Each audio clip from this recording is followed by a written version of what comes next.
with a nice charge. Does connect. Twist is going to be next on that Nice. list. And they've got Carrot as well. I think and it's it looks like GG Team here, guys. Flash have got this game. Man, Team Flash once again, this double Diablo duo strikes again. Hades and Curtisi was actually What a taking play away from the Team board, Flash, man. while the rest of Team I mean- Flash member is just distracting Team Evil. Yeah, they're focusing. Oh, in he on the charge, Daytona. and they throw it, He but Daytona. they take him out. Powerful gets Curtisi. Bomb. Trying to be a little cheeky on that one, but Vanix will take this one. They've got the base wide open. Sayla, all he can do is watch. GG. Looks like Team Flash. Wow. take game 2. Man, Team Flash is on Evil, different level, tunnel man. vision, Like, different way gravy, too bro. much. It always felt like Team Flash is just baiting them into a fight, but no. They are magicians. The main trick is on the other hand that you don't see. Hades and Curtisi snatching away one turtle and one lord in the same manner. I mean, even though Hades and Curtisi were given this amount of space, I would attribute that to Diablo. Just Diablo just making plays around the map, just by himself as a singular unit, just making Team Evil rotate towards him and drawing attention away from Curtisi and away from what Hades was doing. They could just take the Lord under the noses. So the biggest thing for me was the fact that if Team Flash are losing, and then they found that way to get back into it, right? They got that Lord kill, and they took over the map. Once they take over the map, they never yield. Yeah. You will never get it back, and that's the problem going up against Team Flash. Exactly, and let me switch that up a little bit. Team Evil also got that. They got same 2 page map import, right? but Remember the every period team of has 2 time when I page was saying import. that there's one massive line drawn across the river. Majority of the time, they Deep in the both torrent have. zone, right? No way for you to cross, right? And even though powerful Team Evil already had like a solid map control, Diablo can 1v3, yeah, that's why. but they don't take the He's so buff. fat, he has BOD and Malefic Raw. And very good With, identification Heptacy, I by believe. Team Flash to know the winning It's a one factor shot. coming It's a into still the one next shot. few team fights. But who do you feel is the best player out of the MVP? You know, the MVP out of Team Flash. You're asking me, is definitely Boring Diablo, then no man. watch, ah. Come on, just give it to Do him. something Of else with that, course, it's Diablo. Oh, hell, Diablo. Wait, that's supposed to be for Maddox. You don't have to watch yeah, MPL. Diablo, Don't force I mean, yourself. let's just It'll be talk boring for you. about how he played that game as a Benedetta on the gold Find lane, something else not on meaningful the to do with your EXP life. lane even. In the 1v1 matchup against Jasis, he identified. Maybe then I you'll be mean, happy. Even the team identified that Jasis, the Blazing Duet coming through, was just too much damage for them to handle. They were losing the first few fights because of the Blazing Duet, and Diablo identifying that fact was so good. Yeah, and that was the thing, right? Where Jason had like 2 or 3 kills at that point. He I was believe starting this to game is at snowball, 12:30, and guys, then so Diablo it's like isolated 1 him. hour He found plus him, plus. He got that kill and just Oh, pretty we'll much have to find fixed something that to do. plan, right? Diablo understanding who he needs to target, very focused. Yeah, Diablo is just basically picking up, you know, those when Team Evil is kind of like trying to gather around. They're on the way to reinforce a team fight, right? Diablo MPL is M1 right is crazy. there, hiding in the bushes. SRG is what? Selangor Red And all of a Giants, is sudden, it? You don't have your utilities. 7-0, all games 2-0. Serious, ah? I want to see Diablo more on the gold lane. Teams play MM Hyper, then 2 Diablo fighters side. Benedetta If on both the lanes gold winning lane, I mean, equal, that's GG just a early. new meta change for everything. You know, Vanix Huh? on the export, he was not doing a bad job either. He was buying them so much space. Yeah, that shows how flexible. Oh, Vanix as in you is. mean This is if just teams basically play Team 2 Flash, fighters and they go even flashing- against flexing a on MM and how a they can EXP turn laner, they will everything lose around the. with their roster, right? They will lose the late game, lah, is that what you're trying to say? We all thought that Vanix is gonna pick it, so the Sorry, lead I don't really quite back to understand. and Teams it play made MM. it Yeah. Okay, so kind of grew back all the that's way what to happens. I think Alter Ego Swordsman jungle meta. played double Yeah, fighter I also. So was they went talking about Nino Sayla Ruby, just and I being, think like a bane is it Lapu to Team Flash for at the Pi moment, or doing the or mid Yizong, game I can't remember. where And his Taz was Watchparty playing just Roger, managed to and they zone couldn't end the away game Team because Flash so well. And Team Flash, look at the Roger can't hit the they base, prioritized you know. the Athena shields, just making sure So that as I was saying, frontliners, I mean JPL the problem and with Vanix, double the moment they had fighters Athena is shields, that Sayla could not you do don't have someone to anything hit the towards hit them, the and base they down would frontline. And because Diablo in the back line would the be Roger fine. only has that much range. I think Roger's range is the same as Cloud or like Moskov, if I'm not wrong. It's a Benny Go lane, it's a Benny Go lane. You can see he's struggling to go Yeah. get it, and it's so expensive. So because of That's that why reason, if you zone out the Roger can't hit the turret. But the advantage is that if you're so ahead, you can just together 5-man pow the enemy, ma. What You know, sort of advice would you give this team? which is what Flash did, lah. You know, Diablo goes in, Felix goes in, and then JPL just does a nice set, and then the game is pretty much over because Kurt takes like a swan song or like a black dragon, and then And the fact that they Game don't really over. have a third-party perspective to kind of fix their problems is starting to hurt, especially when you don't. That's the things issue are lah so with double much fighter. harder during the regular season. there are a lot of people have seen in ID. Up to the coach and replacing him, maybe. Well, that's an idea. That's an idea. That's a good right? idea because he does have a brain for a coach actually, and right now we're going to take a look at the next segment where we go take a look at the damage numbers, stats, things like I like, right? Like stats and numbers. And Anyways, I see those that numbers won I like. giveaway yesterday, But I when we will, talk about Team Flash's map control, right? You talk about numbers. Team my girlfriend will Flash's message numbers y'all for the by end of objectives are today, always and there. also for I'll be doing girls, another 5 today they also. did So win after all. It's if you gonna wanna be win better giveaway, numbers if you win. yeah lor, But maybe they around were afternoon winning time I'll at do. I got like first. 5 more. Actually 1, 2, were 3. winning Yeah, I at got 5. first, but Hades decided, it's time. Maybe I'll do It's after time. like afternoon. I think morning Throw. a bit It's lazy. time Yeah. to jump into Sayla when I spin don't the thing have and all any that, form of really. control against this Swan Song. I mean, he's just being generous. I think, his KDA is still on. By the way, the next Yeah, game is like those two at deaths were very early. They did. I think he was like 3-0-2 before he started to die a 12:30. couple times. So But it's one of those things where he's hang still playing around. the hero well, right? they might start all early they like they were did understanding yesterday. how they No, they need didn't to start engage yesterday. What I'm every talking about. single team They fight. started So later I yesterday. think he played it well. Obviously not MVP level if he didn't die those Hi, Bro two times, Ninja. but, Hey, how am I? Yeah, I I'm think he great. still played it Just a well. bit, just a bit tired, but normal. So damage dealt actually from both sides. How's you? This is How's your a weekend? more Enjoy your balanced weekend. compared to Monday got last school. game where there's a lot more damage from the side of Team Monday I Flash. got work But also. this shows Life. that Team Flash won purely also from the macro as well. Like the fact that they're able to, once they hold on to map control, they never yielded it. And that's the difference between, when you're looking to play macro, looking to play the map, as compared to looking to play for team fights, which Team Evil likes to do. And the top damage dealt was actually Sayla. I mean, this goes to show that he was really one of the key factors why Evil had even a chance against Team Flash. We saw moments of life coming through from Team Evil with Jace's coming through with the blazing duet, Sayla down the Swan Song as well. And once again, we have the sandbag, which is powerful.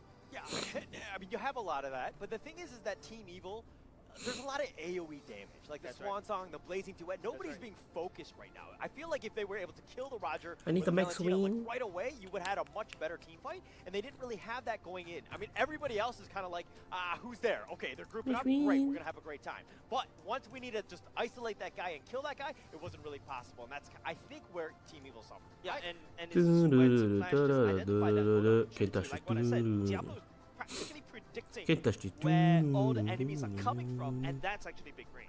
I kind of have a different opinion of this. I feel that it was because of Diablo, because they did have the AoE damage, because with the Swan Song... Starting for your and the Blazing WA. What's Duet WA? together, they needed it together. Yeah. And Diablo just separated the Yep. Blazing Duet away, and that's What's why a he was the WA? MVP of this game, I feel. Yeah, that's why it's a pick composition going up against a team fight composition, right? Ultimately, in a game of paper, scissors, stones, pick composition wins. But let's just find out what they were thinking in the mic check Yo, say. segment that we have. Can take it. I'll take it. 5 Singapore, 2 Singapore. Chill. We find guys, let's go. Just go, Diablo. Let's My go. check. Bars. Roger, no purify. We kill bars. Divide. Go, Roger. Leon it. Hey, go Mino. We win. Hello? Hi. No one talking, bro. Lilian of Fury. Oh, waiter assignment. Oh, I see. Okay, good luck. Hey, we can fight soon. Okay, guys, out of bus. Good for your waiter assignment. Monkey. No pre-fight. Out it. Nice. Y'all can go. Yeah, go. Bottom can. We have... And it's interesting to see, we talked about, Evil, they did say that there was going to be language barriers coming in. Nope. But in MLBB, is there even any language barriers? Easy. You just have to say no ulti. That's it. Yeah. Basic English 101. You skip ABCs. Just say no ulti, Minotaur no this, Minotaur no that. Simple. And it's just about the chemistry and also the training they've done since the Games of Future. And something very interesting as well is Vanix stepping up to do a Can't touch little this. more calls than usual. Yeah, and for me, it was the fact that even when they were being pressed, it was one of those things where they were very calm. Yeah. They didn't overreact. They weren't like mad or angry at one another. But let's just find out what happened from the game from our Professor Churros in Off the Desk. What's going on, guys? Professor Churros here in another episode of Off the Desk. But can I say first, what the heck was that draft? It was so big-brained. that I think Evil wasn't even expecting that a Benedetta in the gold lane, Exborg in the EXP lane, it was just like the IQ is over 9,000. But this, Flash has showed us the masterclass of what it means to isolate an enemy and identify the win condition. So in this case, this was the last Lord fight that took it all. Curtizi was the main target who was in Thanks for the danger follow. zone, and in this area is typically where everyone collapses on you. You have nowhere to run, nowhere to hide. You want to take Curtizi out. So let's see how this plays out, knowing that Curtizi is alone. He's in a tough spot. Jaces starts the ball rolling. Sunny season, Arab flips they're trying to over, be like, popping they're trying to like all be in the professional like right other position regions, to like, you know. contest and collapse over Other Curtizi. regions have this all the But time fact also, of the matter is, Curtizi pops his which I think is good. Purified Like it's such a, right I think there this and then this season the production is really really good. initiates a They got fallback they got the advantage. good Carrot goes a transitions, they little got the bit good too deep. videos, they got the Diablo tries to get into position, they got everything knowing down where like Sayla they got is. everything At down this lah point, to the they T. need to know I think what only the maybe condition one is thing to deal maybe the one most form of damage. feedback I In have to this say is case, probably like Diablo tries to stay in this bush. maybe they trying can to show the wait for items a right bit more. opportunity to get into Odette. One of the reasons why they're initiating this Lord fight now is because Valentina or Curtizi does not have that purifier. If they show That's items a late bit zone, more, the then it'll be 12-minute nice also Lord, lah, you know. It might be a little bit too late. You might not have the advantage to contest for this Lord and turn the game over. So they want to take this Lord fast. They want to take this Lord now.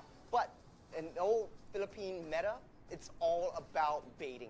They're using the Lord as bait. So even whether or not they get that Lord, it's all about, you know, it's a bonus for them. They want to take down the kills. They want to take down the high priority targets. And Diablo has set his eyes up on Odette, or in this case, Sayla, his old teammate. So we'll see how this plays out. Diablo waits in the bush. He wants to get that ball rolling. He knows he sees an opportunity on Odette because the rest of the teammates are collapsing over that Lord. And this is where the opportunity, they rang the bell and the opportunity shines. So once the Lord has been taken out, there's no contest whatsoever. Purify, Petrify has been locked up, Odette taken out, and Diablo sets the ball rolling. Notice where Hades is. He doesn't go in straight away. He wants to take a look at the vision play over the rest of the teams to see whether or not he goes in. Because Curtizi and himself are the main damage dealers for the team. If he goes in right there and then, they might not be able to overturn this game. They need his damage to take down those turrets. So they wait for the opportune moment, and just then JPL flickers in with a wall charge, and the rest is history. And that's all she sang. I'm really excited about this game. This matchup was so interesting to me. I just want to know what the players think in the player interview that Cheryl has over here. But before we go into that, you know, the next game is going to be really, really exciting. Can't wait to get the analysis done on the tables again. So in this case, let's go back to the player interview. Cheryl, back to you. Thanks, Prof. Right now, I have Vanix right here beside me.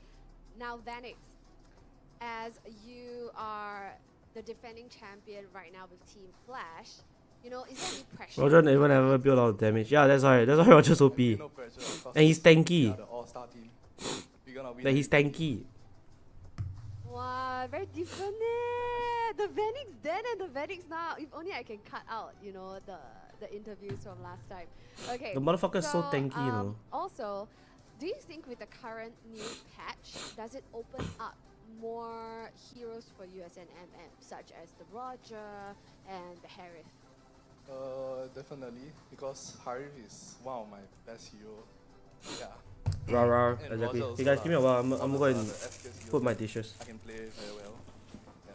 So it buffs me lah technically. Oh, so it works in your favor. So that's actually your favorite heroes. Like, as in you have been practicing that. Wait, why you have to look at Lozzy when you say that? No, Lousy laughing. So that means this is planted question. So you say only to flex, right? No. Okay. So so it works out in your favor. So then moving on to game 2. What was that? The draft. Oh, we find the games too easy, then we just want to throw. Yeah, Diablo say he want to go to goal lane, and I say okay, I go ESP. Then we just play like that, then we won. Too easy are the games. Oh gosh, what has happened to this Vanix? When I first interviewed Vanix, he was like this nice, reserved boy, and right now he has rubbed off all of these experienced players, Lozia, Diablo, and then, wow, come ready, the trash talk. Yeah. Wow, not bad though. Quite like it. Keep it up. Okay, so here to start apart a little bit, you have a brand new addition, Katizi. Exceptional, brilliant performance. Everybody online is talking about him. But of course, previously, what cinched the championship? You guys got Jade, which was wonderful as well as a mid laner. How do you compare them together? What? I think both of them are good, but Katizi is definitely better because he's from Echo MDL in Philippines. Phoenix say too easy. His game sense. Did he really say that? Confirm better than Jay. Yeah. Right, but that's okay, granted. But I guess Jay will show everybody what he can do later on in the next match. It seems to be on the topic of comparing. Now, actually Singapore don't have a lot of good roamers. Yeah. I think Flash got a lot of money. They got 2 of the best roamers in Singapore. Yeah. So, who do you think is a better roamer now that you have played with both Lozy and JBL? Huh? I think both of them are good in their own ways. Like Lozy, comms more but the mechanical skills quite bad Then JPL mechanical skills quite good, but the comms quite low. Then yeah. Oh, okay. So give and take lah. So what do you do in this Okay, situation where you have to, be always near the tanks? Communicate more. What? Your communication got get better or not? I don't know. I think so. Okay, that one I have to check with your teammates in the next round of interviews because from what I know, they say his comms is no Fury, like that only. No skill, no ulti, that's it. Don't have any more communications. So I will check in with your teammates to see whether you got improved in your communications as well. Okay. Alright, so thank you so much, Vanix, for this wonderful interview. Alright, and I'll see you soon. Ladies and gents, that was Vanix right here from Team Flash, our defending champions. Definitely not disappointing, even with that very exciting lineup for Game 2. Now, next up is a game that you don't want to miss. We have seen Bleed Esports dominate with their revamped roster yesterday, and they're going up against Exco Esports, our newly qualified team, and they are hungry for blood. So join us in match 2, and we'll see you in a bit.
Osim.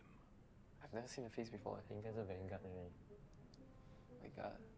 你猜啦，你猜。 Huh? No way. Unless I get wrong also lah. No way. That's you don't know that. I really don't know.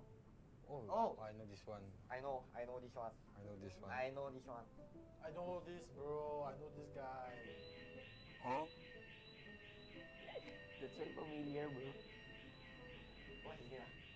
You know or not? Okay. You think from which team first? Oh. Okay. Oh.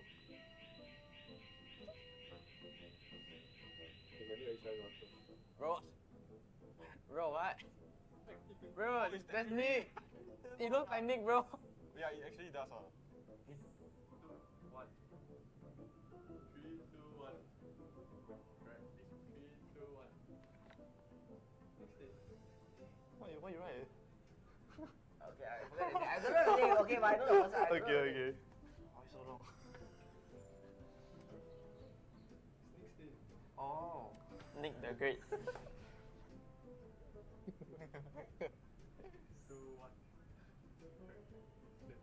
这肯定以后这个 Who look like him? Who is this guy? I think this one. Seiji, Saki. You're no pure. Hey, this, I don't know. Hey, baby photo, you never know. Yes, That's a main player. Wait. Oh, nothing. What will I put if I don't know the...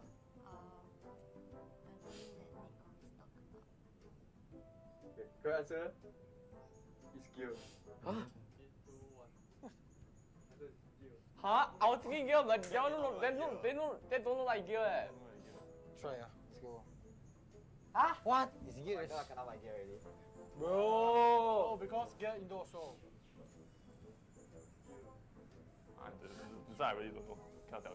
Oh, cannot tell eh.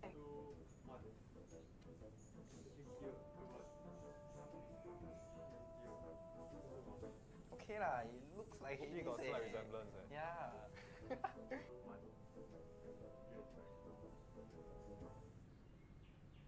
Alright, ladies and gents, currently I'm joining to you today with a bit of a small little segment trying to get to know the players themselves. It is going to be Team Evil, Jaces, and Sayla. Do you want to do a round of introduction before we start this? I'm JS, Golin from Evo. Not Jaces. Didn't you ask me to introduce as JS? No? Wait, what? No, wait, did I? I don't remember. So how do you pronounce your name? Actually you can choose either JSys or JS, both are fine. Yeah, but the more commonly used one is JSys. Okay, Jaces, alright. Yeah. Then you are the Evil, Team Evils. Golin. Next, Sayla, come on. Hi, I'm Sela. I'm playing mage for Team Eva this season. First of all, what happened to you in China? I guess it was a psych. It even psyched me also because I didn't know it would happen. So when I was sleeping, then like I woke up and suddenly my phone got flooded. I thought the world was gonna end. Okay. So in the end, you joined Evil. So why did you decide to join Evil this time? Actually, I chose Eva because I'm quite close with them, so I just decided to try. So you decided to join Team Evil this time around as a mid laner, taking Jace's role away. What do you have to say about that, Jaces? Nothing much. The achievements speak for itself. Wow. Okay. So you're a mid laner. Before that, you were an EXP laner. Now you're going to the gold lane. How is the swap like for you? Actually, it's quite hectic because gold lane is an entirely new role. For EXP and mid lane, at first I already played those two roles like in ranked games and stuff. So swapping over to mid lane wasn't too difficult. But now gold lane, I barely have any experience on these heroes, so it's gonna be a bit tougher. So what are you studying right now? Like, where are you studying? Which point of life? I'm actually in JC2, so I have A levels this year. So actually, playing MPL right now is quite a big risk. I did not expect MPL to be delayed so far, because initially I thought it would be in April, so that's why I thought, okay, I'll just play, because I will still have time for A levels. But then now it's been pushed back to May and June. It's gonna be quite difficult. I'm gonna get quite busy also. So not too much time to practice. You're still studying. How about Sayla? Are you still studying anymore? No, I'm not studying anymore. So what are you doing right now? Now I'm just AFK. But AFKing I'll probably pick up I'll study next year to pursue my culinary dreams, I guess. Yeah, you've been talking about this for like a few seasons now. You wanted to be a chef. Yeah. You want to cook, literally. So you're cooking the players now. Probably next few years you'll be cooking more dishes. So how did you start in pro play. We started seeing you in season 2 under Evil's SG. Yep. All right. How do you get scouted? So before that, I think was during the M2 period maybe, because I was always playing rank. I was playing with Burmese group, like last time, the M2 roster, and they were very strong. I think they finished in the second place. After that, when M2 ended, I still continued playing rank then. Like it was 4 of them and me. And I think we versus Evos 3 times I think in rank. Then like I think we won them, like if I'm not wrong, in the rank. So after that, like I think Potato got curious. Like at first he thought I'm a jockey because it's 4 of them and just me. Then after that, Potato asked Gear. Then Gear said that he's a Singaporean. So after that, they reached out to me, asked me if I wanted to trial. Then yeah, I did the trial. Then I passed. Then I started EVOS. What about you, Jason? Like, how do you get your name? How did I get my name? Yeah. I mean, I didn't think I would play, when I just started this game, I didn't think I would be playing this game for long. So I just randomly spammed on the keyboard. Thought I would play like 1 or 2 games, then get off. But somehow I got addicted, and well, here I am now. Now that we got to know like your pro scene, what about your personal life? Talk about like, your parents. I know Sailor, your parents are very supportive. I was there at the back of Sunset. Like, you remember that scene? Bro, I still get a chill. So, your parents are very supportive, right? Like, tell me more about how supportive are they in your pro scene journey? I mean initially, before I just started, they were not supportive at all because like I think it's like a typical Asian thing like you'll be like saying gaming and you want to do it as a career, and they'll be like, cannot lah. How to do it, and just, yeah, something like that. But then like after they see that I really enjoy the game, like the whole process and everything, they started to be very supportive. Even my whole family actually. Like during MPL, they'll be like just sitting in the living room, all of them like just watching the TV. Yeah. Good. Yeah. Just what about your parents? They don't care. My parents are actually not very supportive, especially now. This year I have, cause I have A levels. So it's like they kind of say like they're okay with it, but you can kind of tell they don't really want me to do it. This kind of Asian thing, trying to be nice, but they don't really want me to do it. So it's like. Yeah, I know like that mom, when you go back home, Mom, I'm going to play MPL. Okay, child, go and play. Something like that. Yeah, you can kind of tell. Yeah, but is there any way that you think that you can convince them to, support you? Or I mean, the only way would be getting good results, I guess, in school. Good results, both in JC and even perhaps in sports. Yeah. So, Jason, quick question here. How are you able to juggle between your school and esports? Actually, I'm very busy. Like every day, come home from school, I like eat dinner, walk my dogs. Then right after that, I have to play Scrim already. Then after Scrim, I still have to do my school homework. Then by then it'll be like quite late already. So usually I'm like sleeping in the morning. Like every day I get like 4 or 5 hours of sleep. How's your daily life as a full-time Singaporean pro player? Wow, these words don't go together. I mean, previously in EVOS RSG, it was full time like every day. We have to go to the gaming house, or we stay at the gaming house to play scrims mostly the entire day and review everything. So it will take up the entire day. But then like now that I'm EVA, it's a bit more part-time-ish, so I'm more chill. I have more time every day. So I just play other games. Now, let me ask you about the season. Like, okay, do you know that right now in this season, bottom 2 teams in the regular season will get relegated out. So you don't go to playoffs anymore. All 8 teams don't go to playoffs. Only 6 teams out of the 8 go to the playoffs. Sailor, you sound like you look like you just knew about it today. Do you know about this? think so. You know about it from me? Oh gosh, do you know about it? Yeah, I know about it. Okay, so I'm not gonna ask you. You probably. So what do you feel about this format? I think it's better.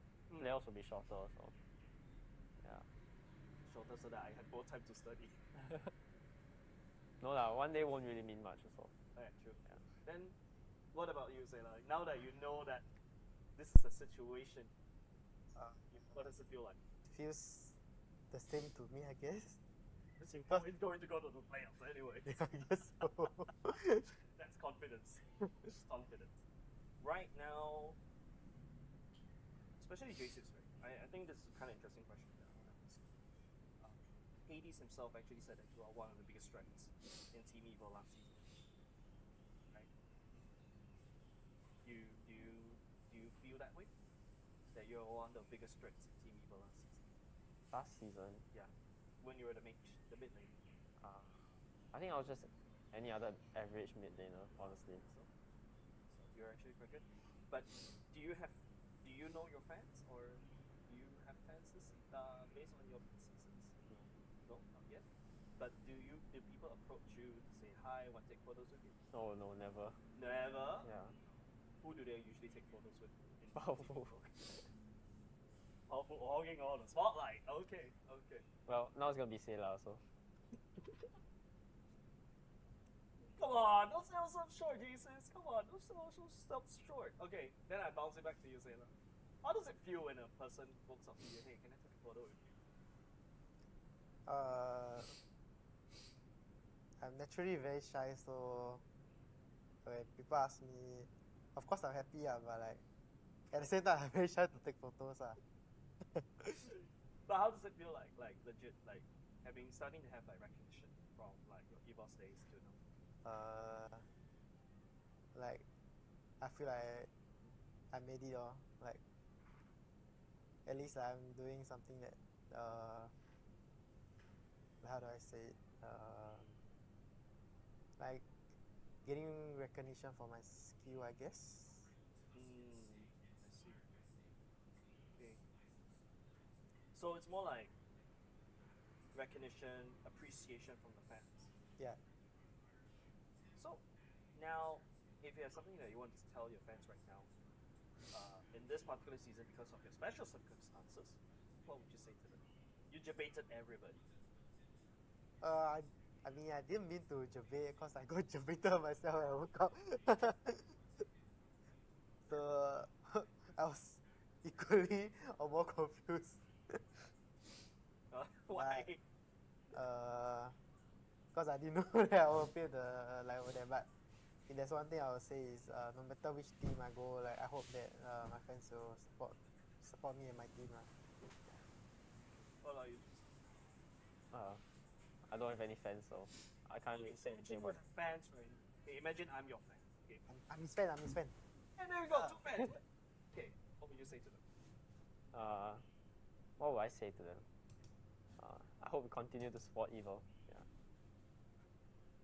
Can you name me your top 3 teams in MPL Singapore this season based on what? Based on the name on paper, definitely Flash will be there. Yep. The other 2, maybe Vanguard, because I heard that their imports are pretty good. Vanguard, okay.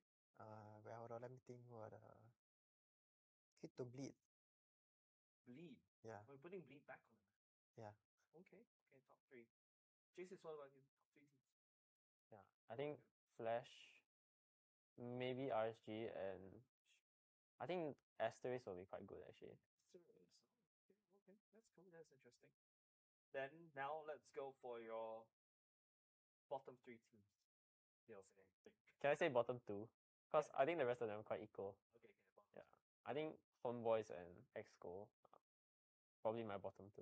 Like no offense to them though. No offense. Not taken. They'll prove you wrong. They'll prove you wrong this season, alright? That's the whole point. Bottom 2, basically they're gonna get relegated out. Yeah. Sayla, what about you? Homeboys. Okay, since you say Esco, I'll make it different. Astralis. FMM is there, bro! You sure about that? It's okay. It's okay. I don't want to We are friends outside, but we're enemies in game. Oh, yes. I love that. I love that. I love that. Okay, cool. Now, we talk about teams. Now I want to talk about the players in MPL Singapore. Top 3 players of MPL Singapore. Let's start with Jesus first. Actually, the ones that gave me the most trouble were Bray and Davey. Those two I can remember. Bray and Mary. Yeah, those two gave me a lot of trouble. What about one more? Just One more. I mean, probably Hades. He's definitely the most mechanically gifted. I like both of them and they're saying each other. Okay, that's good. That's good. That's good. Okay, then Sayla, what about you? Still 3, can I name more? Sorry? Can I name more than 3? Wow, you want to go to the top 10? Go ahead. Top 10 greatest hits of Sayla. Let's I wouldn't say until top 10, lah, but okay, Diablo, Bray, Gear, Potato, JPL, That's basically Adam, Or his past teammate. Adam, Hades, Lozzy. Hold on, my brain's a bit laggy. He's already at top 8. Roy. Oh, Roy, okay. Oh, yeah. Cannot say own team, right? No. Okay, last one, I now want to say Sayla already. go give it to Say himself. 505. Wow, 505. Yeah. Haven't heard that name. He probably retired by now, but how was it facing him back when you were fighting against RSG? We're like basically rivals. Yeah. How was that rivalry? You guys like Pretty intense in game. pretty intense. in Outside we are friends. yeah, intense in game. What do you think? If I can give you $1 million right now, what would you do? Retire esports. Okay, what if I can give you $1 million right now? Invest it, I guess. Too logical, Jesus. You're a very logical person. Okay. Okay, Sayla. I'll do the same. Oh boy. that was my answer in my brain. It's so logical. Okay, Ken. All right, then, right now, how is powerful like in real life? Like what is his character? Let's ask Jesus. He's quiet, but somehow still very charismatic. He's quietly charismatic. Yeah. And then one more. I think very good leader. Leader. Yeah. Very charismatic. Quietly charismatic leader. It's like he doesn't talk much, but whatever he says has like that power to it, Like you'll listen to it. Yeah. That's cool. Okay, what about Sayla? Me? Yeah. Is it gonna be the same or do you have another different perspective? Guess different. Guess it'll be a bit different for me. Cause I interact with him quite a lot also. Guess he's kind of funny.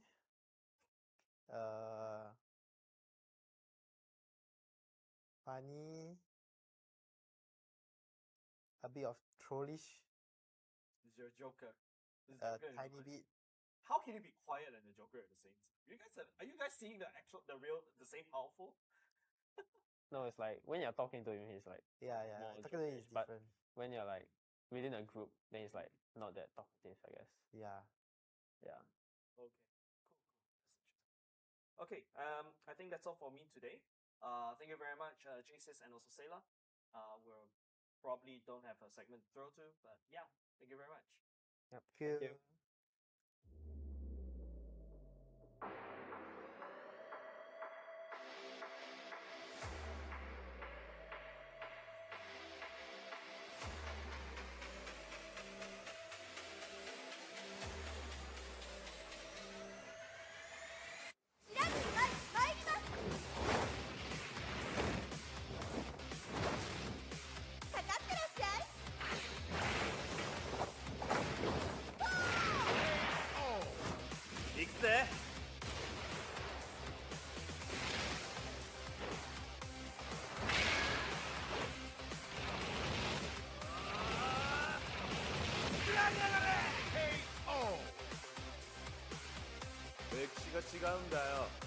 Hey, come on.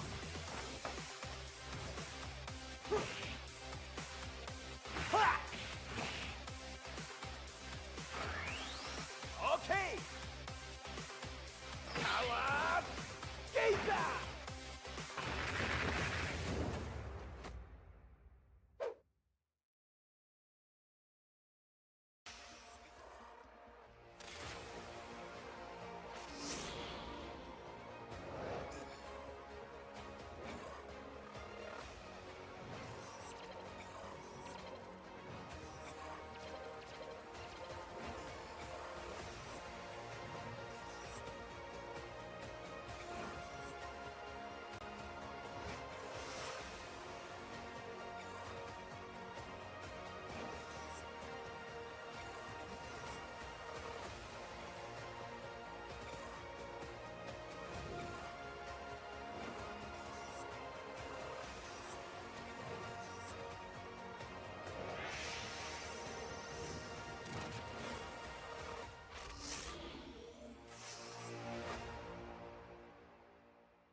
expose him.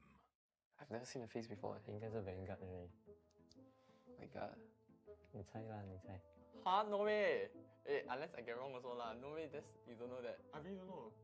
Oh. I know this one. I know this one. I know this one. I know this one. I know this, bro. I know this guy.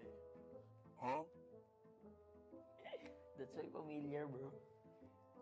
What's his name? You know or not? Okay. You think from which team first? Oh. Okay. Oh. You can do each other answer.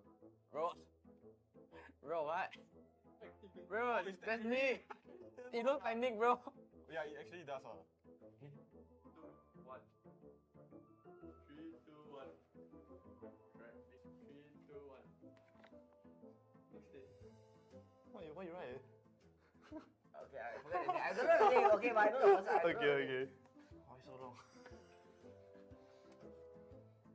Next day. Oh, Nick the Great. 2, 1. 这肯定厉害这个。Who look like him? Who is this guy? What's that? I think it's this guy. I think this one. CG, Saki. I think this is Sengit. You know Kyo? Hey, this. I don't know. Hey, baby photo, you never know. Yes. Right, as a main player. In NPL before. Wait. Oh, what team? What will I put if I don't know the? The team that Nick always talk about.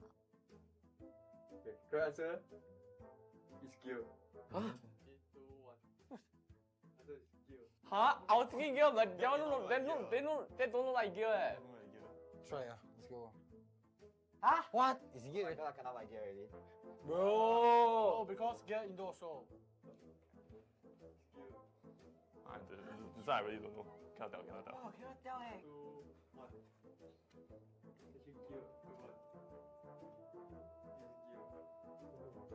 Okay lah, it looks like it He is. got slight resemblance. Yeah. 2, 1.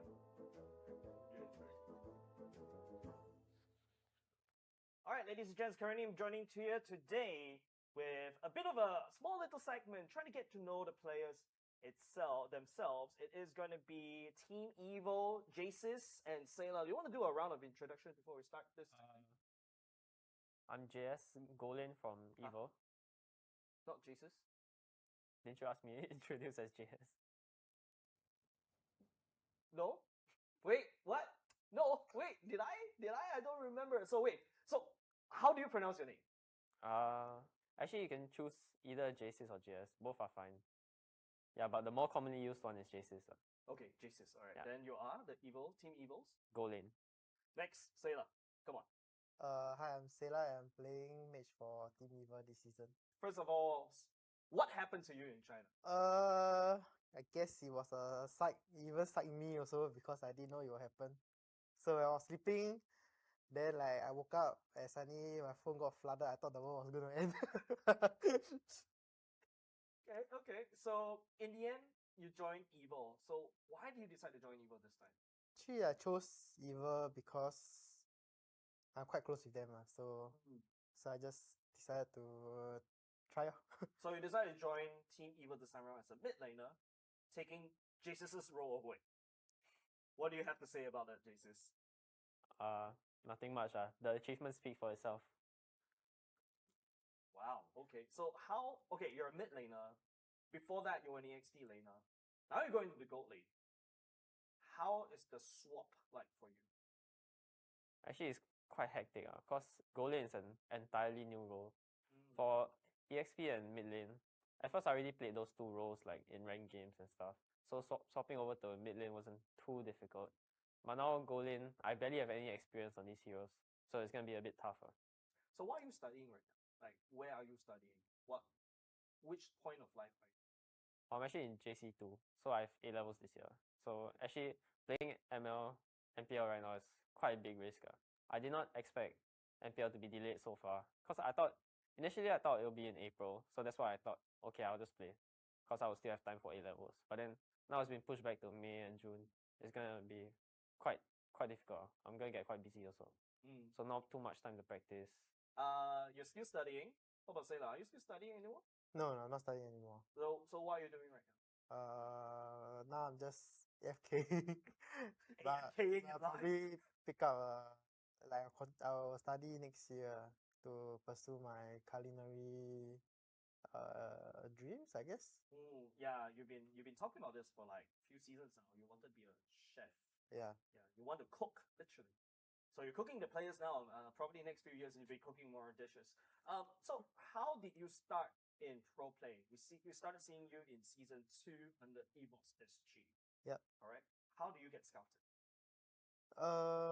So before that, I think it was during the M2 period maybe, because I was always playing rank. I was playing with Burmese Group, like last time, the M2 roster, and they were very strong. I think they finished in the second place.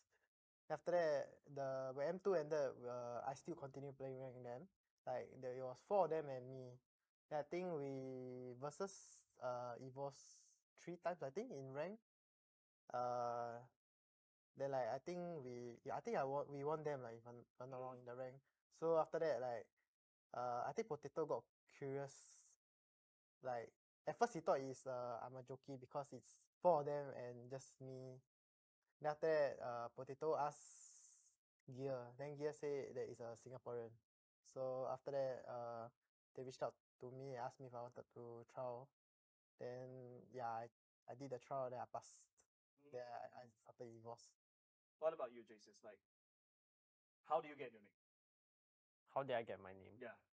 I mean, I didn't think I would play when I just started this game. I didn't think I would be playing this game for long. So I just randomly spammed on the keyboard.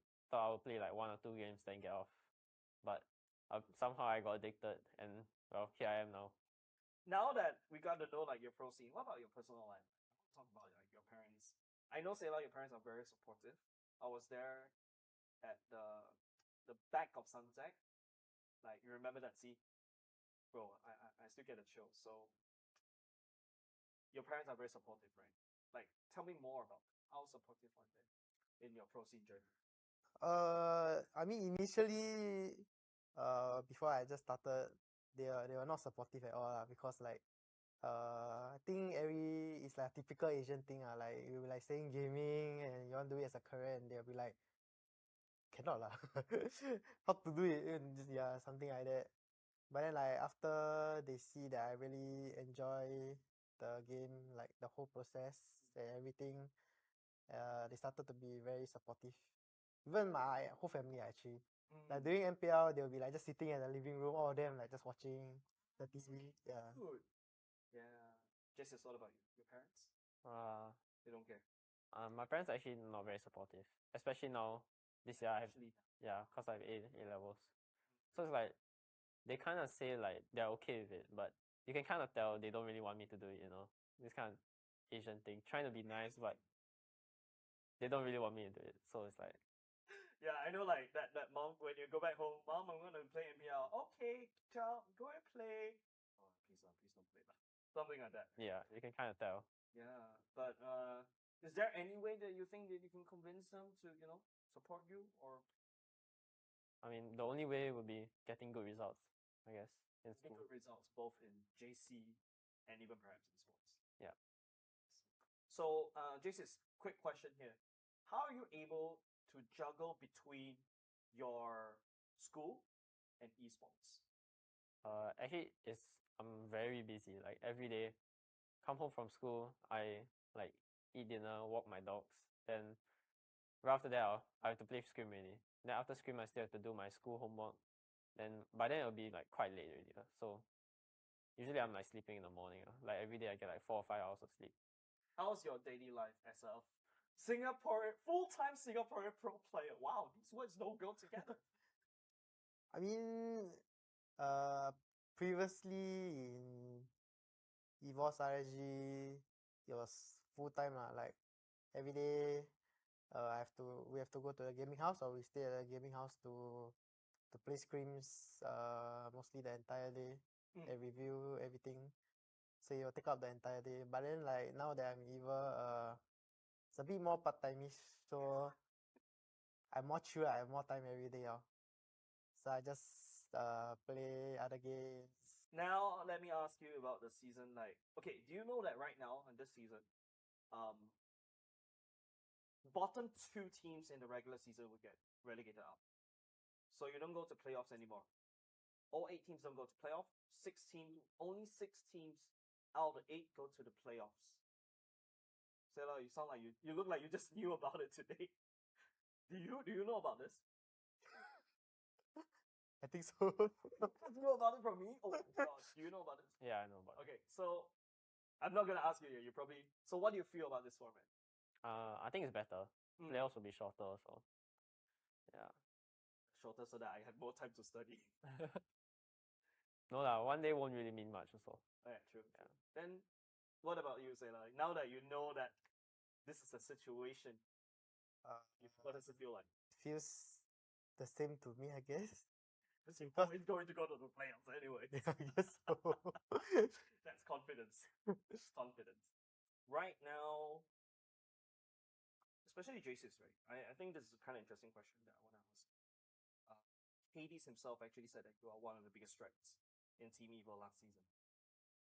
Right? Do you feel that way? That you're one of the biggest threats in Team Evil last season? Last season? Yeah.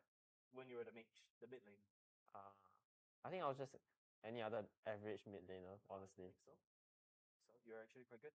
But do you know your fans, or do you have fans this based on your seasons? No. No, not yet. But do people approach you to say hi, want to take photos with you? No, never. Never? Yeah. Who do they usually take photos with? In Powerful. Powerful, hogging on the spotlight. Okay. Well, now it's gonna be Sailor, so. Come on, don't sell yourself short, Jesus. Come on, don't sell yourself short. Okay, then I bounce it back to you, Sailor. How does it feel when a person walks up to you, hey, can I take a photo with you? I'm naturally very shy, so when people ask me, of course I'm happy, but like at the same time I'm very shy to take photos. But how does it feel like legit, like starting to have like recognition from like your EVOS days to now? Like I feel like I made it, like at least I'm doing something that how do I say it? Like getting recognition for my skill, I guess. I see. Okay. So it's more like recognition, appreciation from the fans. Yeah. So now, if you have something that you want to tell your fans right now, in this particular season, because of your special circumstances, what would you say to them? You debated everybody. I mean, I didn't mean to debate because I got debated myself when I woke up. So I was equally or more confused. Why? Because I didn't know that I would play the level there. But if there's one thing I would say is, no matter which team I go, like I hope that my fans will support me and my team. Yeah. Okay. What about you, Jesus? I don't have any fans, so I can't really say anything about it. Fans right now. Okay, imagine I'm your fan. Okay. I'm his fan. I'm his fan. And there we go, 2 fans. Okay, what would you say to them? What would I say to them? I hope we continue to support Evil. Yeah. Can you name me your top 3 teams in MPL Singapore this season based on what you... Based on the name on paper, definitely Flash will be there. Yep. The other 2, maybe Vanguard, because I heard that their e-bots are pretty good. Vanguard, okay. Well, hold on, let me think what Key to Bleed. Bleed? Yeah. We're putting Bleed back on the map. Yeah. Okay, top 3. JC, what about you? Top 3 teams? Yeah, I think Flash, maybe RSG, and I think Asteris will be quite good actually. Okay, that's cool. That's interesting. Then now let's go for your bottom 3 teams. Can I say bottom 2? Because I think the rest of them are quite equal. Okay, bottom. Yeah, I think Homeboys and Exco probably my bottom 2. Like no offense to them though. No offense. Not taken. They'll prove you wrong. They'll prove you wrong this season. All right, that's the whole point. Bottom 2, basically, they're going to get relegated out. Yeah. Sela, what about you? Homeboys. Okay, since you say Esco, I'll make it different. Astralis. FMM is there, bro. You sure about that? It's okay. It's we okay. are I don't want to be friends with. we are friends outside, but we're enemies in game. Oh yeah, I love that. I love that. I love that. Okay, cool. Now we talk about teams. Now I want to talk about the players in MPL Singapore. Top 3 players of MPL Singapore. Let's start with Jesus first. Actually, the ones that gave me the most trouble were Bray and Dairy. Those 2 I can remember. Bray and Dairy? Yeah, those 2 gave me a lot of trouble. What about one more? Just one more. I mean, probably Hades. He's definitely the most mechanically gifted. I like both of them and they're saying each other. Okay, that's good. That's good. Okay, then Sela, what about you? Still 3, can I name more? Sorry? Can I name more than 3? Wow, you got to go to the top 10. Go ahead. Top 10 greatest hits of Sela. Let's I wouldn't say until top 10. But, okay, Diablo, Bray, Gear, Potato, JPL. That's basically Adam, all his past teammate. Adam, Hades, Lozzy. Hold on, my brain's a bit laggy. He's already at top 8. Roy. Oh, Roy, okay. Oh, yeah. Cannot say own team, right? No. Okay, last one. Not say like. Go give it to. Say himself. 505. Wow, 505. Yeah. Haven't heard that name. He probably retired by now, but how was it facing him back when you were fighting against Irish? We're like basically rivals. Yeah. How was that rivalry? You guys like pretty intense in game. Pretty intense. Outside we are friends. Yeah. Intense in game. What do you think? If I can give you $1 million right now, what would you do? Retire esports. Okay. What if I can give you $1 million right now? Invest it, I guess. Too logical, Jesus. You're a very logical person. Okay. Okay, Sela. I'll do the same. Oh boy. that was my answer in my brain. It's so logical. Okay, Ken. Alright. Then right now, how is powerful like in real life? Like how what is his character? Let's ask Jesus. He's quiet but somehow still very charismatic. He's quietly charismatic. Yeah. And then one more. I think very good leader. Leader. Yeah. Very charismatic. Quietly charismatic leader. It's like he doesn't talk much, but whatever he says has like that power to it, you know. Like you'll listen to it. Yeah. Okay, what about Sela? Me? Yeah. Is it gonna be the same or do you have another different perspective? Guess different. Guess it'll be a bit different for me. Cause I interact with him quite a lot also. Guess he's kind of funny.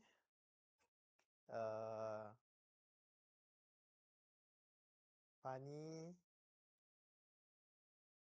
A bit of trollish. Is your Joker? Tiny bit. How can you be quiet and the Joker at the same time? Are you guys seeing the same powerful? No, it's like when you're talking to him, he's like Yeah. more Talking to him is but different. when you're like within a group, then he's like not that talkative, I guess. Yeah. Yeah. Okay. Cool. That's interesting. Okay. I think that's all for me today. Thank you very much, Jesus and also Sela. We'll probably don't have a segment to throw to, but yeah, thank you very much. Yep. Thank you.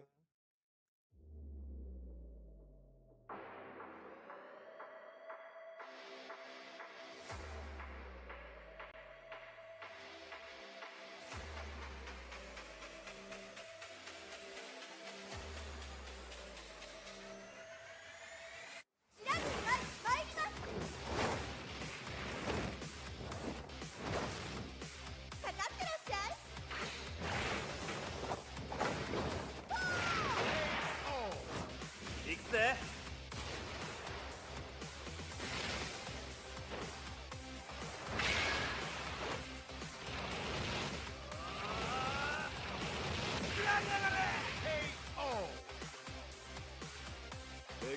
지가 혼자요. Hey, come on, come on.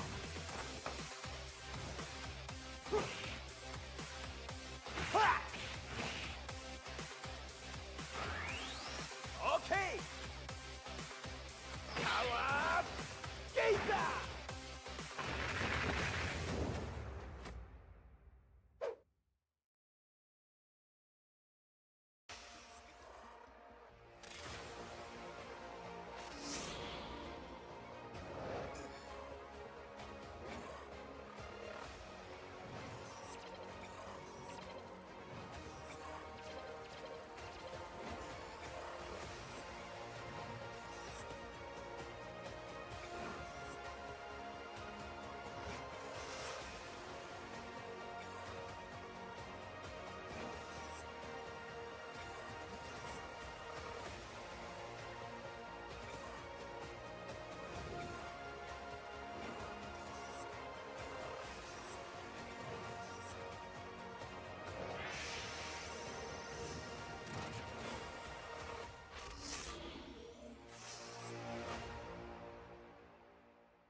Osim. I've never seen the face before. 应该是 Vanguard 的人。My God，你猜啦，你猜。Huh? No way. Unless I get wrong also lah. No way. You don't know that. I really don't know. Oh, I know this one. I know this one. I know this one. I know this one. I know this, bro. I know this guy. Huh? That's so familiar, bro. What's his name? You know or not? Okay. You think from which team first? Oh. Okay. Nick Dog. You can do each other answer. Bro, what? Bro, that's Nick. He looks like Nick, bro. Yeah, it actually does. 3, 2, 1. Correct. 3, 2, 1. Next day. Why you write? Okay, I forgot his name. I don't know the name. Okay, but I know the person. Okay. Why so long? Next day. Oh. Nick the Great. 2, 1. 这肯定有这个。 Who look like him? Who is this guy? What's that? I think it's this guy. I think this one. CG, Sakit. I think this is Sagit. You know Kyo. He this. I don't know. Hey, baby photo, you never know. Yes. As a main player. Main player before. Wait. Oh, what team? What will I put if I don't know the... A team that Nick always talk about. Okay, correct answer is Gil. Huh? 3, 2, 1. Answer is Gil. Huh? I was thinking Gil, but they don't look like Gil. Try let's go. Huh? What? Is Oh Gil? my god, I cannot idea already. Bro! Oh, because get indoor show. This I really don't know. Cannot tell. Oh, cannot tell 2, 1. Actually Gil. 2, 1. Yes, Gil. Okay lah, it looks like he Actually got slight resemblance. Yeah. 2, 1.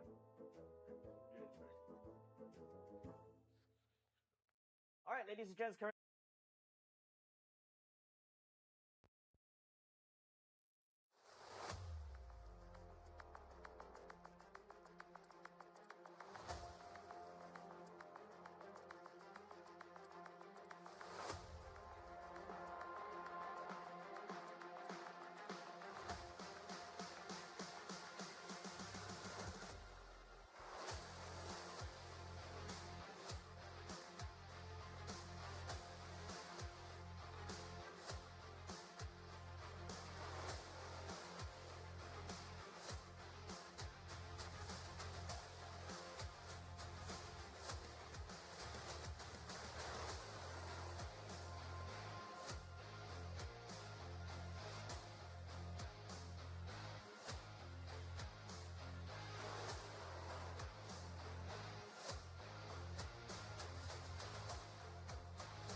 And welcome, friends, right here to MPLSG Season 7, Day 2. That's right now we are down to Match 2 itself, and even for Match 1, boy oh boy, bloodbath was what we saw over at the Land of Dawn, and this time round it is going to be no different.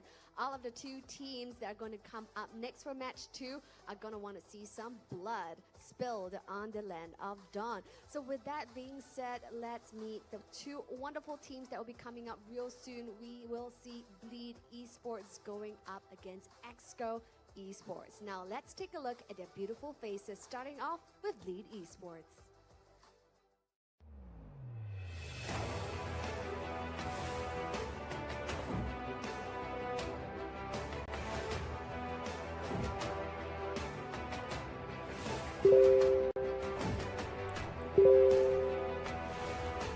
Guys, I have no idea why it's 400 viewers. I'm pretty sure it's a bug, so just don't care about it.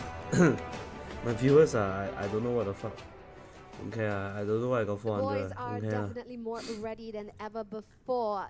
It's a bug lah. You know, Yesterday also the yesterday's same. match against Vanguard, showing them who is boss with a brand new revamped roster. So let's take a look at who will be going up against Bleed Esports, and they're none other than Exco Esports.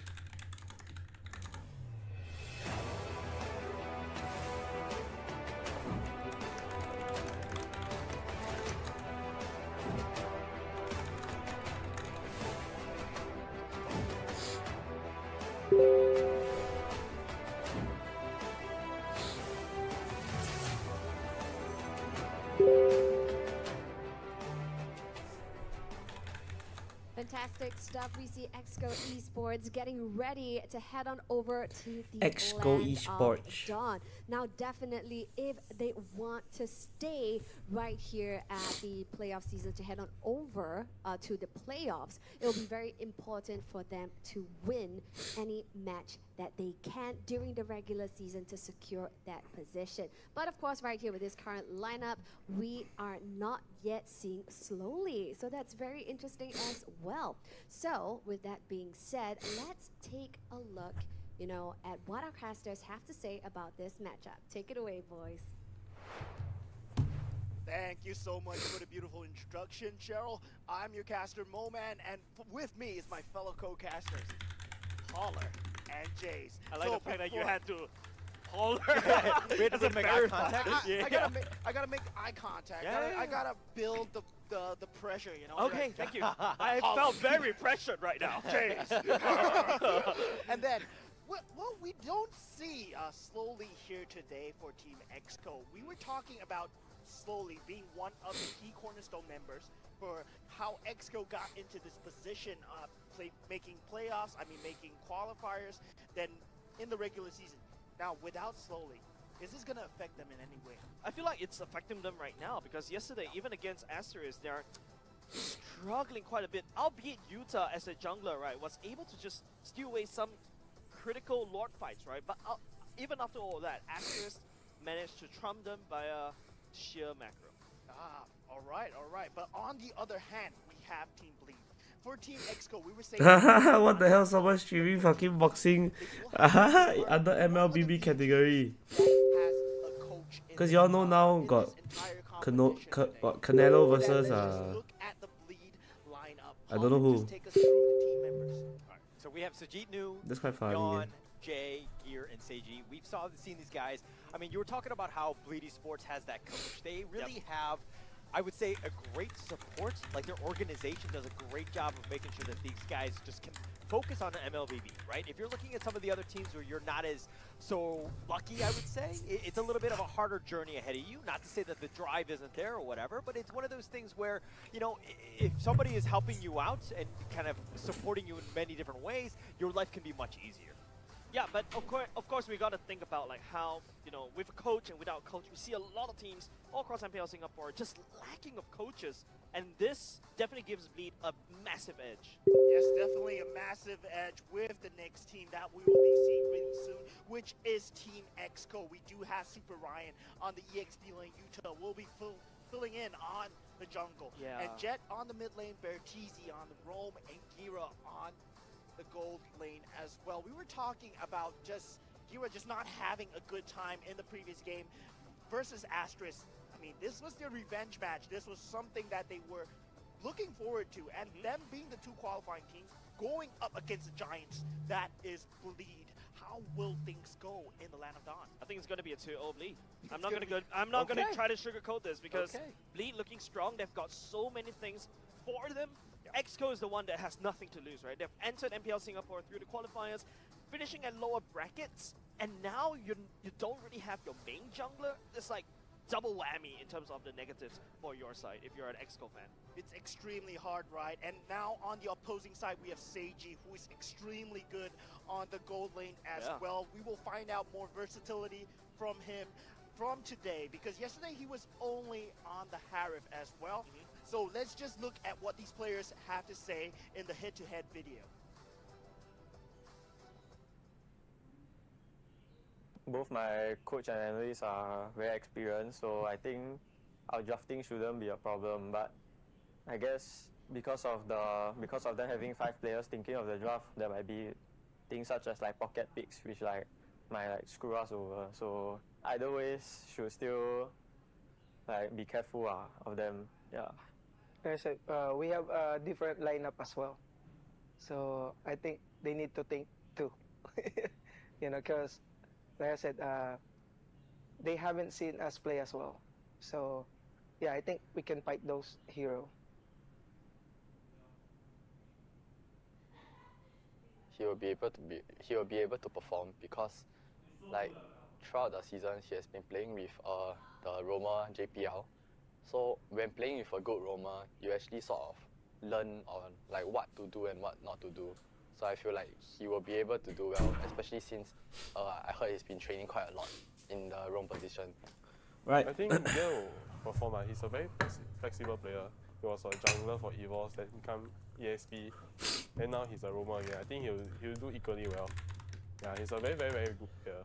I think Yon, he's a very, very good mechanical player. I remember the time he bantai me, then I got double digit death in tournament. Then for Jay, I saw him play in the playoff. I think he's a very, very good addition to Bleed. So everybody is talking about gear at this point. Bleed having gear on the roam position. We were talking Bleed is a roam factory. So Jace, just bring us into this point. Yeah, because how Bleed somehow, right? The original Bleed members, I was taught all the way back to season 5. FMM was the gold laner back then, and now he's in Asteris as a roamer. Now Gear taking on the role of a roamer as well. Nick Stain, by the way, used to be also from Bleed as a sub, and now he's playing as Vanguard's roamer. So yeah, Bleed is a roamer factory at this rate. All the strong roamers, FMM from Asteris, Nick Stain from Vanguard, all the cornerstones of their entire lineup. But let's just see what the audience, they have to say about the matchup today. Bleed versus Team Exco, right? Exco, I don't think will be doing too well in terms of, crowd favoritism.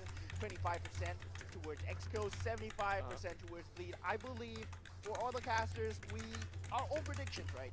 We were saying that Bleed will take the series 2-0. Exco, they have not been performing, and today with the loss of Slowly not being around as well, will Utah be able to fill his shoes? We're going to find out, and that's the thing, and that's the beauty of this, the fact that you have the round robin, the fact that every team is going to play one of themselves. But let's look at the caster prediction. You were alluding to it a little bit earlier. I think that we all went the same way in the sense of Team Bleed going 2-0 for all of us on the disc right now. But the thing is that Exco, show me something. Right? I think yesterday was kind of like a little bit of confusion. They weren't in sync altogether. But it's one of those things where, hey, if they really show up today, that could really change moving forward. Yeah, with the drafting patterns going in, they seem like a lot of teams are trying to cancel out the yawn effect.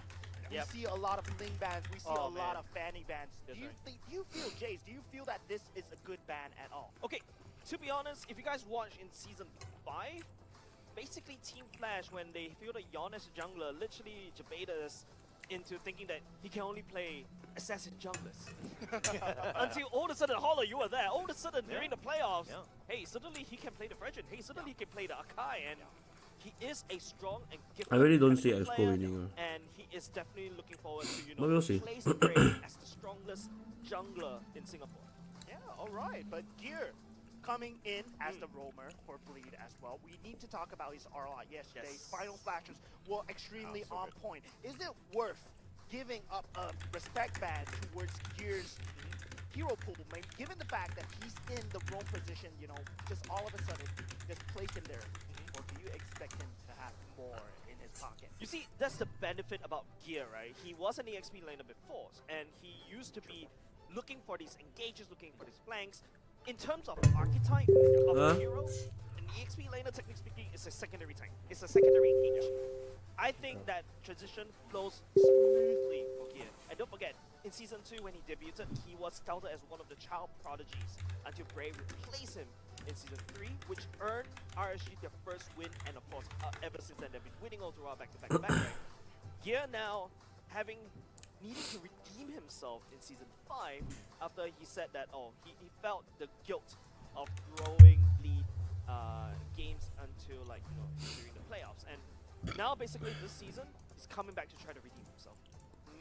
Story of redemption arc here, right, for Gear, but Exco will have a very huge mountain to fight today. I mean, bloody mountain. Yeah, I mean, Super Ryan, yesterday we see that his pool of heroes were consistently getting banned out by Team Bleed. I mean, the Team Asteris, but will Team Bleed will do the same, whether they ban out the Khalid, whether they ban out all his signatures EXP heroes, actually. I think you do that. Super Ryan was a huge threat during Vanguard days, and also he debuted all the way back to, I think, around Revival as well. So, yeah, you ban the best players, and then you suddenly limit everything. And that's exactly what Burn X Splash did against Diablo, right? Like, you ban away Diablo, the Badang, and also the Khalid, and all of a sudden you nerf him a little bit. But Super Ryan does have a lot more heroes under his pockets, so expect him to pull even more out of it. And we do see the first few bans coming out from these teams.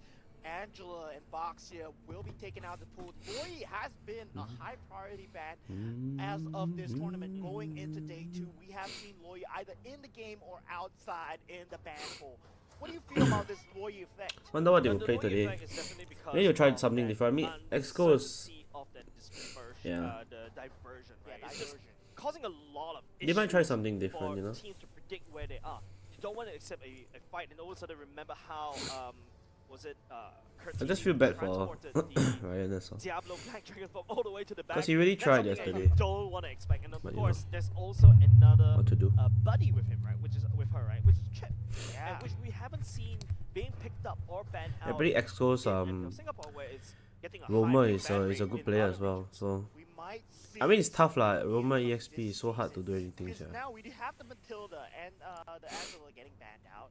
We have this very strong roamers getting taken out, but Florin, a very interesting ban coming out from Bleed. I mean, Florin usually not prioritized in these first 3 bans, but what do you feel about this, Jace? The reason why you ban the Florin means that Bleed may path into a Harif pick.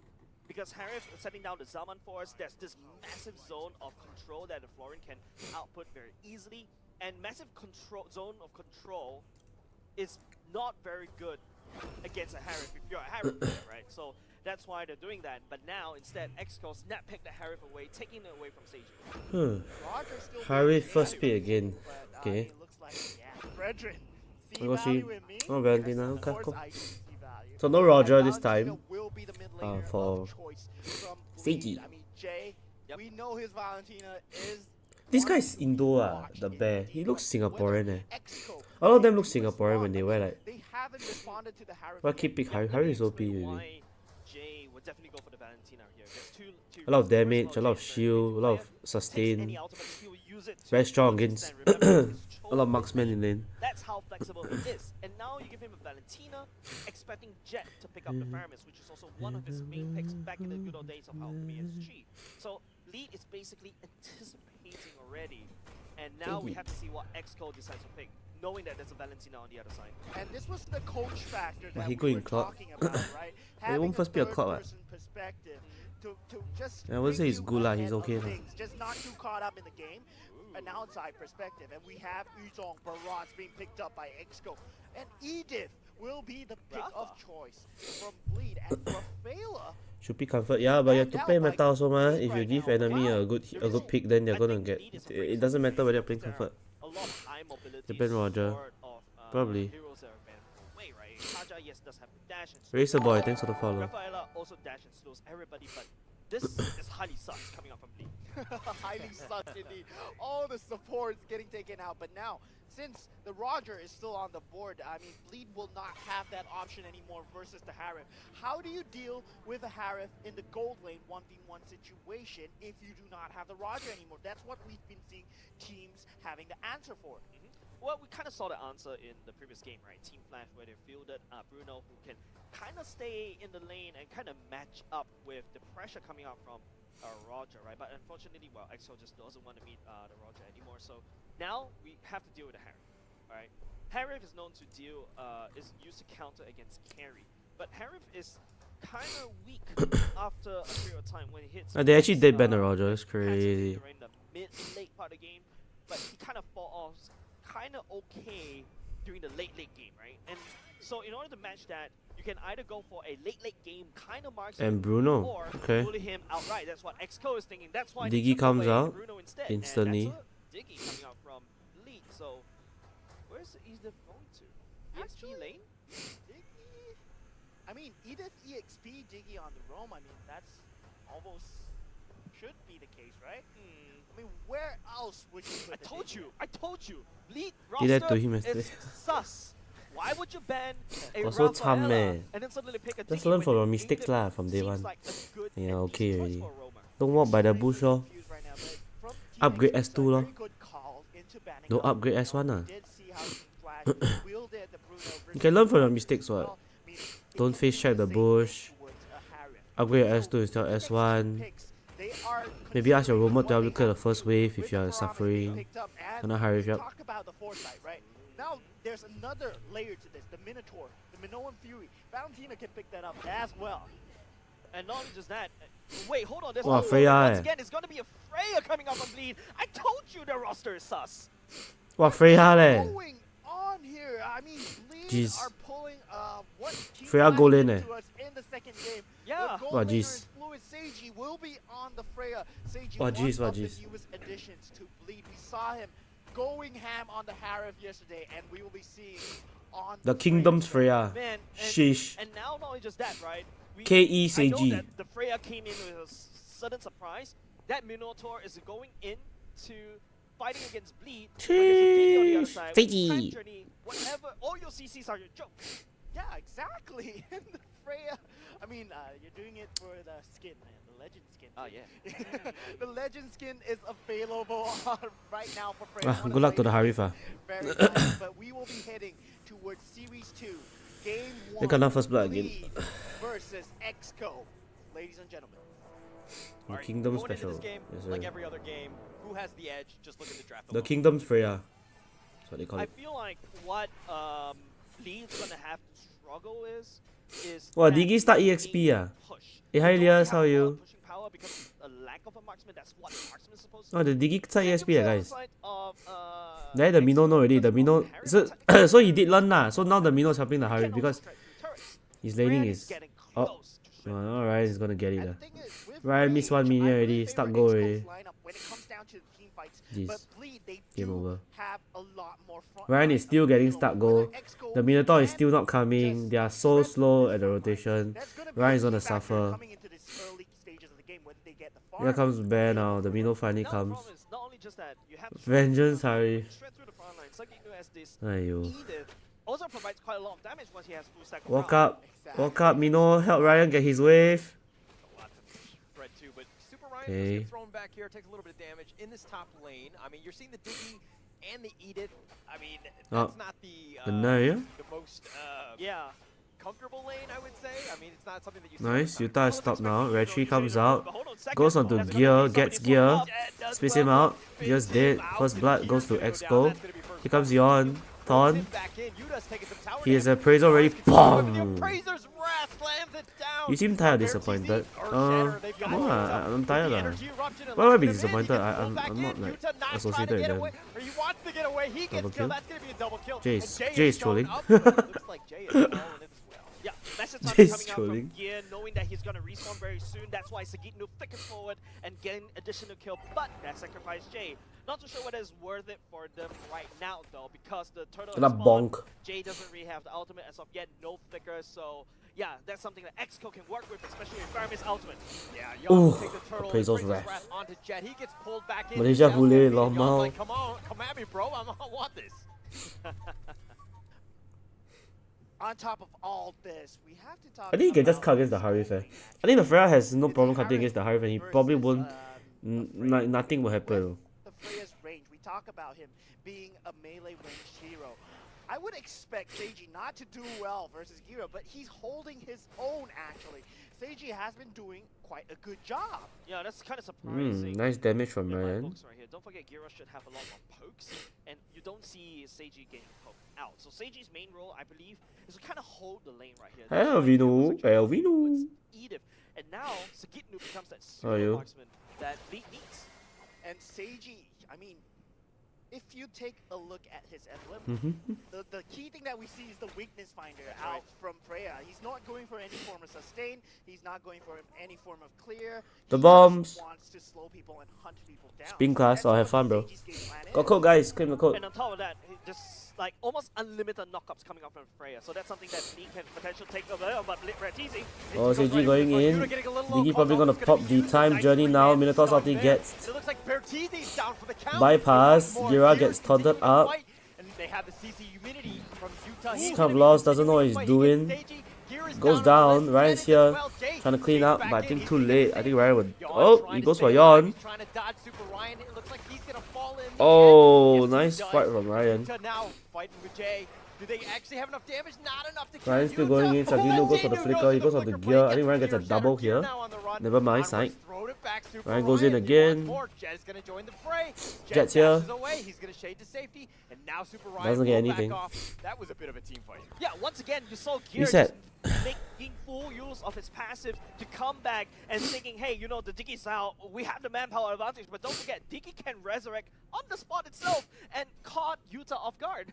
It's time and time again that this Diggy has been a thorn in to the side. Yeah, let's take a look at the replay right here, right? If you notice, it's just that amazing Faram is coming in. We're using the ultimate to kind of... Such a nice Farah ulti. I'm not sure how the Freya died actually. But something that... Oh, the I barrage. think Bleed just looked down a little bit right here, but hold on a second, it's a total fight. There's gonna be a fight here. Oh, Bertizzi flickers out of the Appraiser's Wrath. Flicker comes out from Bear TZ. Diggy pops the time journey revitalized combo. On top of that point earlier just now, Holler, is that they forgot that Utah as the Barats, yes, he's tanky boy, but he does a lot of damage, boy. Yeah, I mean, in these early stages of the game, Yuta's farm is not really relevant because the levels will be much more relevant as a Barats player, right? And with these levels, he's dealing damage, enough damage to shred through the front line. But Gear coming back up as the Diggy was the key factor to winning the extended team fight from Bleed. Yeah, I'm looking towards the late game part of it. What's Bleed's plan? In order to take down the turrets, they really have to get up close and personal. Feels like Bleed is looking to force these team fights to take down XCO and then clear the turrets. But with XCO currently right here, still holding on to a bit of a kill score and also gold lead, still not too shabby. Slightly in the favor of Bleed as of now. Not too sure how Bleed wants to escalate this game. I mean, Bleed looks like they want to brute force this mid to early game, you know? Having this Edith, Freya on the EXP and the gold lane, and Minoan Fury from Bear TZ already expended, not going to be available for next team. No, fight. he very I mean, sheesh. Bleed wants to run this down, cycle the cooldowns as much as possible. Yeah, but the stomp is going to be on point. Jan is there, but he's running in 1 versus 3. This is really not going to be a fight he continues on. He's just forward. one Fredrin! As I say this, the Brave Assault knocks Just really Bertizzi shit again. people. Oh, the cult altar in the Seiji mid gets lane. eaten, They're but gonna I look don't to think he go for dies this. because The the Black Diggy Dragon was there, the stolen along with the cult cow altar. altar. That's gonna be Nice used. fight though Seven from people XCO. They back. might, Went for the they tower. might Seiji get taking a lot of something. damage, but he wants to focus in on Seiji's Jet. too He's gonna deep, back goes off. down. Bertizzi's already down for the count. Yon Seiji's is next about on that list. Yon 25% continuing to fight HP. Utah. Somehow He's out. surviving Sagino all is of here. the Barats is insane. Primal The amount of Wrath, damage nice that Diggy flicker. is scouting it out. Super Ryan, And somehow Gira, Bleed Jet all gets there. away Diggy, with is he gonna come back and a 2 for 2. bottom lane? No, Diggy's gonna back off. Now it's gonna be a small little egg for now, but what you egg indeed coming up from Bleed 2 for 2. and chicken team fight right underneath XCO's turrets. Right now, Exco is just looking for team fights, and Lee, like what I mentioned, is brute forcing it. They're throwing macro out the window. They just want to fight. Yeah, they just want to keep fighting. They just want to keep fighting because they do have the heroes. They're suited for fighting. So many frontliners with Jay dealing damage at the back. And with that Terrify is extremely terrifying. Yeah, right? not only just that. Something that you also take note is Utah on the barrage, but hold on a second, that's also going to be a knock-up. Oh, nice escape from Yon. Domino gets out with the flicker. All 5 members still alive. Yon is up in front. He does spot him out. Nice dodge from Yon. Dodges the Daytona's welcome. Seiji popping the ulti. Kira is lost. He's dead. Caught out. That was a little aggressive and out of position. Yeah. So again, not sure why he took vengeance. Purify would be probably better. Do you fight or do you want your turret? That's what Seiji is doing, and that's how it seems like they're brute forcing it, forcing you whether you want to take a team fight, while Seiji just bum rushes down the turret like this over and over again. And we're going to see Yon always be the initiator. He's the playmaker at the moment, just running and trying to force things. Meanwhile, here will be that safety measure. Together with Jay, he has the Nether Realm always ready, and that's a key factor that's been winning them multiple team fights time and time again.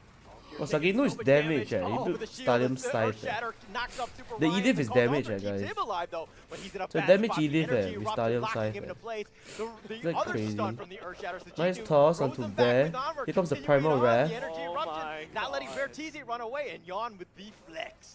It's just so crazy how Jay just outputs no damage from apart, and once his cooldown is on, he just stays away from the fight and forcing Yon to continuously do all the legwork, right? I'm here as the ultimate pressure. What I'm damage I here got? to just make sure that you have the Nether Realm, that safety net for Yon to jump in. Here we go. Oh, here comes the Like Freya. go right in for this Earth Shatter, not like letting Utah get Wow, the anywhere. straight Zero's chong down for the count as well. And Bleeder like, bless up, we got this. Farah ulti, Freya ulti, Diggy ulti, Revitalize, they run straight to them. Take the tower for free. I mean, that's It's Bleed's over. game plan at this point. And if you notice the itemization, Sagitnu has went for a Starlium site. Yeah. So more burst damage as well, and of course more survivability coming out from that item. Now Gear picks up the fleeting time. Ultimate fleeting time as well. Man, it's so got me so much time travel as well. And look at the bombs that he left behind into. It's basically pooping on your carpet and making you step onto it. And that's what Bleed wants to do. They want to take away the map control with the brute force that they had in this mid game to transition them into this late game going forward. Now that Sagitnu has the items, he's I mean, the Harif own self he will be the 自己找麻烦. marksman I don't know why he don't want to take Purify. There is a Diggy S2, a Fragile Thorn, all across the a board. Edith Now, Toss, you see and a Exco, Freya they don't CC. really Like, dare to step into. yeah, Freya If they really want to clear is like a those small mines, it has knockup. to either be Bertizi or Utah. But then and that's going to be kind of bad because Purify you will know always the be the damage right is option starting here. to scale. Look I at don't all know these what's the bombs. rationality behind 9,000 Vengeance. gold lead already. You know? won't have the farm to tank through this. Yeah.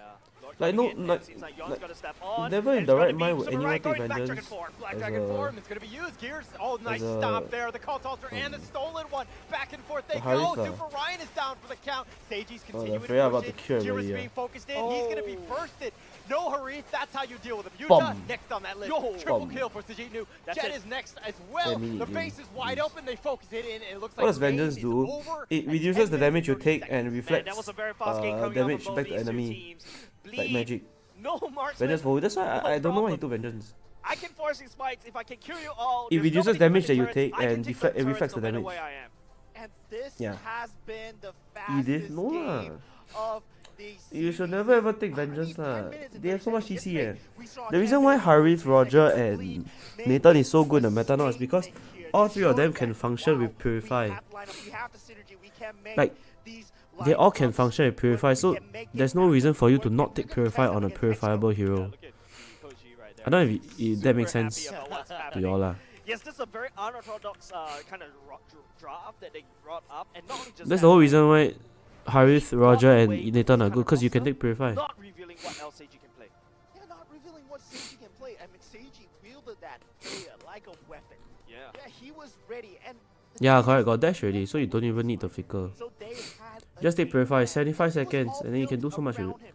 Sagitnu on the back line. I mean, he became the Sagitnu front line. is the back line Sagitnu- and the front line at the same time. Everything. He's was- the mid line. He is the presence. And I feel like, you know, it's also about the timing in the early game, right? Like how Gear abused the passive of the G to come back. I feel like the bombs was like just secondary. It's just how he's there counting down the time and telling him whether they're ready. He venges but can't deal damage at all, got what use. Yeah, that's why I'm saying, like, Harif needs to do damage by dashing. But if you don't enable the Harif to dash and you get CC, you're on the Vengeance with no point. It's like how last time people like to take Vengeance Clock, and I always tell people, why are y'all taking Vengeance Clock when the clock can't even continue to spray if he gets cancelled by CC? So it's like, all you need to do is just take Purify, you go in and then you Purify. Even if you get CC chain, at least your Purify allows you to dash one extra time, you can do one extra enhanced basic attack. Rather than you hope you take Vengeance and it deflects like a bit of magic damage back to them, it don't make sense lah.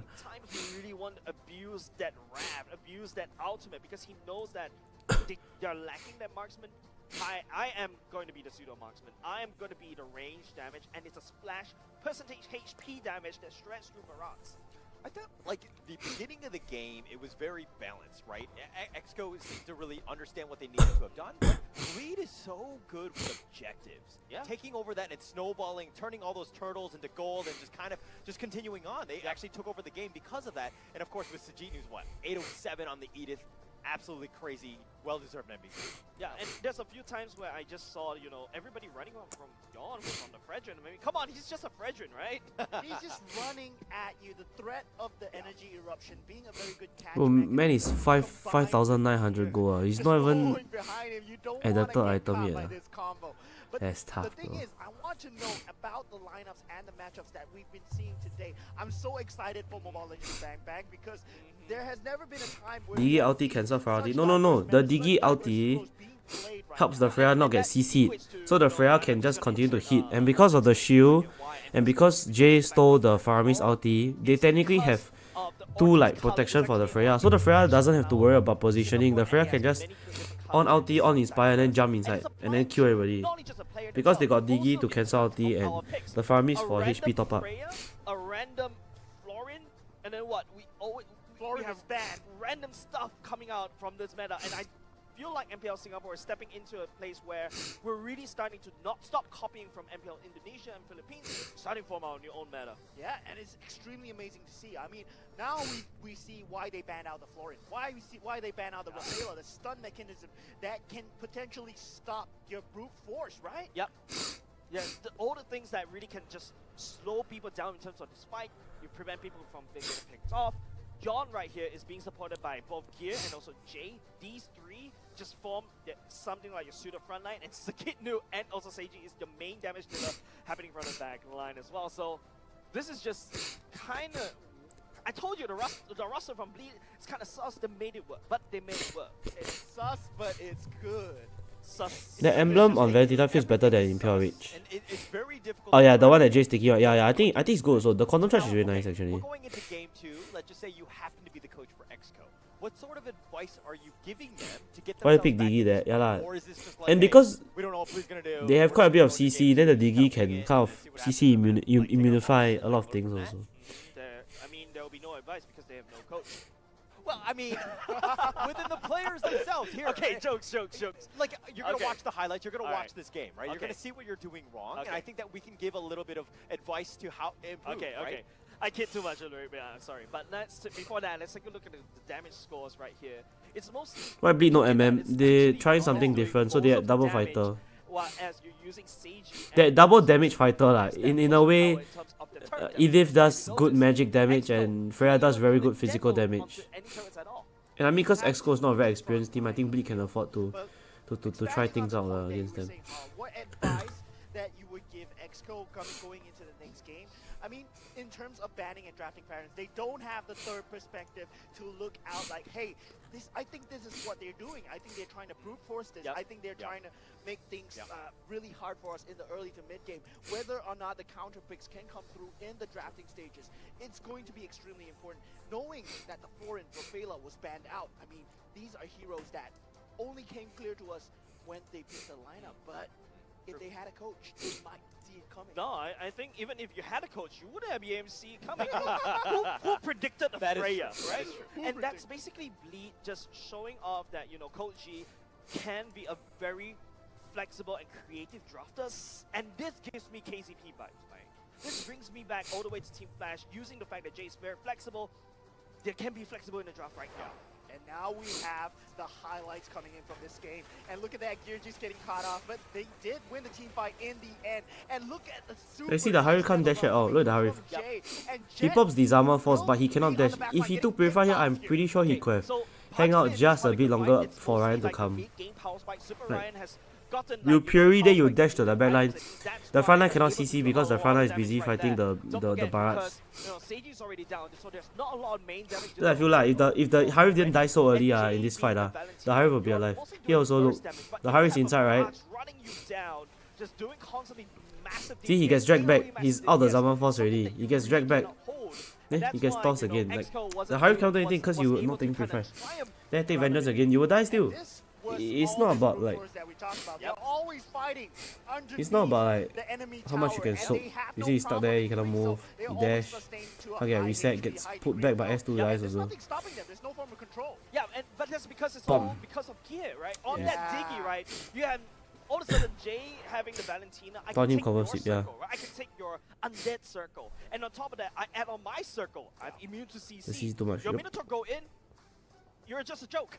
Yeah, what are you gonna do? Minnow and Fury? Oh, man. Your Minotaur, you're just dancing on your own. Jay was so good, let's be honest. Yes, right? Every Cult Altar that was there, he stole it. Almost every single team fight, if we check the highlights, I'm sure you'll see that. And that's an impressive feat to do. It's not easy to do to find the right one, especially in a messy team fight like that. I believe Jay has showcased his mechanical skills today. He is extremely good at this, but let's find out more from Professor Churros on Off the Desk. Thanks for the What's follow. going on, guys? Another episode of Off the Desk with Professor Churros. This was a very interesting draft coming up from Bleed. Exco will have no... I don't know how to say it. They don't really have an answer to this because they really haven't faced up against a draft that doesn't have a marksman. But the game changer was actually the Diggy. Notice how in the early stages of the game, Diggy was always in the EXP lane. This is because you want to push back the Super Ryan. You want to prevent him from going into the turtle in the first turtle and want to snowball from there. This was exactly the reason why you want to redirect a lot of the resources that Exco has towards that EXP lane to protect you don't have to say because you really don't have to say. So you always see like the rods going into the EXP lane. They should get keen to do it, I feel. Coming in, the Minotaur continuing to go up and give that kind of support. So we'll see that whenever a fight happens, Gear is always popping back up online in 4 or 5 seconds. Good luck for later, don't get wrecked by RSG, Bleed really like these long extended team fights. Minotaur always going up, Yuta always going up, they're teasy, there's so later gonna slap by RSG. Harith wide open to face up against Sagitnu all on his own, Seiji all on his own on that bottom side. So you know how Freya always scales up with every single ultimate level. This time around, when Seiji hits level 12, I brought my lucky charm along, fuck you lah.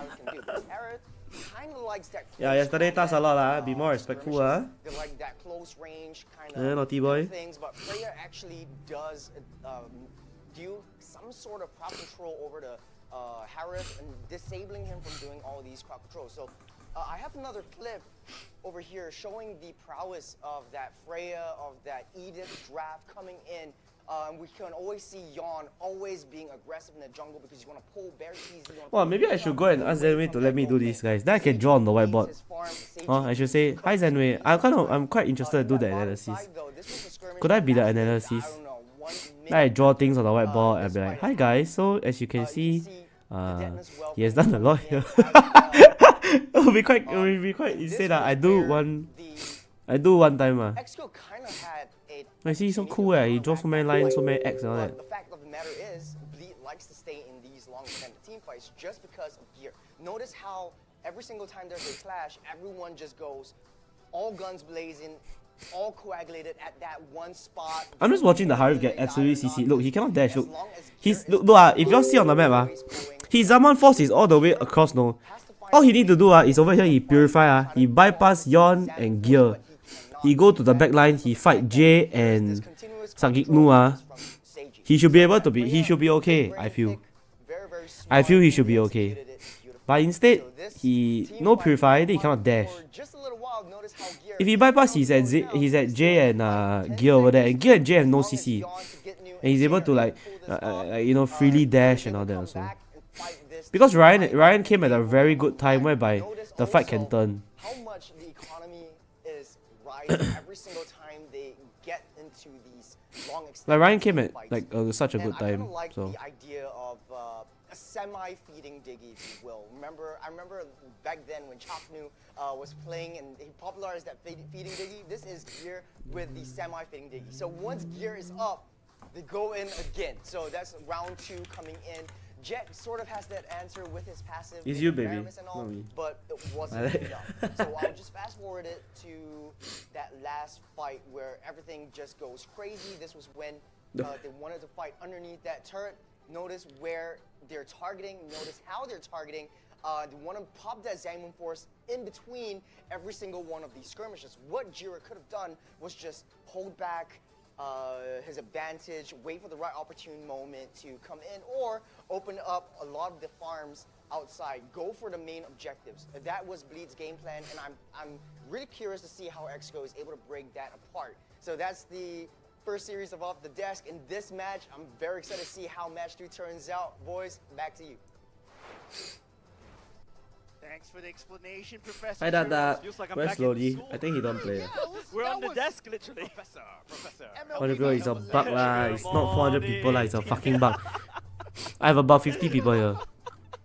Let me count. 1, 2, 3, 4, 5, 6, 7, 8, 9, 10, 11, 12, 13, 14, 15, 16, 17, 18, 19, 20, 21, 22, 23, 24, 25, 26, 27, 28, 29, 30, 31, 32, 33, 34, 35, 36, 37, 38, 39, 40, 41, 42, 43, 44, 45, 46, 47, 48, 49, 50, 51, 52, 53, 54, 55, 56, 57, 8, 9, 10, 60, 61, 62, 63, 64, 65. I got 65 people here. It's not 400. It's a fucking bug. Leave it alone. Some concerns. Like if they're gonna meet up against the top tier team, you know, even internationally. We got 60 people here. Situations where I think that you need to be careful. You don't want to pull these things out. It's because, right, I got an offer from. So as you all know, Twitch in Singapore, right, it's not run by. There's no management now.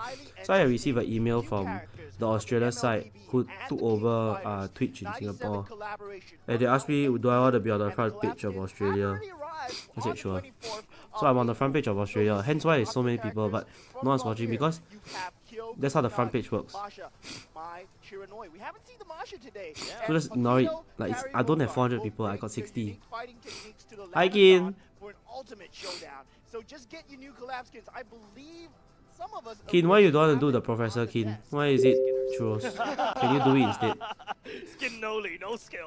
Was it you guys? Okay. No, I haven't spent. Oh, Can you yeah, take so out your Croissant, whiteboard and your pen? Croissant, Yeah, Croissant. He got it on the first 10x roll just off the pure chance without the bingo. Don't you want to be front Shout page out of him? to No, Croissant. I mean I'm grateful that I'm on front page, but Free-to-play players, having MLBB to play. Thank you. yeah. Thank you. I mean, we have to support MLBB for MLBB to support us mentally, right? Yeah. Gosh, Pete. Anyways, we're gonna go into the drafting phase right here, but I think XCO, there must be You're prof hair next week. Thank you. pulling drafting against Bleed because oh my god. Maybe Coach at my bedroom. Holy shit. draft.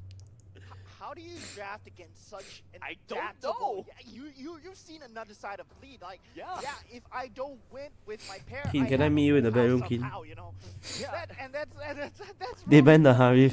They have so many facets Should to ban the themselves Roger now. right now. And EXO, we haven't I seen think them Ryan succeed. play goal lane We also haven't better. seen Yeah. them showing that they can pull off another thing that will probably throw the meta into I will oil up. Yeah, and I feel like right Lube now, up. Load up. I'm ready to go. if Freya pops up in my rank game, I know who to blame. Come on, man. I mean, Freya is Chef, bro, you shut the fuck up. the goal lane, but I was expecting that Harif Dash not nice.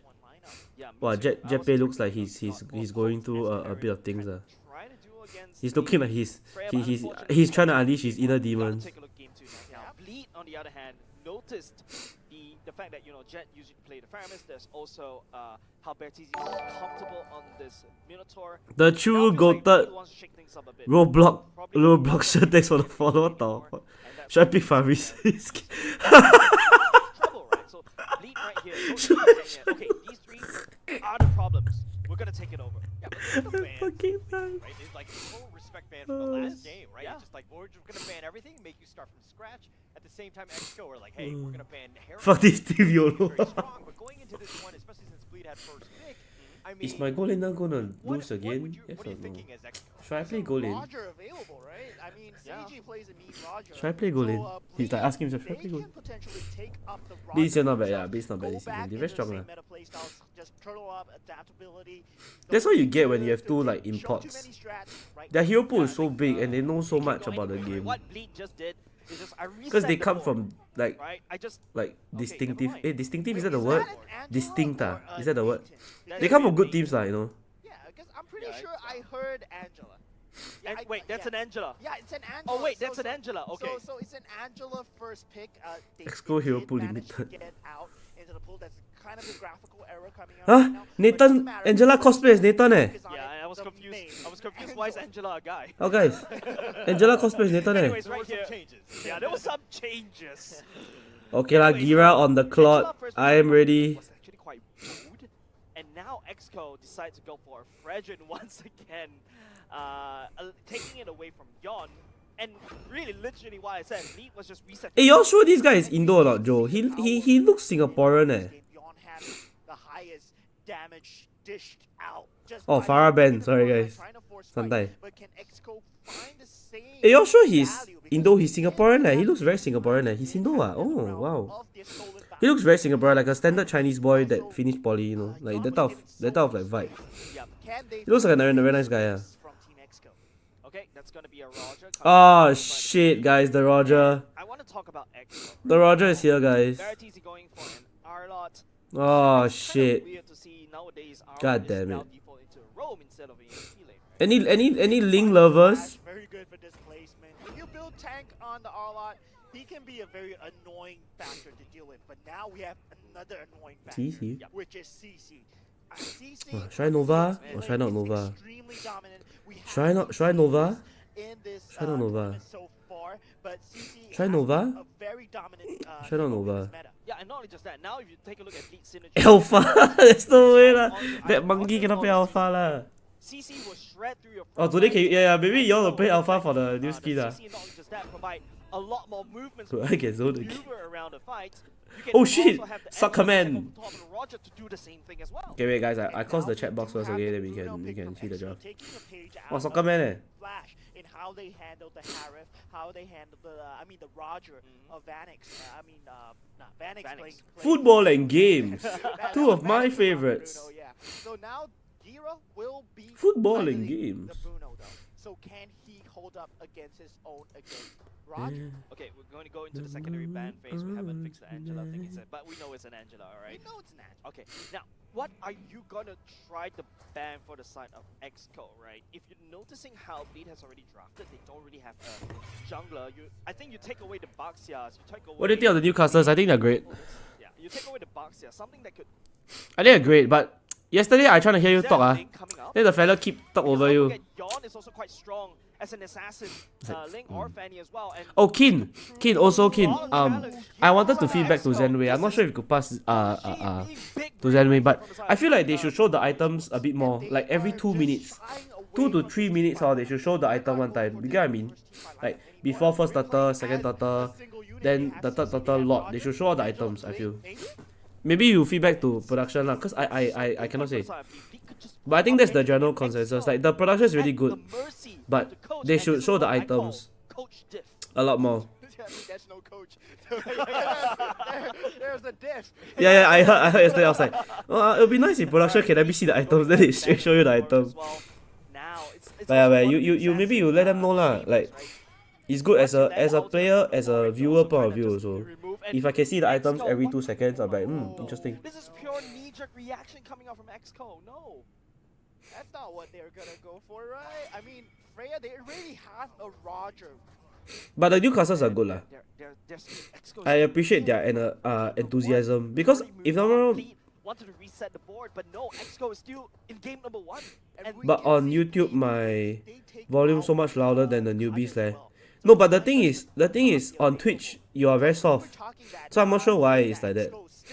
By the way, they're really good at new casters, and if I'm not wrong, they're not mlbb players, right? They have to learn, so I think for first season it's really good.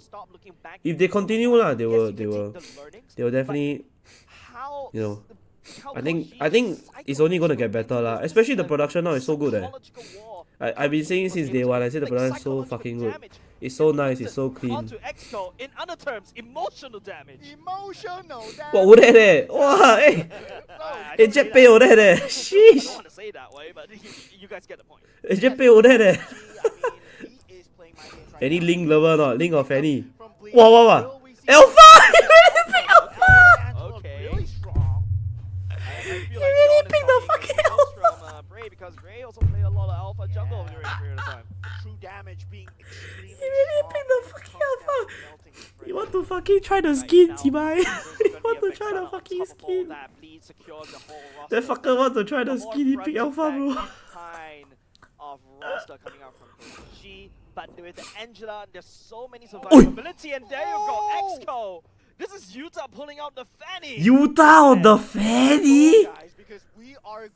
Sheesh! Utah on the Fanny leh! Wow, he see up Y'all got see or not? Y'all go and replay, he see up Wow, 来了 eh. This is gameplay, guys. Guys, lean back. Everybody sit up in your chair. Get your popcorn, get your loop, get your butthole wide open. We are going in to the land of dawn. It's 49%. It's easy. Vexana has his own peel. Blade of Utah. The ultimate and done. I can peel for myself, and that's why Vexana is so prized in terms of the picks. But here we go, ladies and gents, on to game number 2. Game number 2. Welcome to Mobile Legends. Bang bang. Oh, let's get the chat box back. Like, who is the who has the most pressure on them? Wait, did he go collector skin? Did he go collector skin? If he didn't go collector skin, there's no point he picked Alpha. Please tell me he went collector skin. Oh, he did. Okay. We can see collector skin, guys. Sandaya, guys. You can see collector skin. Pick the collector skin. This fucker. And if Yuta finds a pick before the hard guard comes off, then Exco has to fucker pick collector skin, you guys. Personally speaking, Holler, MO, I feel like Exco, the main character that needs to shine, Yuta villain arc literally is Yuta, right? Yeah. By the way, that's his old name. Yuta really needs to do the necessary assassination to stop, Seiji or even Jade to snowball, and he needs to snowball himself, and we need to see that's not looking good, by the way, Yuta. Yeah, I mean, if anything, if you're on the Fanny, you want as much space as possible. You want to farm, but as I say that, they go for Pirtizi, he goes right for gear, he's just going to back off for now, but, Utah needs space to farm, right? And we talk about lineups, we talk about matchups, but we haven't talked about laning. So when CC, she's laning, he's not going to have a good time at all. And if in terms of laning, Bruno just only can hold its own. Actually, Jet's a very nice name. So it all falls Jet's a very nice name. I think Jet's a very cool name. Hey, what's your name? My name is Jet. Good point coming out from you, Mo. It's just very that cool. Exco is having 2 losing lanes in a sense, right? So it revolves around the mid lane, the mid trio, Yuta, Bertizi, and also Jet to perform something, anything, as the turtle will be spawning within 4 seconds. Gonna be close. I mean, Fanny's going back in. Utah wants to get healed up for this one. It's gonna be a situation where, can they get the pull off? We're gonna have to see. Yeah, but right now we're supposed to see a more aggressive Utah, right? You go with the lethal ignition. Oh, yo. There's a lot of damage, Jet. Oh, Ryan. Flicker 不是这样 flicker 的哈 Ryan. 小心哈 Ryan. Yeah, no Jet, no ultimate. Yon's gonna take this turtle for free. It's a lose-lose scenario for Exco already in the 2nd minute mark. And the key thing down there was Wow, what happened to the Fanny? Why he's so low HP? Earlier than Jet, and Jet is still level 3. Yeah, Still suffering, but the energy eruption. Any alpha ulti? Wanna see the ulti? Any alpha ulti? Dashes over the wall. That Fenrir, or sorry, the Oh, okay. Fiend is gonna go down. Okay, now your orange buff is getting stolen away. On but the no, bottom John comes back in once again, Super Ryan. Oh, Try. the 2 damage. No way. Oh my gosh. The flex, the level 4 to what? Level 6 from Yon. You're having a little bit of a jungle diff at this point. Jungle diff. We talk about coach diff, and now it's a jungle diff as well. Yeah. You're gonna And Seiji goes down on the bottom lane. Gear being focused here. The cables Hey, away. get up. Jiro Hey, get up. Vertizi getting very low. Vertizi's gonna be left for dead. Jiro will FF go again next save barely get mental. back to safety. Can you forfeit MPL? Like it's a genuine question. Like, could y'all just like, I don't play, I give them the win, then y'all just stay in base until 6 minutes, then surrender? It will just look very bad on y'all, right? It will just look very bad on y'all because y'all play on world stage, right? I mean, not world stage, but like, y'all playing on live stream, right? It will just look very bad, huh? But in theory, could someone do it? Like, all 6 of them, all 5 of them just stay in base and say, you know what, fuck, I don't play already. You take lethal ignition, hoping to snowball in the early game. You need to try to gank a lot of goal lane, but we don't see it going up against Seiji. When even though Seiji as a Roger usually Hey guys, but say real, this alpha skin a bit meh. you don't see the ganks. Right. That's starting to hurt Exco. Vertizi taking so much damage. He's getting killed by Yon, Oh, what but the hell is Yon that? will fall in the end. They did have cannot 4 lah. members of Exco, Must so play that's a win for them. They're gonna take whatever Damn. thing they can get. Got punish, oh, got punish one. Okay, but Yon should be up just in the right time for the turtle fight. Jet needs to go and refresh right now. Sakitu is not letting them. Okay, all right, Bleed. They're just gonna dive your towers. They've got the Eternal Guard. They don't care. They're gonna take everything from you and not be scared. And the thing is, with the Fanny pick, Fanny requires some time before she can ramp up and get some kills. And the thing is, Bleed, No, there's no time. they have already You have points started at the just always on controlling point, just good. everything, because with their matchups, they are very favorable in 1v1s, 2v2s, anything. As long as we win the lanes, we will win the game. That's the game for them. Yep. Oh, Yuta having a lot of trouble, so much damage, Holler. All right. Oh, sorry guys. Painful to watch. It is. Guys, sorry I about my get lead. angry because when I see Fannies not really getting their farm, Yeah. they're usually on my team. Hey, that's relatable. I'm a walking Fanny, actually. I don't know how to use the cables to this day. I've been playing Mobile Legends since Yo, Charles' favorite hero. But anyways, it's really None other than interesting Angela. to watch. I agree Pop. with you, and oh, Hero. Wow, flicker liao. Oh, nice one, though. Bongkan. They turned it around. Wow, Yuta! Finally. And he finally gets that Let's kill. go, Mikasa. 102. Mind you, they've gotten something, so Geary is down to the count. But Yuta with the steel Yeah, cables. but Vertizi, that was a good final slash. That potential win back lead. Oh, but no, what the hell, he Lee died? comes How? back in with a fence. Seiji! oh man, Seiji Seiji, just wants like a it. He's pounce. gonna take it, and he gets away scot-free because Jay takes the tower damage. Bleed on Wow, another let level. that pop like one time die. Bleed Right? just surviving the storm with the Angela. Still having Hey guys, the but hard do y'all guard agree that this hero. collector skin for Alpha a bit And L? the hard guard Not just me, right, committed guys? I prefer the evil one, Yeah, it's the villain one, not just me, guys. I'm gonna say it's over already. The 6-minute I think them You man. gotta believe, right? I think it's Exco. You're playing. What? It's a very Right. difficult situation. Think the collector skin not them man. This one, like I mean, the animation is very cool. I like the snakes, but like the ulti got no like, looks like an ED skin. Any sort of empty This stream is an ultra graphic, I believe so. tries to get going is, he needs to get All back star to or villain the Moskov, game. of course I mean, villain he hasn't Moskov died, ah. so he's done good with that, but he Oh. hasn't had enough time to really farm. But the thing is, with Bleed, they have a lot of answers. They have the Angela if the target prioritization on Fanny. And there we go. Oh Nice shit, two-man on Yon coming from another they're level. fucking They do dead some ah. Jet. He's gonna be down. Sage Oh will take that shit, one, they're but all he dead ah. does Oh fall my as god. well. But Vertizi, So I sucking no dice lah, but Yeah, but in the meantime, you Yeah. also see the fan Yuta trying to assassinate Jay right oh no, here. like a pounce, It's a little like a bit too pounce. slow, Oh and no, he it's not even immediately like a gets pounce. knocked It's down. Yon with the Paula double. And Mo, I'm having headache Maybe right 2-0. it's I think so. painful. It's one of those things where I think in Bleed, you kind of are in the driver's seat. You can do a little spam recall because you're feeling so good, right? It's gonna be a slow roll for Yon is not Bleed. 0-3-4. Yeah, he's not. He's Yeah, 3-1-2. They have so much map Sheesh. control. They have too much already. I mean, But I mean, like what they FMM kind said of lah, get a like wash with Seiji the on the difference 1v1. between He did get his community farm, he did get and his Hades cross, MPL but is the so thing is, different. Seiji It's is really now so 3-1. different.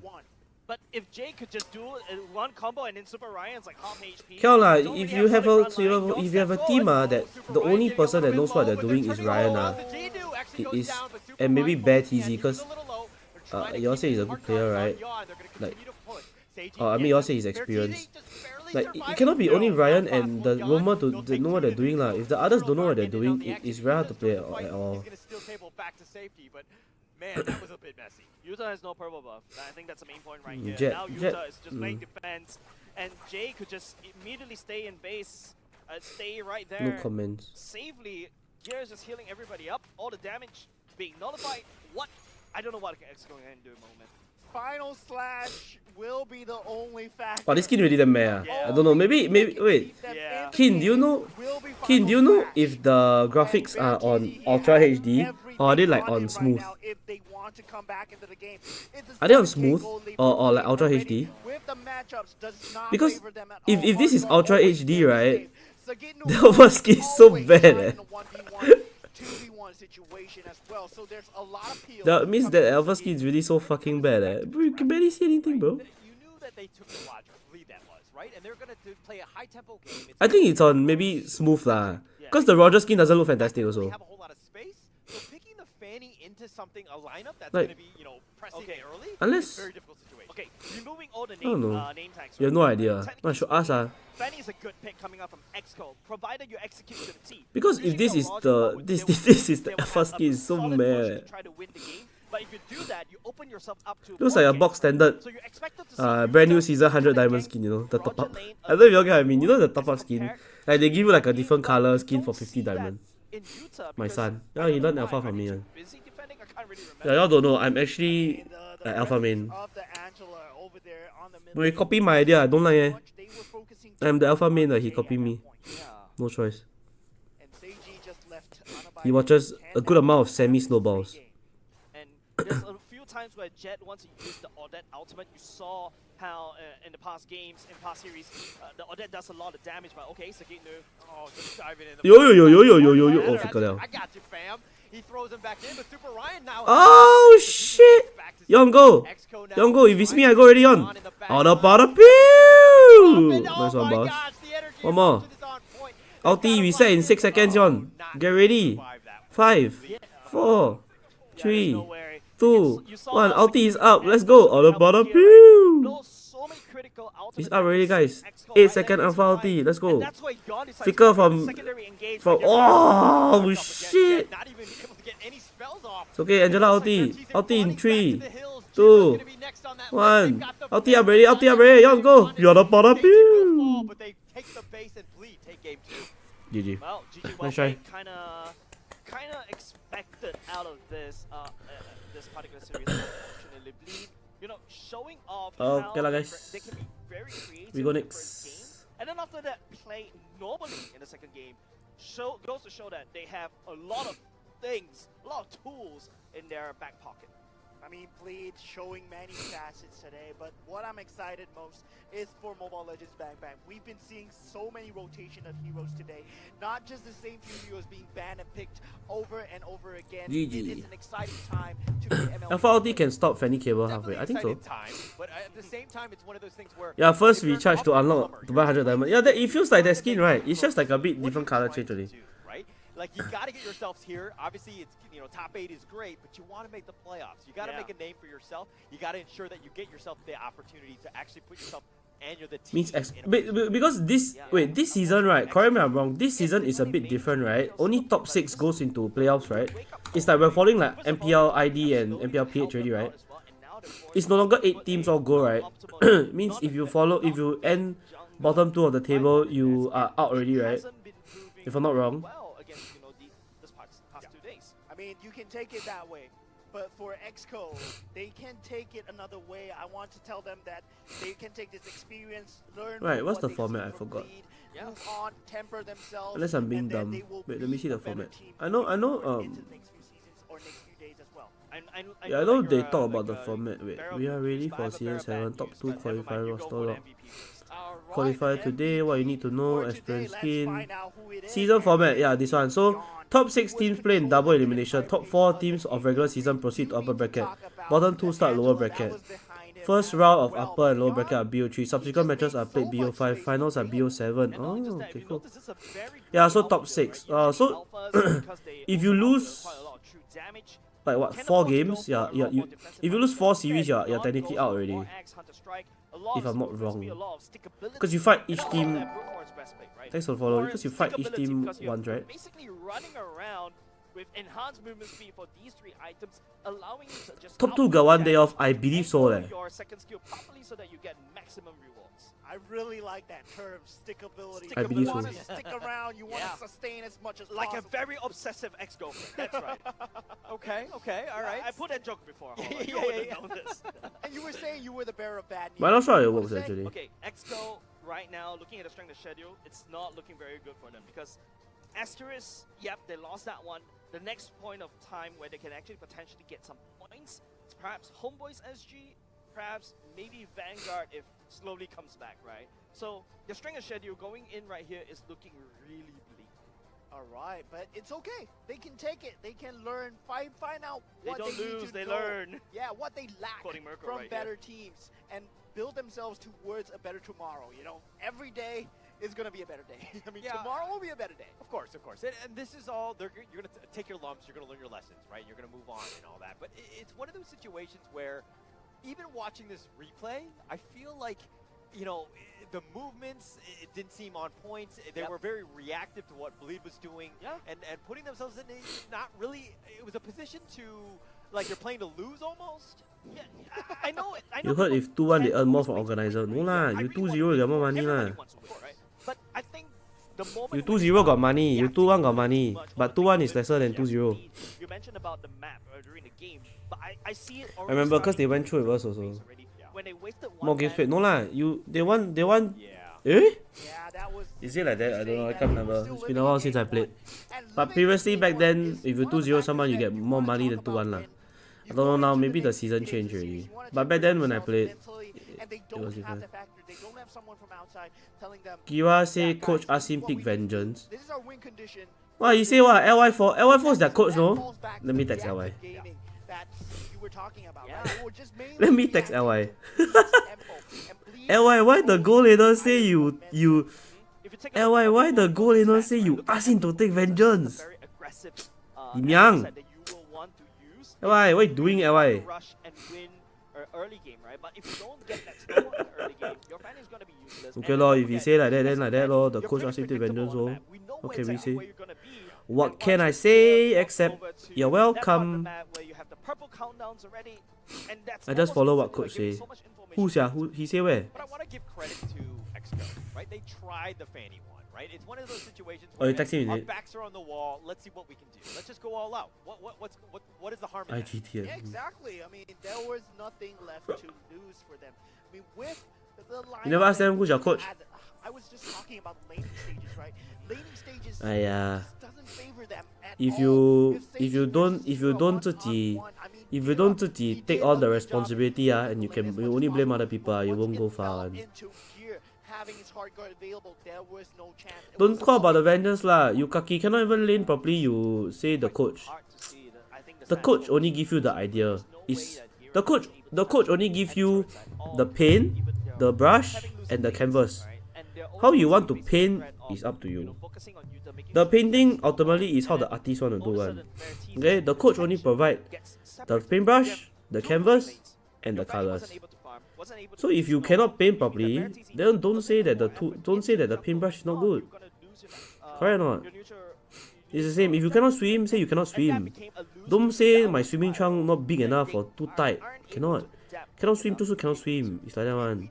Like me, I tell you all, I cannot swim. That's why I at home huh? That's why I never go play what. I mean, I'm not in the water what. I swimming at home what. It's true. Because I'm not good. That's why I'm here. But it's okay. Actually, this one not bad also. Hey, my check. Oh, God. My nose. This one damn funny from Jay like serious.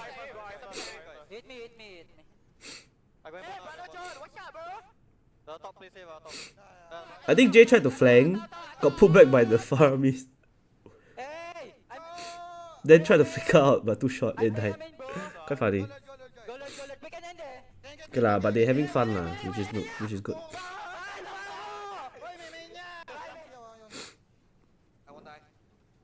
This Odette ulti was very good, by the way. It nearly turned the fight, but wow, flicker ulti like a pounds. Damn.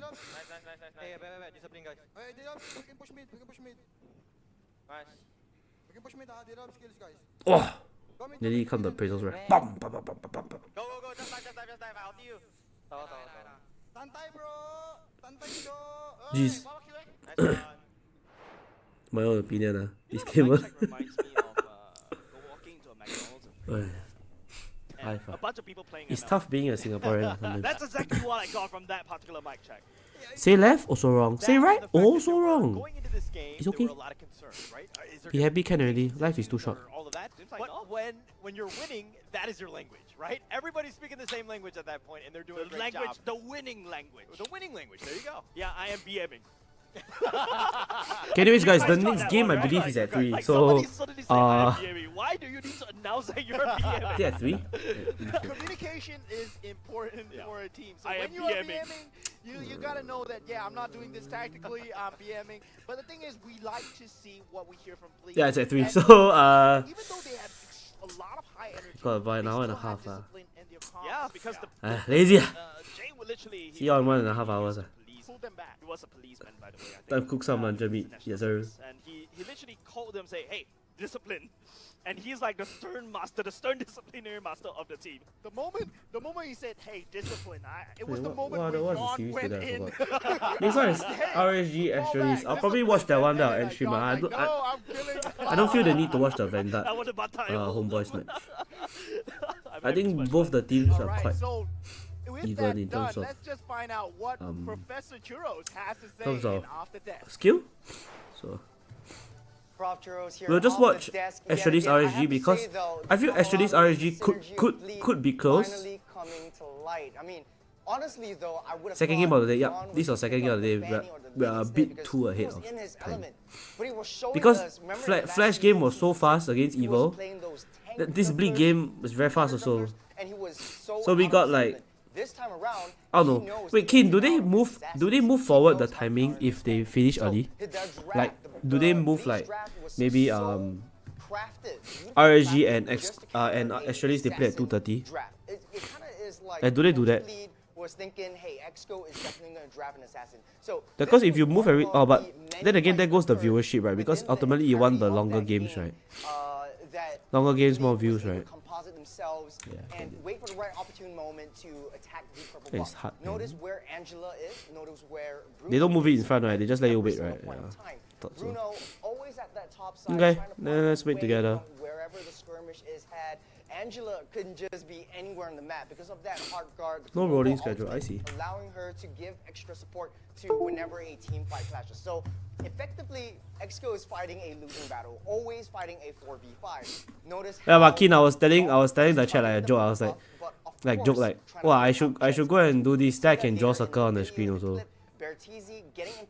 They should have like Youngin do it. I don't know if you get me. They should have Youngin like do all this. I think he'll be such a good analysis. He stand there, he can explain so many things, give you all coaching, he can draw lines. It's so fun.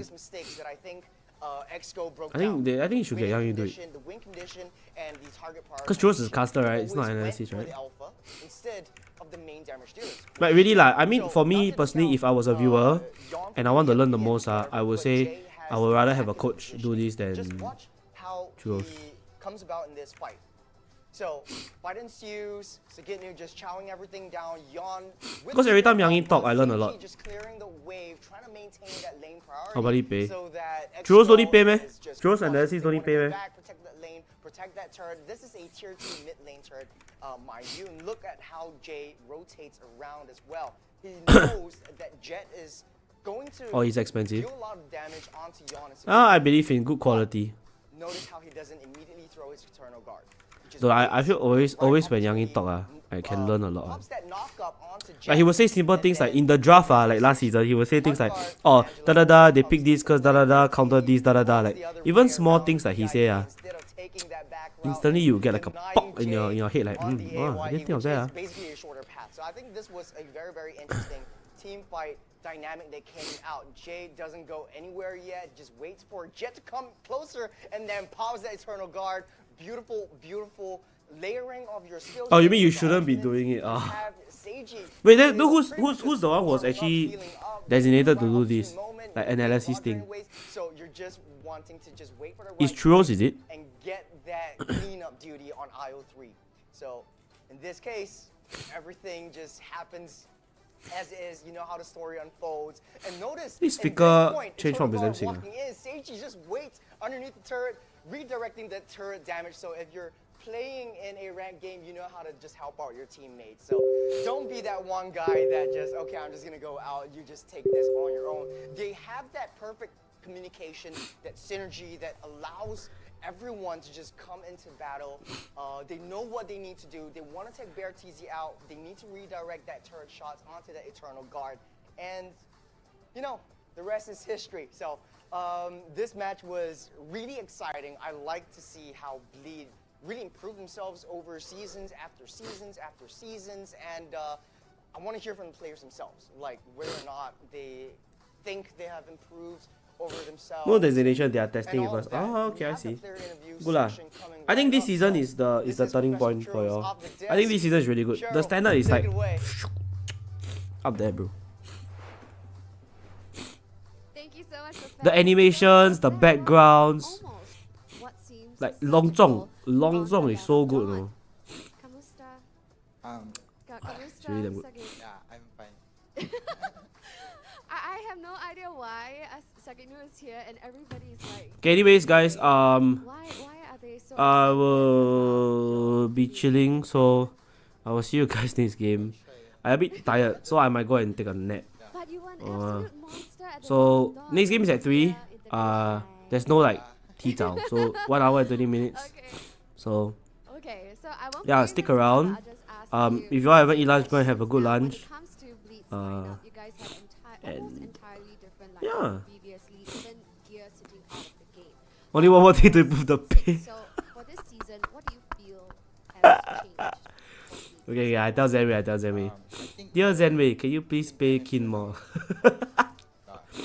He need to take me out for dinner. Maybe you up to 5 digit. What's a little bit different? Sheesh. Good, in your opinion. Because we're listening to each other. Okay, see you all later. Those who haven't eat dinner, dinner. Those who haven't eat lunch, go eat lunch, yeah? Okay? Okay. Amazing. See ya. So when it comes to you know, your experience, you're decked when it comes to, you know, your experiences playing pro. So do you prefer playing with really experienced players, like for example what you did in season 6, or you prefer, you know, working with young blood like this team? I prefer with like mix with young blood and experienced player. So you're the old blood, then other people young blood. Yeah, because they listen when I teach them. Like they listen very carefully, and then like if they listen right, we can win the game. Yeah. Okay. So also I would like to ask, what is your favorite in-game emote? Emote? Yeah. What's your favorite one? I like I like kadang-kadang. Kada-kada. Yeah, the one the cat. Yeah, on Aura. Then Santai. Santai. Yeah. So I asked for 1, you give 3. Very good. Yeah. Just kidding. But thank you so much, Thank Sakitnu, you. for this interview segment. And that was Sakitnu, guys. Hello. Amazing. Thank you. Thank you. Selamat po. Thank you. Wonderful. He's still like reeling in for that very intense interview. I guess I was really scary, but I promise I'll do better. But yes, guys, that was Sagitnu right here from Bleed Esports. Definitely pulling out wonderful stops over at the Land of Dawn in their brand new revamped roster. Bleed Esports is definitely one to watch, but let's not forget, we also have match 3 coming up in just a few moments time. Now match 3, we're going to be seeing the likes of RSGSG going up against Asteris. Now these are 2 teams now decked out with a full lineup of young blood hungry for a win. So stick with us and join us for match 3 coming up soon.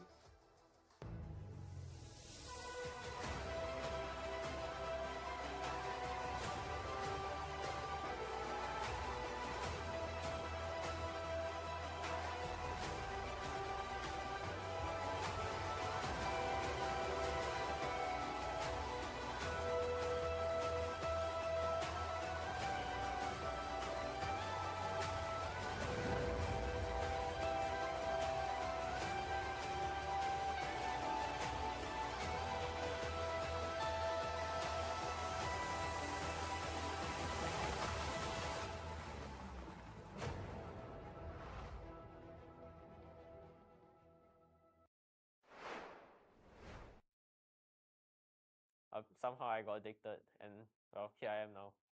Now that we got to know like your pro scene, what about your personal life? Talk about like your parents. I know Sayla, your parents are very supportive. I was there at the back of Sunset. Like you remember that scene? Bro, I still get a chill. So your parents are very supportive, right? Like tell me more about them. How supportive are they in your pro scene journey? I mean initially, before I just started, they were not supportive at all lah, because like I think it's like a typical Asian thing like you like saying gaming and you want to do it as a career and they'll be like cannot lah. How to do it, yeah, something like that. But then like after they see that I really enjoy the game, like the whole process and everything, they started to be very supportive.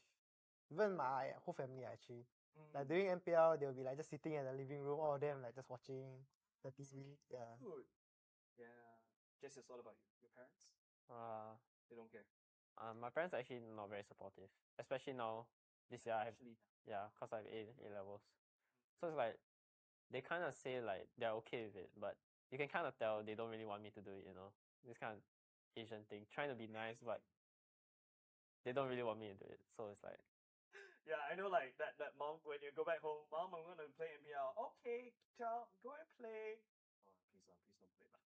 Something like that. Yeah, you can kind of tell. Yeah, but is there any way that you think that you can convince them to support you or?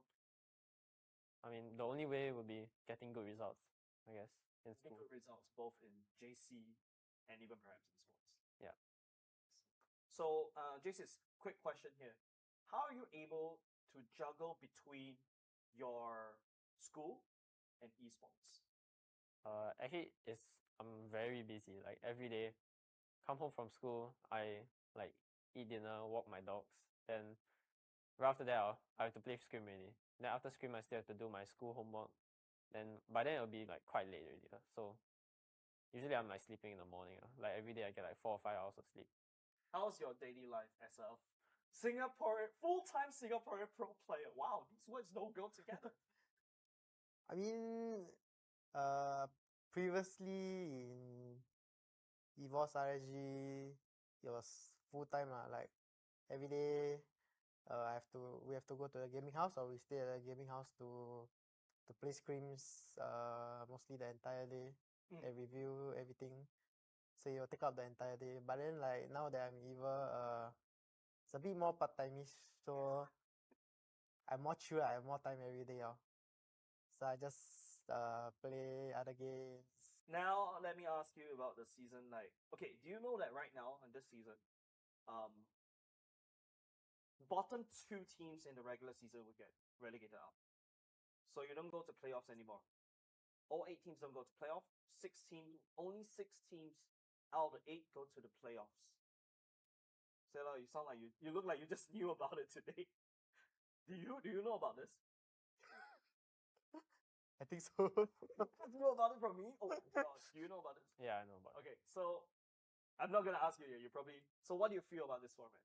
I think it's better. Playoffs will be shorter, so yeah. Shorter so that I have more time to study. No lah, one day won't really mean much also. Yeah, true. Yeah. Then, what about you, Sayla? Now that you know that this is a situation, what does it feel like? Feels the same to me, I guess. You're always going to go to the playoffs anyway. Yeah, I guess so. That's confidence. Confidence. Right now, especially JC's, right? I think this is a kind of interesting question that I want to ask. Hades himself actually said that you are one of the biggest threats in Team Evo last season. Alright? Do you feel that way? That you're one of the biggest threats in Team Evo last season? Last season? Yeah. When you were the mage, the mid lane. I think I was just any other average mid laner, honestly. So you're actually quite good. But do you know your fans, or do you have fans this based on your seasons? No, not yet. But do people approach you to say hi, want to take photos with you? No, never. Never? Yeah. Who do they usually take photos with? Powerful. Powerful, hogging all the spotlight. Okay. Well, now it's gonna be Sayla, so. Come on, don't sell yourself short, Jesus. Come on, don't sell yourself short. Okay, then I bounce it back to you, Sailor. How does it feel when a person walks up to you, hey, can I take a photo with you? I'm naturally very shy, so when people ask me, of course I'm happy, but like at the same time I'm very shy to take photos. But how does it feel like legit, like starting to have like recognition from like your EVOS days to now? Like I feel like I made it, like at least I'm doing something that how do I say it? Like getting recognition for my skill, I guess. I see. Okay. So it's more like recognition, appreciation from the fans. Yeah. So now, if you have something that you want to tell your fans right now, in this particular season, because of your special circumstances, what would you say to them? You debated everybody. I mean, I didn't mean to debate because I got debated myself when I woke up. So I was equally or more confused. Why? Because I didn't know that I will appear the level there. But if there's one thing I would say is, no matter which team I go, like I hope that my fans will support me and my team. Yeah. Okay. What about you, Jesus? I don't have any fans, so I can't really say anything about it. Fans right now. Okay, imagine I'm your fan. Okay. I'm his fan. I'm his fan. And there we go, 2 fans. Okay, what would you say to them? What would I say to them? I hope we continue to support Evil. Yeah. Can you name me your top 3 teams in MPL Singapore this season based on what? Based on the name on paper, definitely Flash will be there. Yep. The other 2, maybe Vanguard, because I heard that their imports are pretty good. Vanguard, okay. Well, hold on, let me think what Key to Bleed. Bleed? Yeah. We're putting Bleed back on the map. Yeah. Okay, top 3. Flash, maybe RSG, and I think Asteris will be quite good actually. Asteris. Okay, that's cool. That's interesting. Then now let's go for your bottom 3 teams. Can I say bottom 2? Because I think the rest of them are quite equal. Okay, yeah. I think Homeboys and Exco probably my bottom 2. Like no offense to them though. No offense. Not taken. They'll prove you wrong. They'll prove you wrong this season, alright? That's the whole point. Bottom 2, basically they're gonna get relegated out. Yeah. Sela, what about you? Homeboys. Okay, since you say Esco, I'll make it different. Astralis. FMM is there, bro! You sure about that? It's okay. It's we are. I don't want to be friends with you. We are friends outside, but we're enemies in game. Oh, yeah. I love that. I love that. Okay, cool. Now, we talk about teams. Now I want to talk about the players in MPL Singapore. Top 3 players of MPL Singapore. Let's start with Jesus first. Actually, the ones that gave me the most trouble were Bray and Dairy. Those 2 I can remember. Bray and Dairy? Yeah, those 2 gave me a lot of trouble. What about one more? One more. I mean, probably Hades. He's definitely the most mechanically gifted. I like both of them and they're saying each other. Okay, that's good. Okay, then Sela, what about you? Still 3, can I name more? Sorry? Can I name more than 3? Wow, you want to go to the top 10? Go ahead. Top 10 greatest hits of Sela. I wouldn't say until top 10. But, okay, Diablo, Bray, Gear, Potato, JPL. That's basically Adam, all his past teammates. Adam, Hades, Lozzy. Hold on, my brain's a bit laggy. He's already at top 8. Roy. Oh, Roy, okay. Oh, yeah. Cannot say one team, right? No. Okay, last one. No, I say Sela. Go give it to... Say himself. 505. Wow, 505. Yeah. Haven't heard that name. He probably retired right now, but how was it facing him back when you were fighting against Asteris? We were like basically rivals. Yeah. How was that rivalry? Like, you guys like Pretty intense in game. pretty intense. Outside we are friends. Yeah. Intense in game. What do you think? If I can give you $1 million right now, what would you retire esports? Okay, what if I can give you $1 million right now? Invest it, I guess. Too logical. Jesus, you're a very logical person. Okay. Okay, say lah. I'll do the same. Oh boy! that was my answer in my brain. It's so logical. Okay, Ken. Alright, then right now, how is powerful like in real life? Like what is his character? Let's ask Jesus. He's quiet, but somehow still very charismatic. He's quietly charismatic. Yeah. And then one more.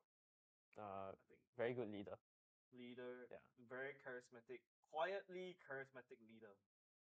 It's like he doesn't talk much, but whatever he says has like that power to it, you know. Like you'll listen to it. Yeah. That's cool. Okay, what about Sayla? Me? Yeah. Is it gonna be the same or do you have another different perspective?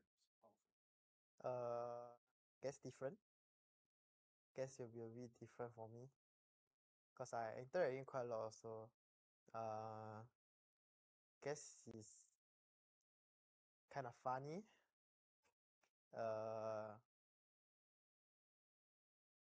Funny. A bit of trollish.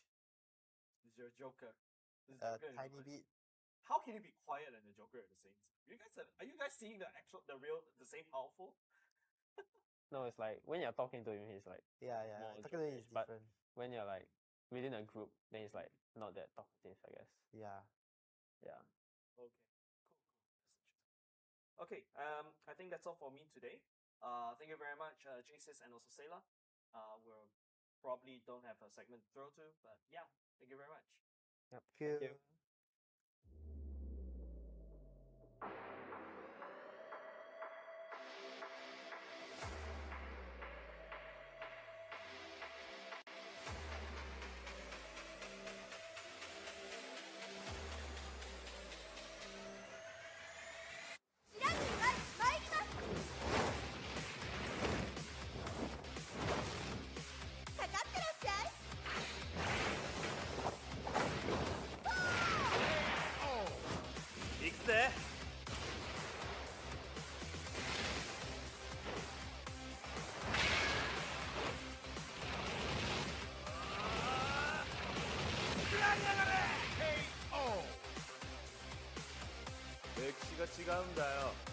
Hey, come on.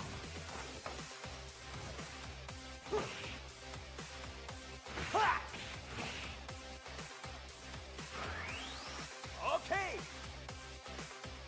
Power Gazer.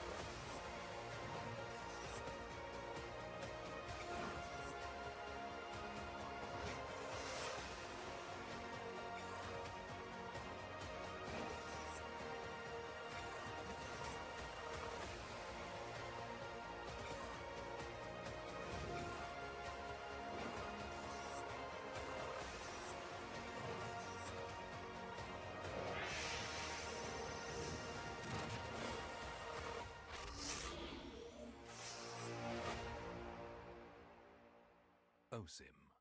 I've never seen the face before. 应该是 Vanguard 的 My God. 你猜啦，你猜。 Huh? No way. Unless I get wrong also lah. No way. You don't know that. I really don't know. Oh, I know this one. I know this one. I know this one. I know this one. I know this, bro. I know this guy. Huh? That's so familiar, bro. What's his name? You know or not? Okay. You think from which team first? Oh. Okay.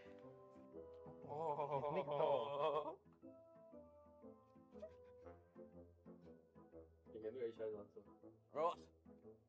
Bro, what? Bro, that's Nick. He looks like Nick, bro. Yeah, it actually does. 2, 1. 3, 2, 1. Correct. 3, 2, 1.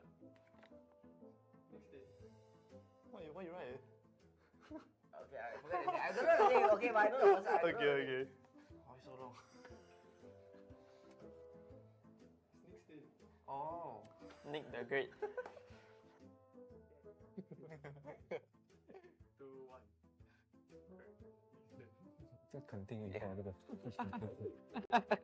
Who look like him? Who is this guy? What's that? I think it's this guy. I think this one. CG, Saki. I think this is Sengit. You're no cure. He this, I don't know. Hey, baby photo, you never know. Yes. As a main player. He didn't play before. Wait. Oh, what team? What will I put if I don't know the... The team that Nick always talk about. Okay, correct answer is Gil. Huh? 3, 2, 1. Answer is Gil. Huh? I was thinking Gil, but they don't look like Gil eh. Try let's go. Huh? What? Is he I got enough idea already. Bro! Oh, because get indoor show. This one I really don't know. Cannot tell. Oh, cannot tell eh. 2, 1. Actually, Gil. 2, 1. This is Gil. Okay lah, it looks like Actually got slight resemblance. Yeah. 2, 1.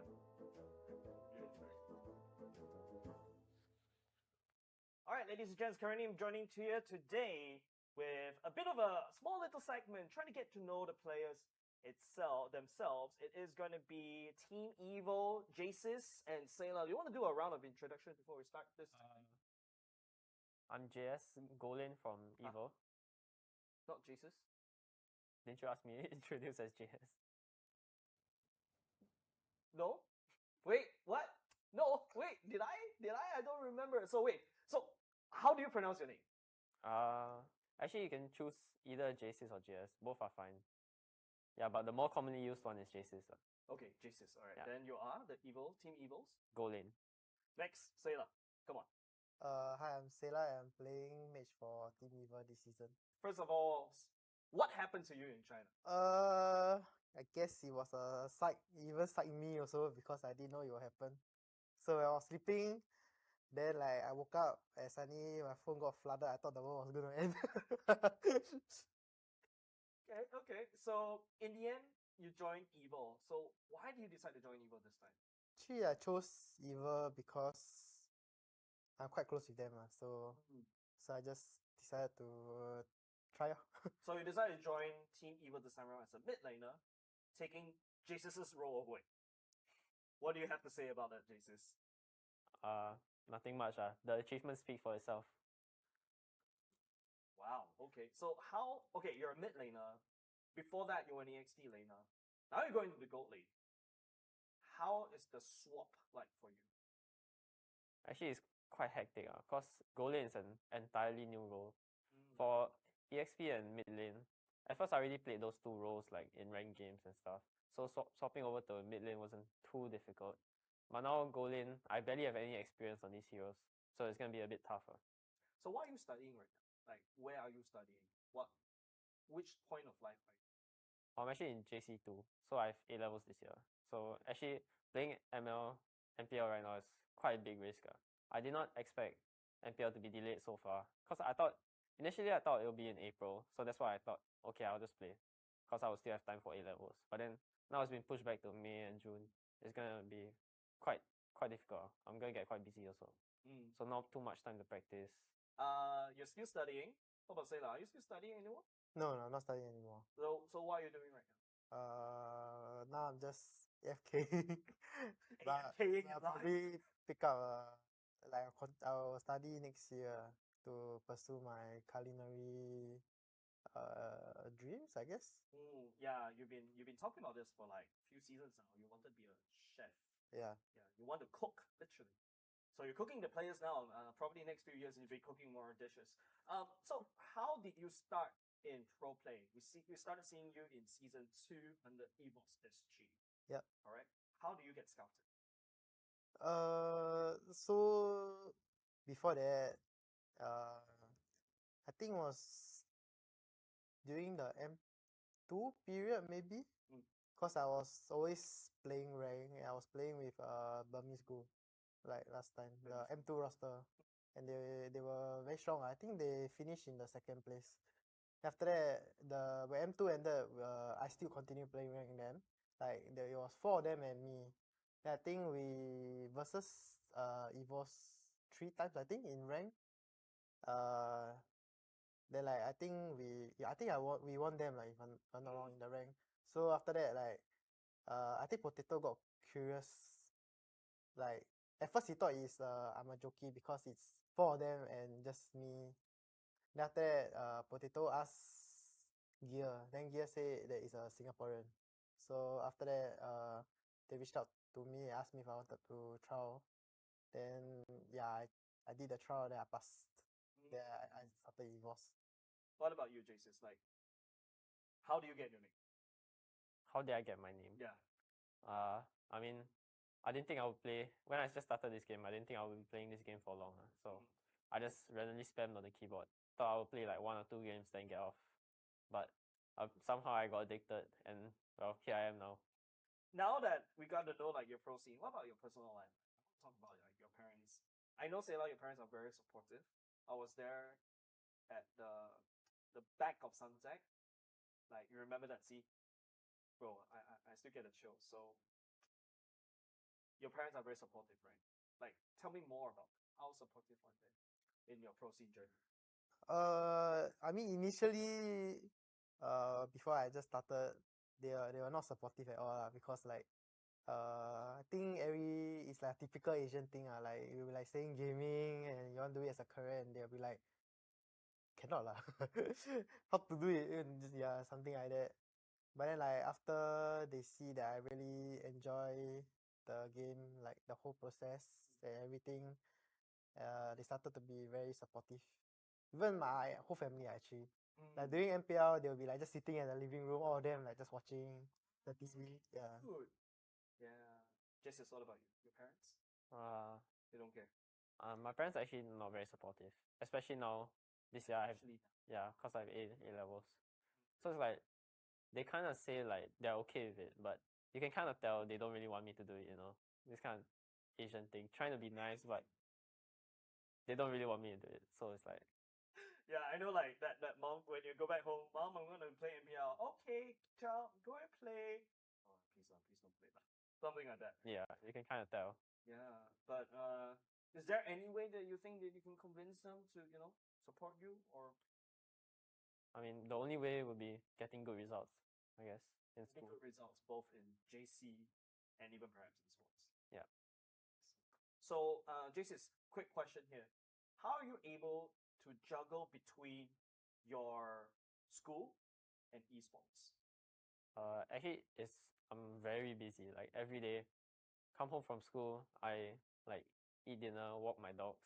Then right after that, I have to play Scrim already. Then after Scrim, I still have to do my school homework. Then by then it'll be like quite late already. So usually I'm like sleeping in the morning. Like every day I get like 4 or 5 hours of sleep. How's your daily life as a full-time Singaporean pro player? Wow, these words don't go together. I mean, previously in EVOS RSG, it was full time like every day. We have to go to the gaming house, or we stay at the gaming house to play scrims mostly the entire day and review everything. So it will take up the entire day. But then like now that I'm EVA, it's a bit more part-time-ish, so I'm more chill. I have more time every day. So I just play other games. Now let me ask you about the season. Like, okay, do you know that right now in this season, bottom 2 teams in the regular season will get relegated out. So you don't go to playoffs anymore. All 8 teams don't go to playoffs. Only 6 teams out of the 8 go to the playoffs. Sailor, you sound like you look like you just knew about it today. Do you know about this? I think so. You know about it from me? Oh my gosh, do you know about this? Yeah, I know about it. Okay, so I'm not gonna ask you yet. You probably. So what do you feel about this format? I think it's better. Playoffs will be shorter, so yeah. Shorter so that I have more time to study. No lah, one day won't really mean much also. Yeah, true. Yeah. Then, what about you, Sailor? Now that you know that this is a situation, what does it feel like? Feels the same to me, I guess. Because you're always going to go to the playoffs anyway. Yeah, I guess so. That's confidence. It's confidence. Right now, especially JC's, right? I think this is a kind of interesting question that I want to ask. Hades himself actually said that you are one of the biggest threats in Team Evil last season. Right? Do you feel that way? That you're one of the biggest threats in Team Evil last season? Last season? Yeah. When you were the mage, the mid lane. I think I was just any other average mid laner, honestly. So you're actually quite good. But do you know your fans, or do you have fans this based on your seasons? No, not yet. But do people approach you to say hi, want to take photos with you? No, never. Never? Yeah. Who do they usually take photos with? Powerful. Powerful, hogging on the spotlight. Okay. Well, now it's gonna be Sailor, so. Come on, don't sell yourself short, Jesus. Come on, don't sell yourself short. Okay, then I bounce it back to you, Sailor. How does it feel when a person walks up to you, hey, can I take a photo with you? I'm naturally very shy, so when people ask me, of course I'm happy, but like at the same time I'm very shy to take photos. But how does it feel like legit, like starting to have like recognition from like your EVOS days to now? Like I feel like I made it, like at least I'm doing something that how do I say it? Like getting recognition for my skill, I guess. I see. Okay. So it's more like recognition, appreciation from the fans. Yeah. So now, if you have something that you want to tell your fans right now, in this particular season, because of your special circumstances, what would you say to them? You debated everybody. I mean, I didn't mean to debate because I got debated myself when I woke up. So I was equally or more confused. Why? Because I didn't know that I would appear the level there. But if there's one thing I would say is, no matter which team I go, like I hope that my fans will support me and my team. Yeah. Okay. What about you, Jesus? I don't have any fans, so I can't really say anything about it. Fans right now. Okay, imagine I'm your fan. Okay. I'm his fan. And there you go, 2 fans. Okay, what would you say to them? What would I say to them? I hope we continue to support Evil. Yeah. Can you name me your top 3 teams in MPL Singapore this season based on what? Based on the name on paper, definitely Flash will be there. Yep. The other 2, maybe Vanguard, because I heard that their imports are pretty good. Vanguard, okay. Well, hold on, let me think what Key to Bleed. Bleed? Yeah. We're putting Bleed back on the map. Yeah. Okay, top 3. JC, what about you? Top 3 teams? Yeah, I think Flash, maybe RSG, and I think Asteris will be quite good actually. Okay, that's cool. That's interesting. Then now let's go for your bottom 3 teams. Can I say bottom 2? Because I think the rest of them are quite equal. Okay. Yeah, I think Homeboys and Exco probably my bottom 2. Like no offense to them though. No offense. Not taken. They'll prove you wrong. They'll prove you wrong this season. All right, that's the whole point. Bottom 2, basically they're going to get relegated out. Yeah. Sayla, what about you? Homeboys. Okay, since you say Esco, I'll make it different. Astralis. FMM is there, bro. You were sure about that. It's okay. It's we okay. are I don't want to be friends with. we are friends outside, but we're enemies in game. Oh yeah, I love that. I love that. I love that. Okay, cool. Now we talk about teams. Now I want to talk about the players in MPL Singapore. Top 3 players of MPL Singapore. Let's start with Jesus first. Actually, the ones that gave me the most trouble were Bray and Davey. Those two I can remember. Bray and Mary. Yeah, those two gave me a lot of trouble. What about one more? Just one more. I mean, probably Hades. He's definitely the most mechanically gifted. I like both of them and they're saying each other. Okay, that's good. That's good. That's good. Okay, then Sayla, what about you? Still 3, can I name more? Sorry? Can I name more than 3? Wow, you want to go to the top 10? Go ahead. Top 10 greatest hits of Sayla. Let's Okay, I go. wouldn't say until top 10, but okay, Diablo, Bray, Gear, Potato, JPL. That's basically Adam, all his past teammates. Adam, Hades, Lozzy. Hold on, my brain's a bit laggy. He's already at top 8. Roy. Oh, Roy, okay. Oh, yeah. Cannot say own team, right? No. Okay, last one. Not say Sayla. Go give it to Say himself. 505. Wow, 505. Yeah. Haven't heard that name. He probably retired by now, but how was it facing him back when you were fighting against Asteris? We're like basically rivals. Yeah. How was that rivalry? You guys like Pretty intense in game. pretty intense. Outside we are friends. Yeah. Intense in game. What do you think? If I can give you $1 million right now, what would you? Retire esports.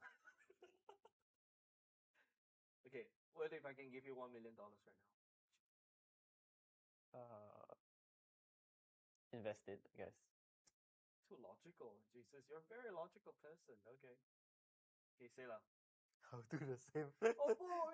that was my answer in my brain. It's so logical. Okay, Ken. Alright.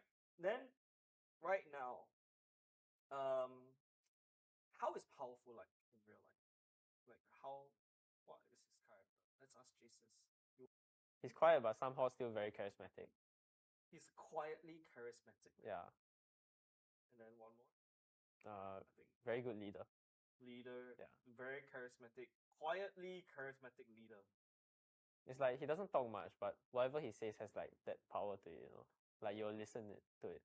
Yeah. That's cool. Okay, what about Sayla? Me? Yeah. Is it gonna be the same or do you have another different perspective? Guess different. Guess it'll be a bit different for me. Cause I interact in quite a lot also. Guess he's kind of funny.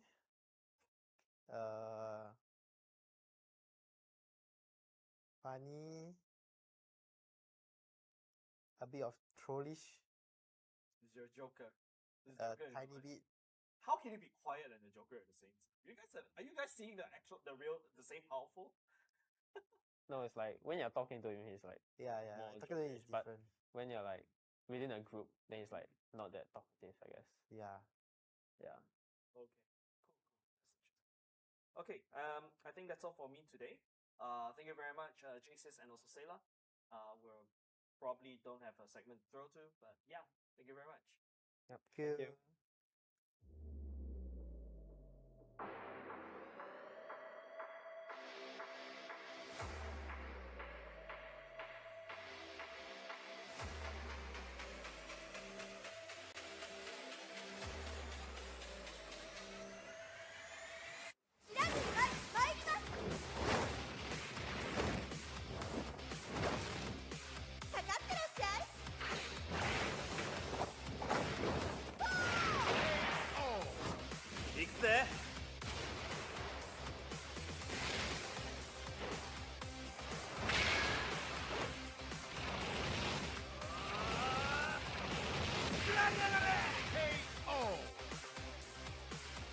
맥시가 지가운다요. Hey, come on, come on.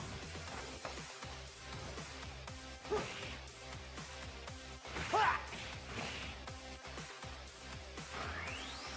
Okay. Power Gazer!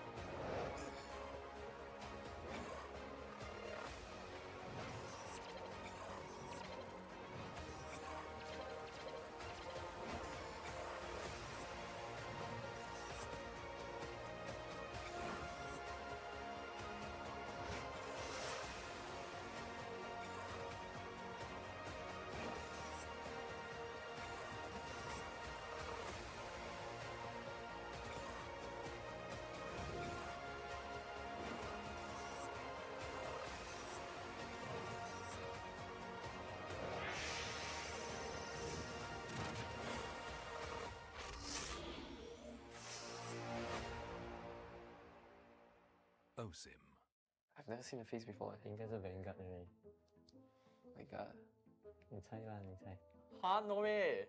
Eh, unless I get wrong also lah. No way. That's you don't know that. I really don't know. Oh, I know this one. I know this one. I know this one. I know this one. I know this, bro. I know this guy. Huh? That's so familiar, bro. What's his name? You know or not? Okay. You think from which team first? Oh. Okay. Oh. You can do each other answer. Bro, what? Bro, that's Nick. He looks like Nick, bro. Yeah, it actually does. 1. 3, 2, 1. Correct. 3, 2, 1. Next day.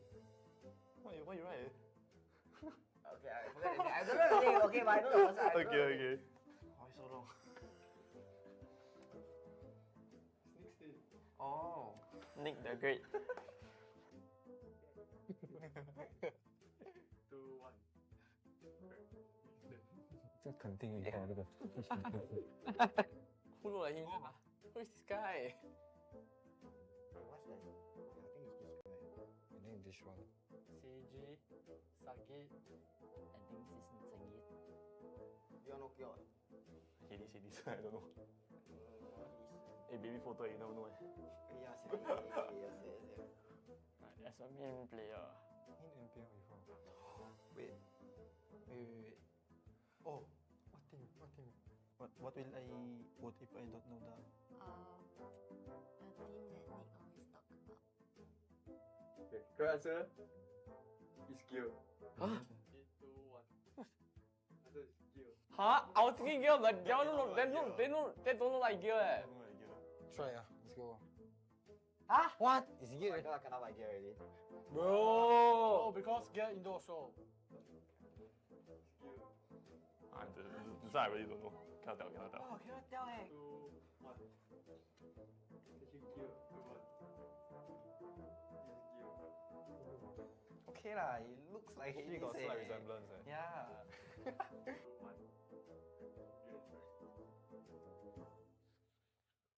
Alright, ladies and gents, currently I'm joining to you today with a bit of a small little segment trying to get to know the players themselves. It is going to be Team Evo, Jasis, and Sayla. Do you want to do a round of introduction before we start this? I'm JS Golin from Evo. Not Jasis. Didn't you ask me to introduce as JS? No? Wait, what? No, wait, did I? I don't remember. So how do you pronounce your name? Actually you can choose either JSIS or JS. Both are fine. Yeah, but the more commonly used one is JSIS. Okay, Jasis. Alright, Yeah. then you are the Evil, Team Evils. Golin. Next, Sayla. Come on. Hi, I'm Sela. I'm playing mage for Team Eva this season. First of all, what happened to you in China? I guess it was a psych. It even psyched me also because I didn't know it would happen. So when I was sleeping, then like I woke up and suddenly my phone got flooded. I thought the world was gonna end. Okay. So in the end, you joined Evil. So why did you decide to join Evil this time? Actually, I chose Evil because I'm quite close with them, so I just decided to try. So you decided to join Team Evil this time around as a mid laner, taking Jesus' role away. What do you have to say about that, Jesus? Nothing much. The achievements speak for itself. Wow. Okay. So how? Okay, you're a mid laner. Before that, you were an EXP laner. Now you're going to the gold lane. How is the swap like for you? Actually, it's quite hectic cause gold lane is an entirely new role. For EXP and mid lane, at first I already played those two roles like in ranked games and stuff. So swapping over to mid lane wasn't too difficult. But now gold lane, I barely have any experience on these heroes, so it's gonna be a bit tougher. So what are you studying right now? Like, where are you studying? Which point of life are you? I'm actually in JC2, so I have A levels this year. So actually playing MPL right now is quite a big risk. I did not expect MPL to be delayed so far, cause initially I thought it would be in April, so that's why I thought, okay, I'll just play, cause I will still have time for A levels. But then now it's been pushed back to May and June. It's gonna be quite difficult. I'm gonna get quite busy also. So not too much time to practice. You're still studying. What about Sayla? Are you still studying anymore? No, I'm not studying anymore. So what are you doing right now? Now I'm just AFK. but I'll probably pick up I'll study next year to pursue my culinary dreams, I guess. Yeah, you've been talking about this for like few seasons now. You wanted to be a chef. Yeah. Yeah, you want to cook literally. So you're cooking the players now. Probably next few years you'll be cooking more dishes. So how did you start in pro play? We started seeing you in season 2 under EVOS SG. Yeah. All right. How do you get scouted? So before that, I think it was during the M2 period maybe, because I was always playing rank. I was playing with Burmese Group, like last time, the M2 roster, and they were very strong. I think they finished in the second place. After that, when M2 ended, I still continued playing rank then. Like it was 4 of them and me. Then I think we versus EVOS 3 times, I think, in rank. Then like I think we won them, like if I'm not wrong, in the rank. So after that, like I think Potato got curious. Like at first he thought I'm a jockey because it's 4 of them and just me. Then after that, Potato asked Gear. Then Gear said that it's a Singaporean. So after that, they reached out to me and asked me if I wanted to trial. Then yeah, I did the trial. Then I passed. Then I started EVOS. What about you, Jason? Like, how do you get your name? How did I get my name? Yeah. I mean, I didn't think I would play when I just started this game. I didn't think I would be playing this game for long. So I just randomly spammed on the keyboard. Thought I would play like 1 or 2 games, then get off. But somehow I got addicted, and well, here I am now. Now that we got to know like your pro scene, what about your personal life? I want to talk about like your parents. I know, Sayla, your parents are very supportive. I was there at the back of Sunset. Like, you remember that scene? Bro, I still get a chill. So your parents are very supportive, right? Like, tell me more about how supportive in your procedure. I mean initially, before I just started, they were not supportive at all because like I think it's like a typical Asian thing. Like you like saying gaming and you want to do it as a career, and they'll be like, cannot lah. How to do it? And just, yeah, something like that. But then like after they see that I really enjoy the game, like the whole process and everything, they started to be very supportive. Even my whole family actually. Like during MPL, they'll be like just sitting in the living room, all of them like just watching the TV. Yeah. Good. Yeah. Jess, what about you? Your parents? They don't care. My parents are actually not very supportive, especially now. This year I have, cause I have A levels. So it's like they kind of say like they're okay with it, but you can kind of tell they don't really want me to do it. This kind of Asian thing, trying to be nice, but they don't really want me to do it. So it's like, yeah, I know, like that mom when you go back home, Mom, I'm gonna play MPL. Okay, child, go and play.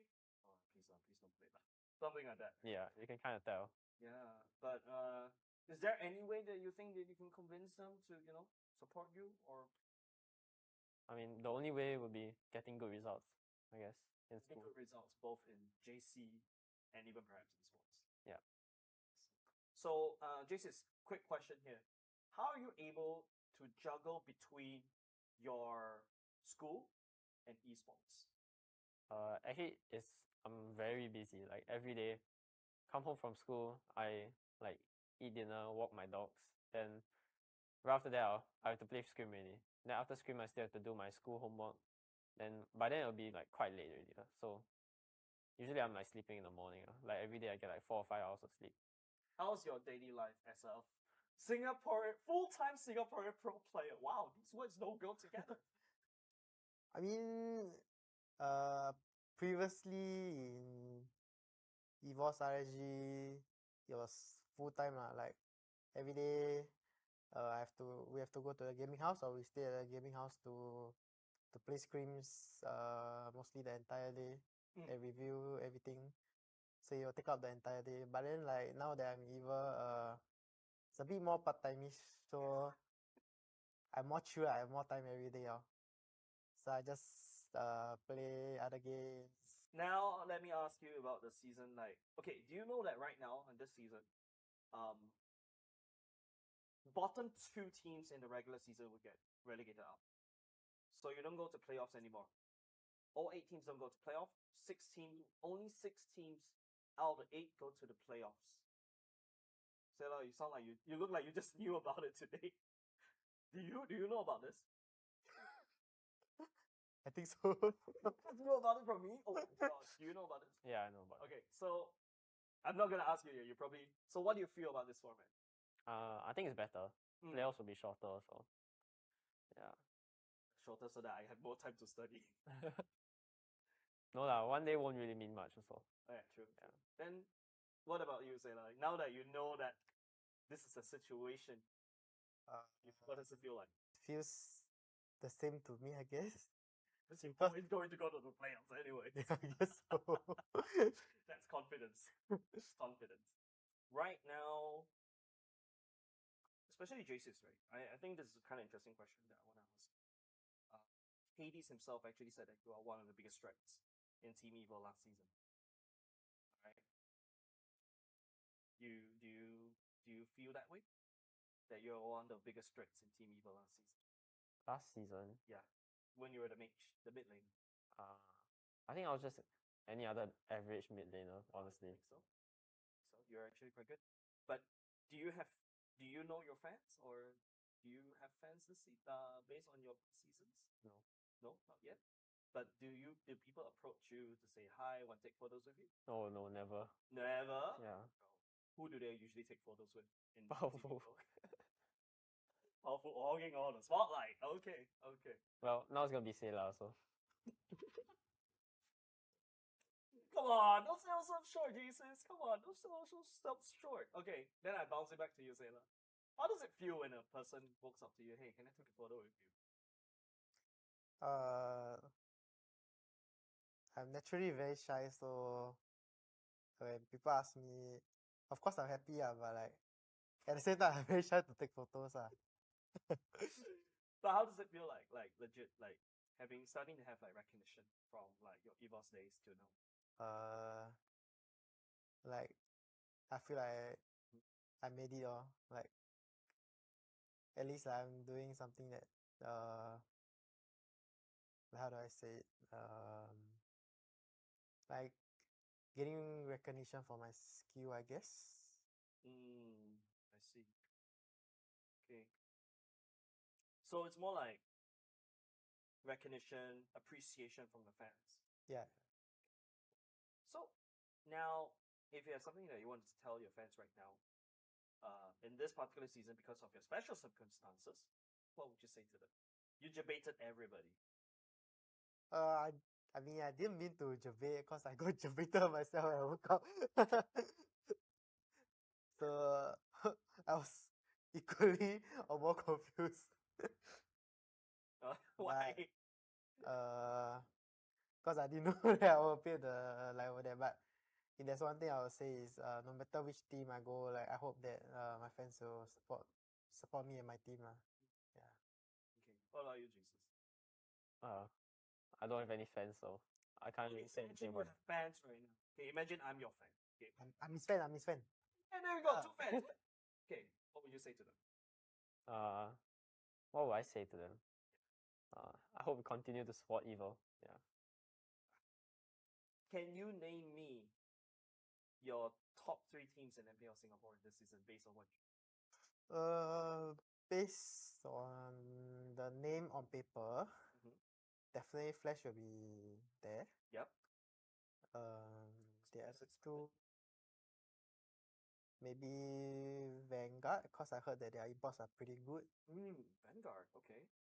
Well, hold on, let me think what Kid to Bleed.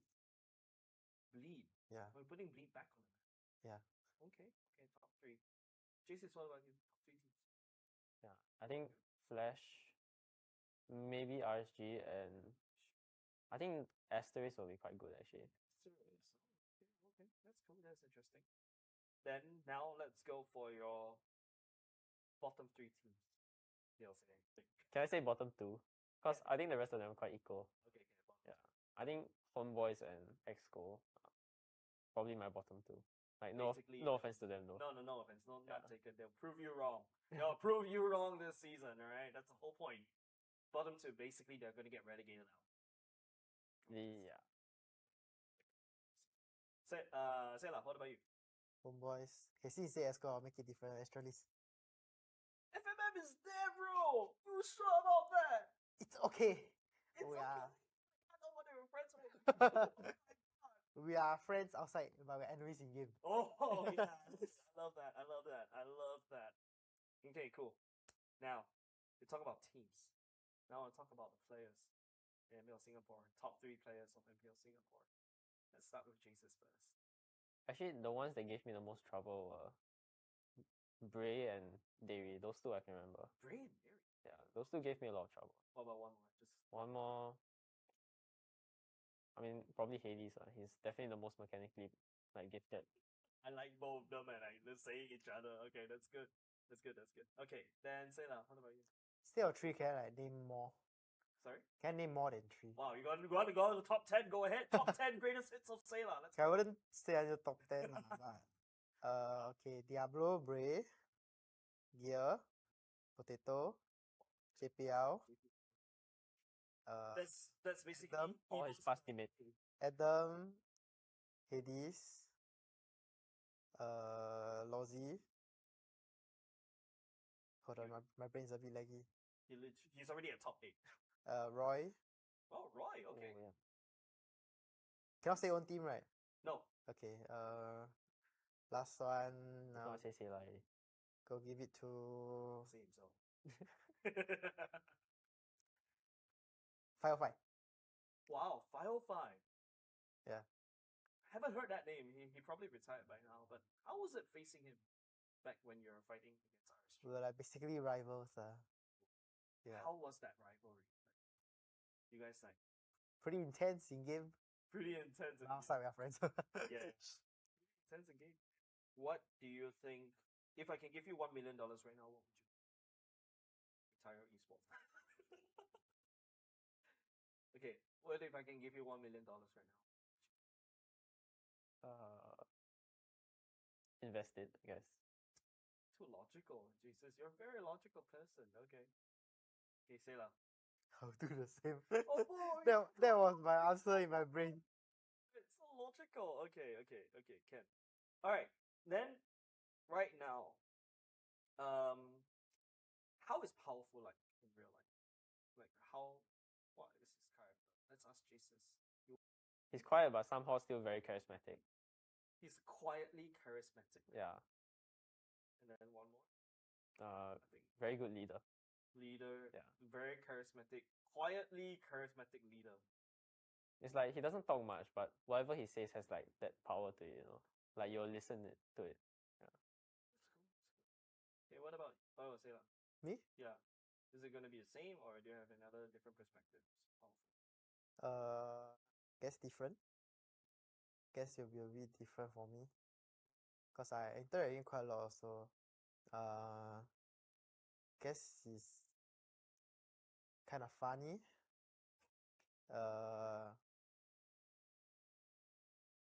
Funny. A bit of trollish. This is your Joker. This is Joker in Tiny one. bit. How can you be quiet and the Joker at the same time? Are you guys seeing the same powerful? No, it's like when you're talking to him, he's like Yeah. more Talking to him is jokerish, but different. when you're like within a group, then he's like not that talkative, I guess. Yeah. Yeah. Okay, cool. Okay, I think that's all for me today. Thank you very much, JCS and also Sayla. We'll probably don't have a segment to throw to, but yeah, thank you very much. Yep. Thank you.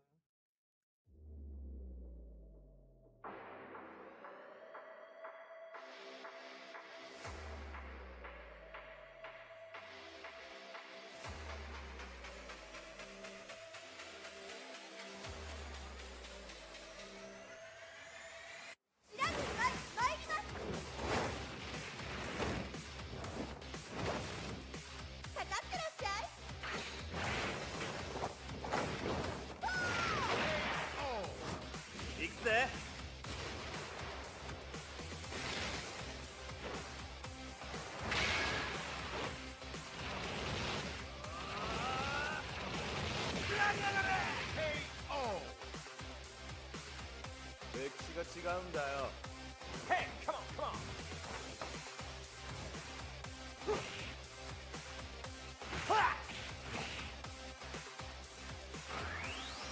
Okay.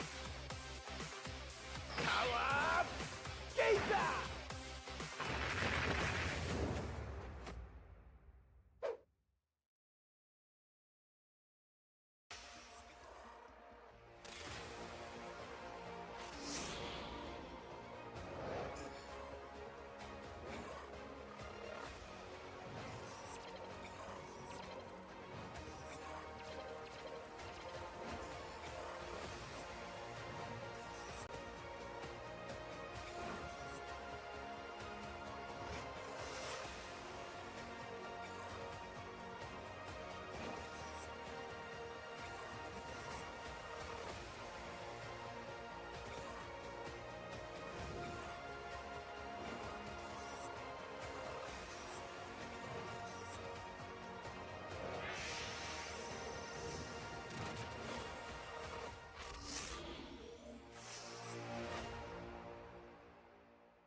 Osim.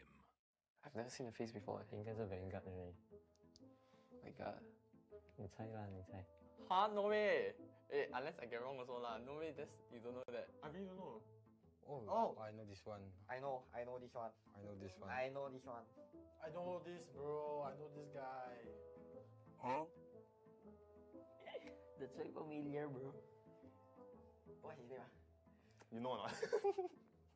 Okay. You think from which team first? Oh. Okay. Oh. You can do each other's answer. Bro, what? Bro, that's Nick. He looks like Nick, bro. Yeah, it actually does. 3, 2, 1. 3, 2, 1. Right. 3, 2, 1. Next day. What you write?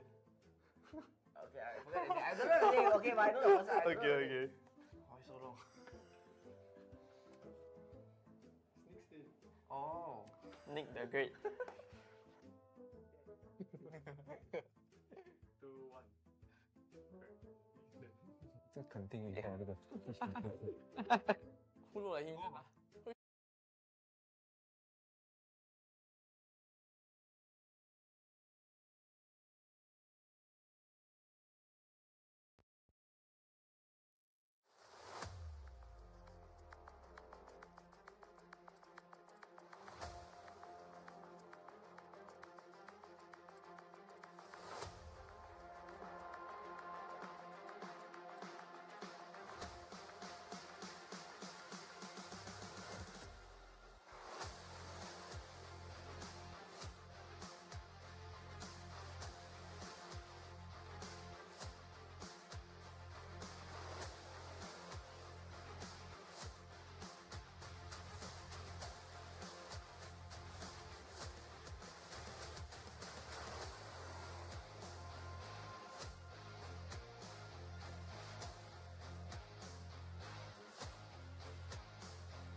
And welcome back, everyone, right here to match 3 of week 1, day 2. Now, it's very exciting what we have seen today with wonderful clean sweeps of 2-0. Will this continue right here in match 3? Stick around and let's find out. Now, we will see the likes of 2 amazing teams filled with young blood and brimming with youthful energy, and these 2 teams going up against each other are none other than all new RSGSG as well as Asteris. So let's take a look at their beautiful faces. First up, RSGSG.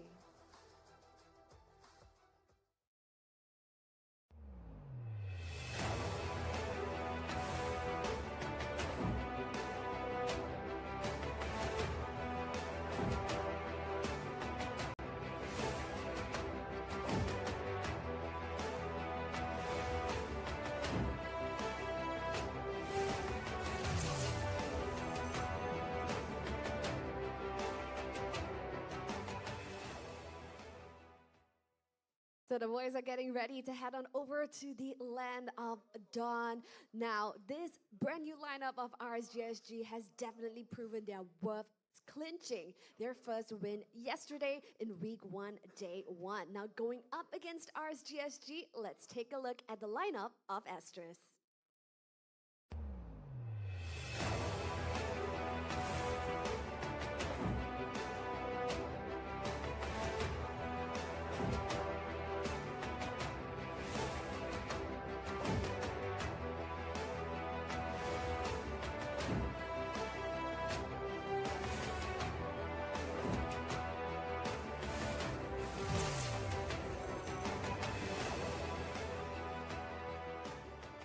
Wonderful, wonderful stuff. And right here we have Asteris getting ready at their respective battle stations. Now, of course, yesterday Asteris has shown wonderful performance over the land of Dawn. Of course, we have some of your MPL pro players that you have seen before, FMM, as well as Chu and Bear. But of course, brand new players making their debuts right here from Asteris. So there is a lot to expect right here from this new qualifying team. What will unfurl from this match filled with young blood? I'll leave them to the casters to tell you more. Take it away, boys. But welcome to MPL Singapore Season 7, Day 2. We are at Match 3. My name is Larry, this is Mo, and of course this is Curly, aka Professor Churros. We are the Three Stooges today, and we're going to be bringing it at you with RSG Singapore versus Asteris. This is a matchup of 2 undefeated teams, obviously top 2 at this point. Now, your thoughts, Mo, going into this one? I mean, Asteris, we talked about them. It seems as though they are the newer generation, top qualifier slot team coming in with Exco. Asteris having an extremely strong lineup of FMM, Bear, Chu, very mechanically gifted players. But we look on the opposing end, we see RSG. Come on, you want to talk about this. Professor Churros, RSG, bring it in. Well, I mean, the fact of the matter is, all of us at the caster desk were against RSG. They proved us wrong. If you haven't seen RSG's Instagram, they were like, are you sure? This time around, they came alive. That was day 1 yesterday. It was just warm up for them. And this time around, they're up against Asteris. But not to discount Asteris, though. They have a lot of new things coming up into their hands. That's the best part about the season. The fact that things are kind of new, but let's go into the first RSG lineup here. Right, so for RSG, the EXP lane, we have Closer and Bray, the homestay, the pivot, the statue of RSG. He's still there as the jungler. Godzilla on the mid lane, Derry coming in on the roamer, and CS on the gold lane. I mean, Bray will be the main playmaker of RSG. That's what I feel, that's what I'm going on yesterday as well against team Bleed. I mean, no. RSG was against if I'm Evil. Yes, Yeah, Evil. Yeah, where they triumphed against Evil.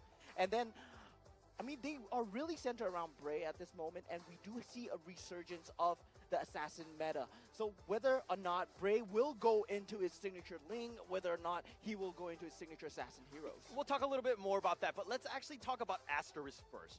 Churros, Professor, walk me through this one. Okay, Bear, EXP, JH, Jungle, Kiwi in the mid lane, FMM doing a good job in the roam position, Chu in the gold lane. So this isn't the Chu that we believe it was from Stellark that last time.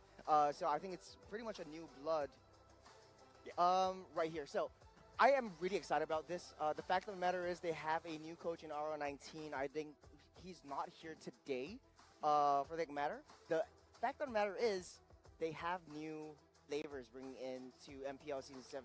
Yesterday's Chip and Luo Yi, I want to see those kinds of like new things getting thrown into the mix. And that's actually the best part about MPL Singapore Season 7 is that some of the teams have kind of been shaken up.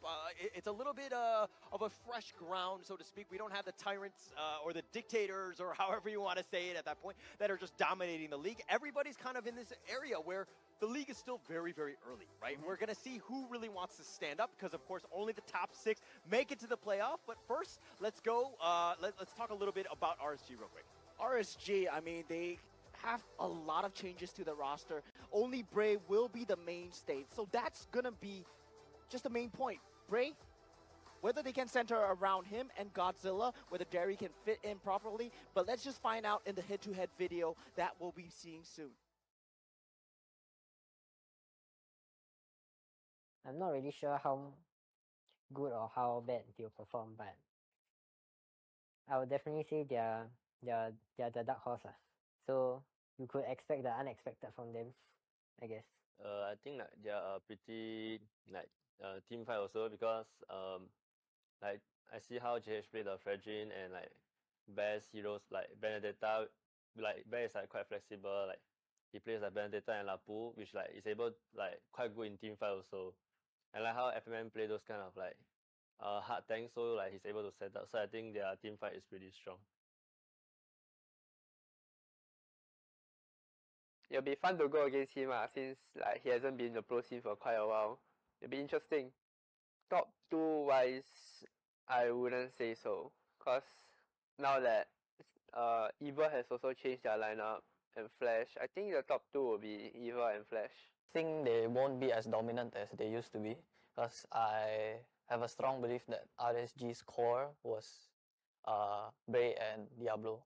So now that Bray has been put to sub role, we don't know if he'll be playing or not. But if he's not playing, it's not gonna be the RSG we know. So it's gonna be a brand new roster, and it's hard to say. It's gonna be a wild card. They're either gonna be a top 2 team or like the bottom 4, I feel.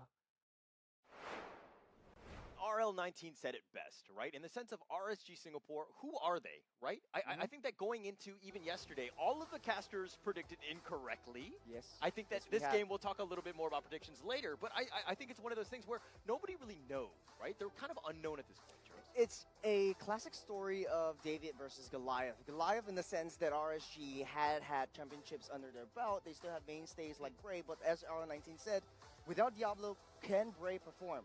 It's really up to Bray and Derry to be able to hold the team together. They really need that warm-up session that they have. They really need to come alive together with the roaming trio. Godzilla used to be Roy back in the day before he changed his name back to Godzilla.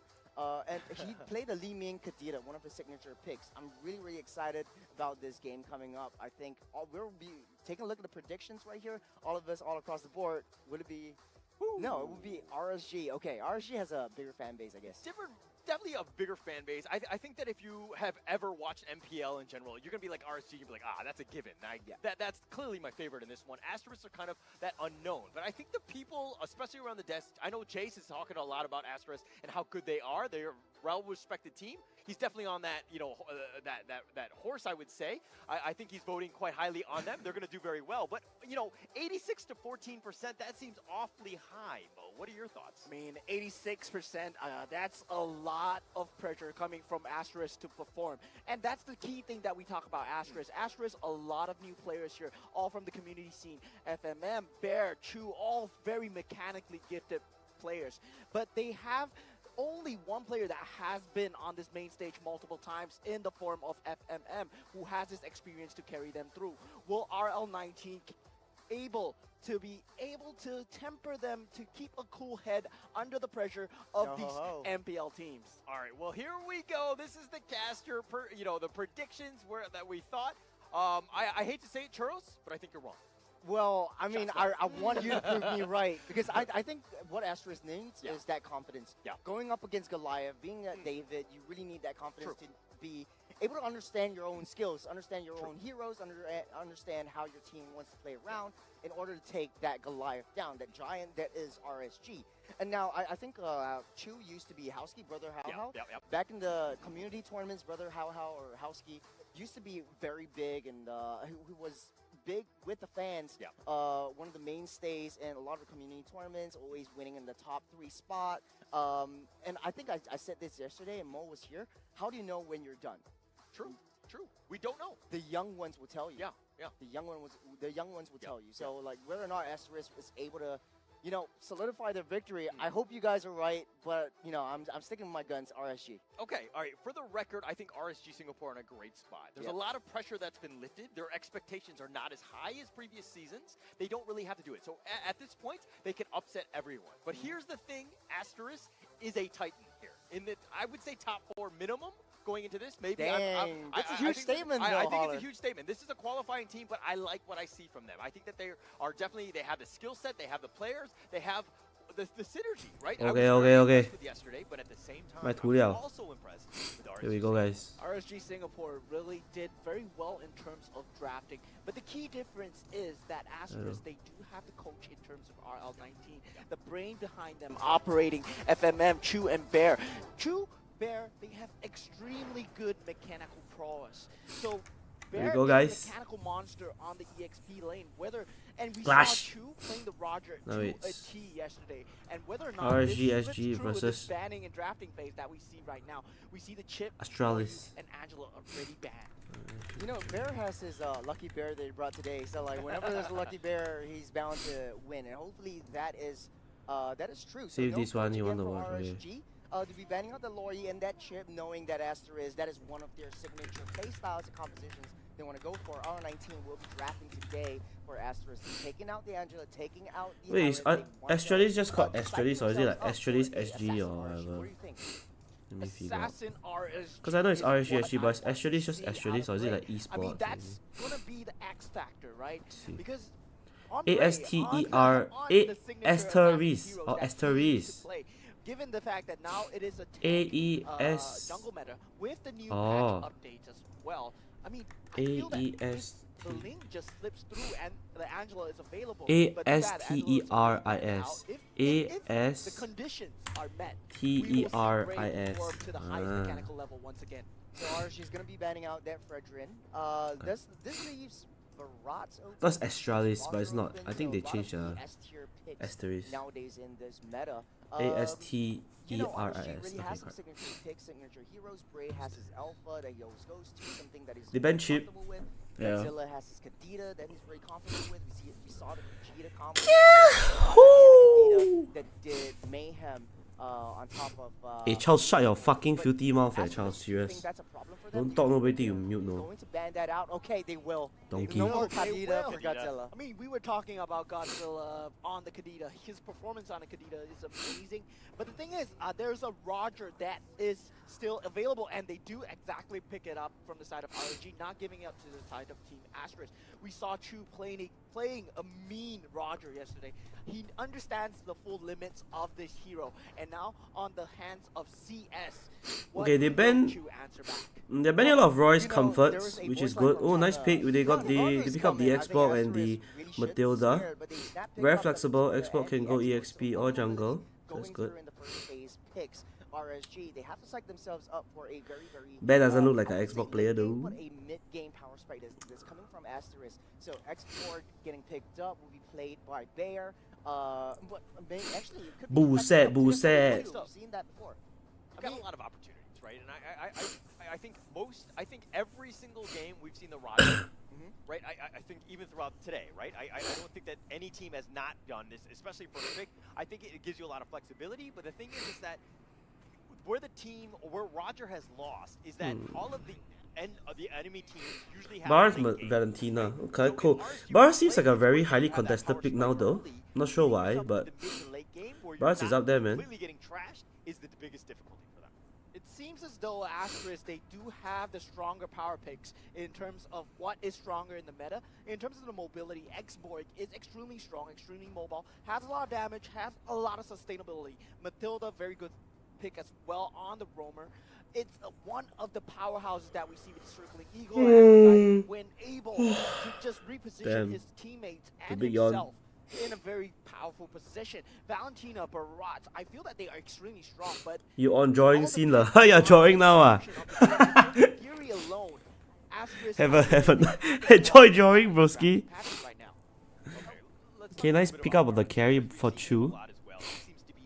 Professor Jace.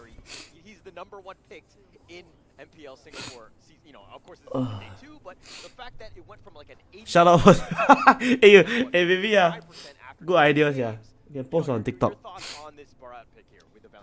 We don't have brain finances. Wow. Let's draw a few arrows. Okay. Could very well play the Barrage in 2 positions. Could go flex it in the EXP or play it again in the jungle.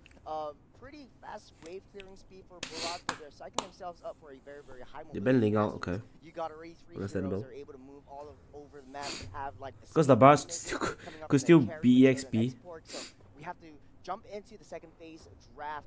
Second phase of the bans. The Ling will be banned out. Asteris doesn't want to deal with high mobility. But I have to say though, there is patterns. Asteris likes mobility. No lah, I think they're gonna ban out all the JH heroes. So they're gonna ban out Baxia, Fedrin. They took the Barats already. He's left with Akai maybe. But JH just play assassin as well, so we'll see. Plays a good Lancelot as well. So, but whether you pick Lancelot into a Valentina, Barat's Roger is another thing. Joy, I don't think Joy is very good now. Joy is really quite bad now. And you're fighting a Barat and a Valentina. There's CC now. Joy is very hard to play. I've only seen Joy viable with Purify. You know, your thoughts on that ban there? I think he might just go Akai. If they don't ban it out, he might go Akai. Macam no choice. Got other heroes lah. I rather he go for Lancelot. Something a bit more traditional, or he just takes the Xbox and go jungle. Then give Bear a damage hero. Also okay. It's better than him going a Joy. He either gets the Akai here, or he goes. He pays the Xbox jungle. Because the Xbox is a good pickup here, because he could go EXP, he could go jungle. It's very high. They ban all the jungle heroes, then JH takes, yeah. You know, then Bear can go for more offensive EXP laner, like a Benny or like a Dragon maybe. It's not like Xbox is not going into Barrage. Xbox is quite decent to Barrage as well. But we'll see what RSG bans out lah. So they ban out the Farmist, so they are quite okay fighting. Giving JH Akai if he wants. I use Signal, I just have like a stuffy nose. No stick. They got Xbox already, yeah, but the Xbox can go EXP. Yeah, so they keeping for last pick. Vexana gonna be picked up. I love this coming in from Asteris. They have the Vexana with the mobility that the Matilda provides and the tank ability, you know, the sustainability that X-Borg has. Vexana is okay lah into Roger and Barats. It all falls down to Asteris. Chu on the carry. If Bray wants, Bray just takes away a tank jungler over here. Very hard for JH to pick anything. The Barats can flex to EXP. Or alternative, Closer could just go to Rizla again. And then they just have a like Eve. Okay, so they go Claude. So that means that this is a Roger jungle. A Barats EXP. And Minotaur. Oh sorry, they missing tank. I say Eve, sorry, wrong. Yeah, so RSG's job is very eccentric against around the Minotaur. So we'll see. Bear can probably play. Freddy's banned. I mean, if I'm them, I would take the Xbox jungle lah. And give Bear a more offensive hero, like a Benedetta, like a Alot. Something with a bit of CC, something that can cancel the cloud. You know, then you go Xbox EXP and then you go for maybe Akai or something. We'll see what they want to play. Yeah, Akai. I was thinking Akai. Valentina is just there as a defensive measure for the second burst of damage. So a lot of damage, a lot of very, very balanced matchup composition coming from RSG. Last pick will be Marlis going into the jungle, I believe. Okay. Yeah, so Martis on the jungle. I mean, we did see how the RSG lineup, they wanted to cut down on the clock Oh, with the Matisse. Benedetta. But this will have the similar effect Matisse on the X4 as well. into... X4 I'm not a might big fan of have Matisse his into like job Roger and Claude, fulfilled but by trying to it's find okay. out where the Claude's positioning is and trying to just I mean, I get it, like the early game snowball, and then you want the early game potential. the Vexana becomes a primary target. I mean, I'm really scared that the Vexana will become a primary target here for Asteris. Will be a little bit difficult for RSG to break into Bear has a good matchup here, you know, against the Barats. Matisse need early game snowball, yeah. Matisse falls off after 10 minutes. Because Matisse a 10-minute hero. Alright, so it looks like we have the draft. We know what's going to happen. And this is, of course, match 3, game 1. Because the decimation only is good in the early game. Okay, but we'll see whether Asteris can Who do you give the edge to? I always love the Vexana. get a good early game, because if they can get good if they can get a good early game, then you know it's gonna be very fast for them. They can snowball with the Matisse. Oh, Matisse, maybe I know, yeah. I play quite a bit of Matisse also. After 10 minutes, you fucking cannot do anything. Oh my god. Extremely strong in a 1vx situation or a 2vx situation. We'll see how well True does as well this game, because if the carry has a smooth game here, he is gonna be quite annoying, because he can stretch through Minotaur and Bards very fast. With the addition of the Matisse to clean up, so we'll see. I said one. But CS is a very good COD player. Like, he's a COD main if I'm not wrong, so he's on comfort also. To really hunker down, try to protect Bray, get his farm up. He's got his killing spree, so he really needs to snowball. You need to understand how that better emblems affect that playstyle in order to go into that match. JJ cheats for. Will be FMM. Still 40 seconds. They still potentially can go and nice dash in. Hold on a second right here. FMM. Mino getting chunked very low. Goes down, decimation. First blood goes to Asteris. Nice catch onto Minotaur. Saves his flicker, which is great, because then on Turtle he has flicker, but not too sure how the lane is going to be. Bear loses Faraga, but no biggie. And you gotta talk about playstyles, right? CS is actually getting frozen, which is amazing, because he can't actually walk up to the carry, and RSG can't really help him because they are kind of preparing for Turtle. So CS is gonna lose quite a bit of. Oh no, nice monkey, he gets it. Yeah, good monkey. So he gets his cannon, which is ideal in this situation. It's gonna take some time for the players to adjust. Yeah, it's definitely gonna take some time. I mean, even with. But he's gonna lose a lot of wave. Okay, we'll see what Asteris can do here. Bears 4 gets Faraga. Half HP of the Faraga. Mino goes in. Nice retreat from Bray. JH has decimation though. Goes in, kills Dairy. Bray, very low. Bray goes down as well. Nice fight. Double kill for the Matisse. He's got some good early game kills and assists, so that's good. Not the worst thing in the world. RSG still got that turtle, so all in all, I would say an overall win. But is that worth the lead? Asteris is kind of came out on top, I would say. Oh, Bray outs for the Swift Boots as the Roger. That's interesting. So I assume he's going attack speed, maybe not the tank build that most Roger junglers go for, because they usually go for OX Thunder Belt and not really Swift Boots. They go for more like defensive boots. Make sure that he's there. By the way, in that last team fight, he had a great stomp. That was very good from him. Terry just making sure that he's securing a lot of space. Curious to see how the Medulla will build this game, because some Medullas have been building damage, like Blood Wings and all that, for the extra shield and all that. Sure, Jason. That's why my Roger can perform better than your Roger. Donkey. Yeah, Shirley's looking for top side. They got a wave pushing in, but they don't know where the Minotaur is. What Asteris need to do is they need to fight, and they need to kill the Minnow first. At every turtle fight, the Minnow has to die first. Because if the Minnow doesn't die, they are kind of... Oh, Minion Fury comes out. Nice bait. He doesn't have it for turtle, so that makes the root for RSG. Why would I root for RSG? I'm not rooting for anyone. I'm neutral. in this early game onto JH as much as possible because the control immunity is going What's to be damage so from big CS? because their cooldowns are still extremely long on the side of RSG. If they can waste this Minoan Fury, if they can cycle these ultimates for their objective fights, which will be happening really soon, the turtle Hey, total is up. spawned up, it will be very pivotal. 8,000. FMM goes in, circling Eagle. JH gets eaten by closer. He might try S2 still. Nice retry from JH. Oh, he's gonna kill everybody here. Oh shit! Here comes the Matis. Woohoo! That's the Matis snowball right there, baby. Damn. Nice fight. Nice retry from JH. Gets a good retry on the turtle and then a nice triple kill. 5 more minutes, guys, before the Matis falls off. Tahan, guys. 5 more minutes. Then the Matis is useless. Asteris, I mean, I was talking about them cycling away the ultimates and Give me your just next. daring He's not a mod have RSG no fan. fury for that turtle fight. Turtle might not have gone their Ignore way, him. but still, He's not the anyone's triple fan, he's just kill onto retarded. Ignore him. JH might be the funnel that they needed. Okay, if we're talking a little bit about, sorry.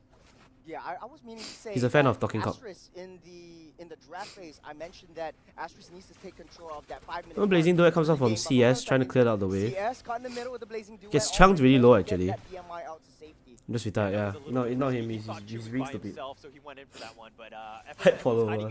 Yeah, he likes new jeans, then now he likes Baby Monster. If we're talking about, you know, the carry 2 versus CS, the Claude, which one needs to really carry this team? I mean, CS would Tennis, have more like a lot penis. more What? on his plate to carry. Because Nice spoiler for FMM, he sees that they're coming there, good cover and vision. I think they still get the top turret. 3k goal lead for Asteris. They're playing really well.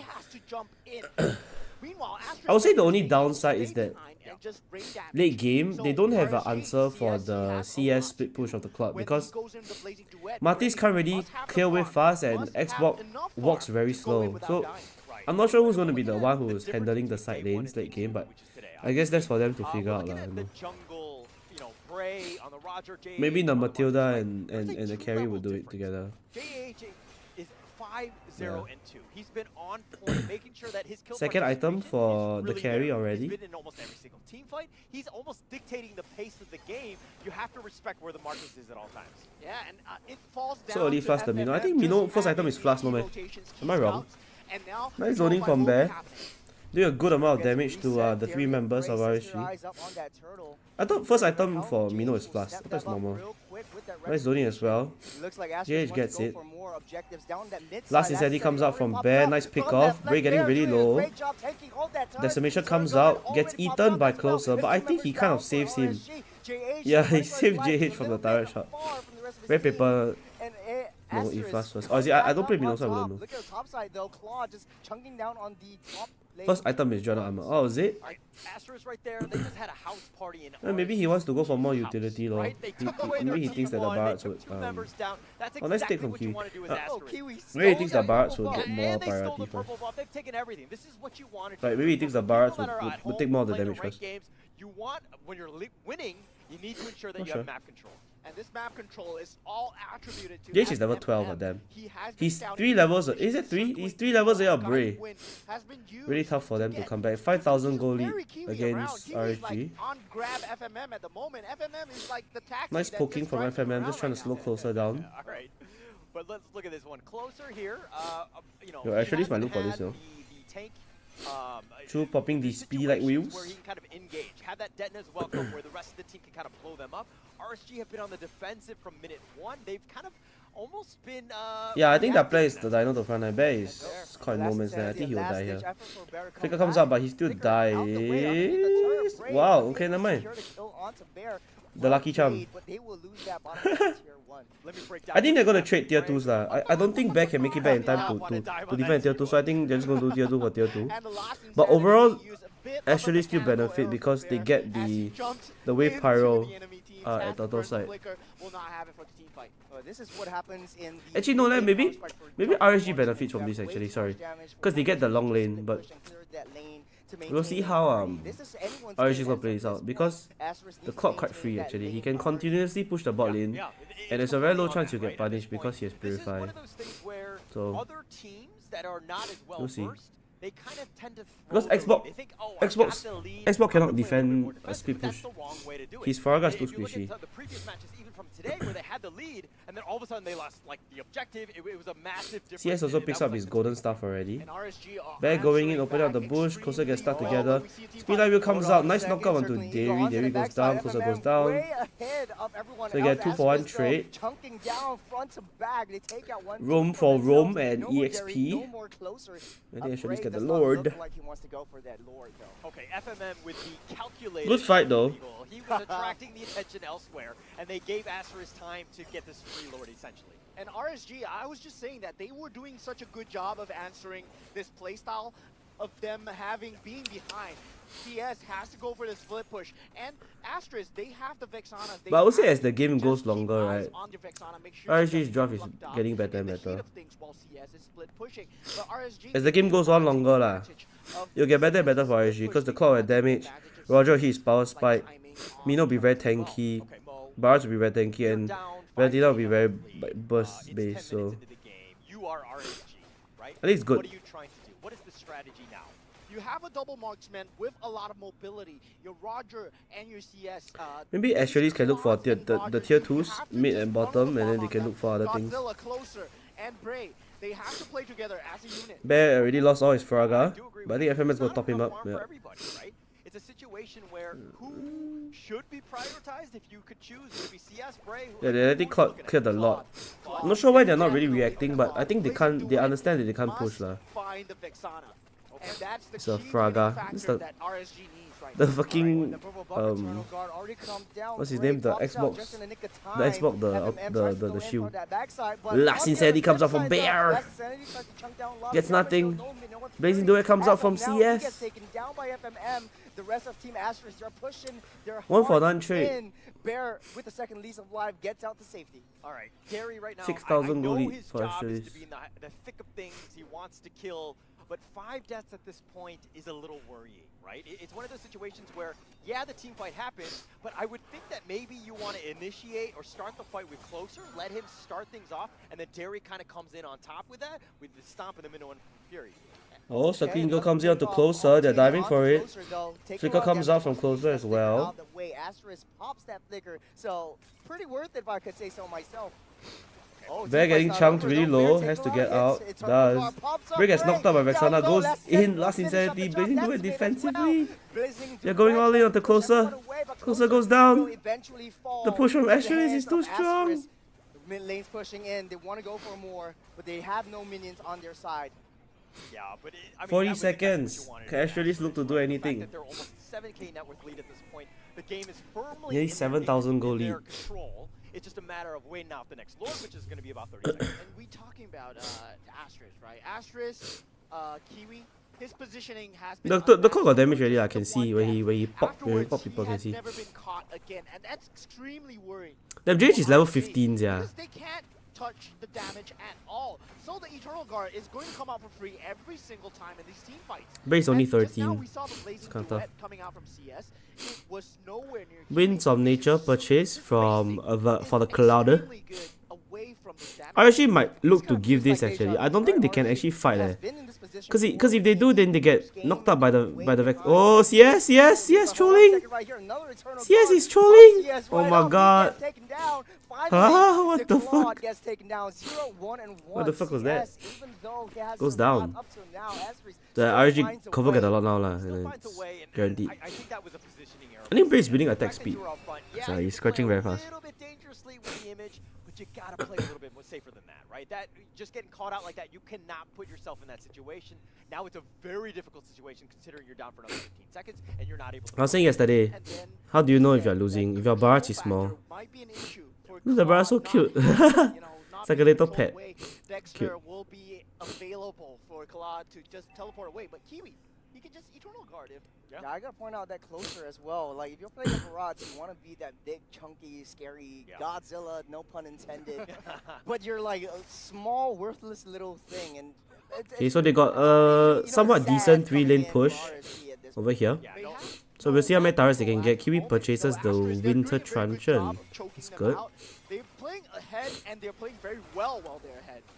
I believe they get at least 2 here. Derry getting charmed very low again. Derry goes down. Domino's too squishy, can't do anything. Blazing Duet comes in from CS, pops the Purify, closer goes down. Base is wide open. I think I should send here. Jizz. It's a wipeout for Asteris. What a game from Asteris. Well done. Say no more. They did so well. They actually abused the fact that Martis is OP in the late game. It's crazy. I think that Asteris are on another plane right now. I think that they're doing very good. But it seems to be like even with yesterday, RSG lost that first match or that first game, excuse me, against Evil, but they were able to bounce back. I expect RSG to bounce back. All right, RSG bouncing back. Well, I mean, it might be a chicken strat once again with Evil, you know, just giving up the first game. Oh, we're weak. We can't, you know. Yeah. You know, in the game, I said like there is basically, it's basically like a deja vu. It's an Evil thing all over again. RSG really needs to step up. They need to wake up. And this game will be a very, very back up. Okay, but before we go into the next part, I just want to say that we're going to take a quick little break in the technical difficulties. We'll be back in about 5 or so minutes.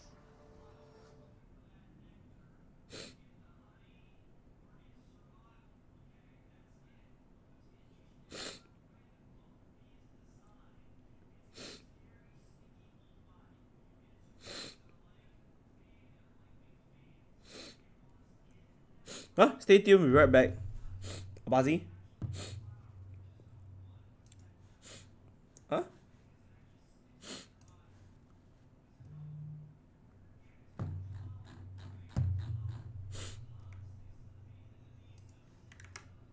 Oh?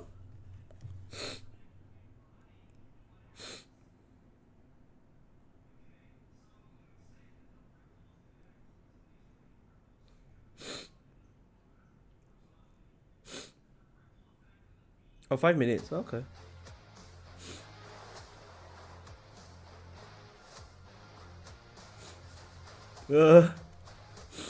What's going on?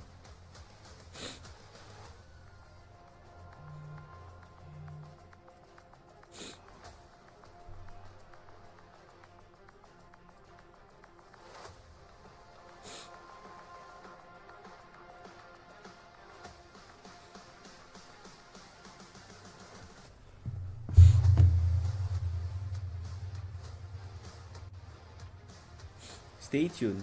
RSG bouncing back? I'm not sure.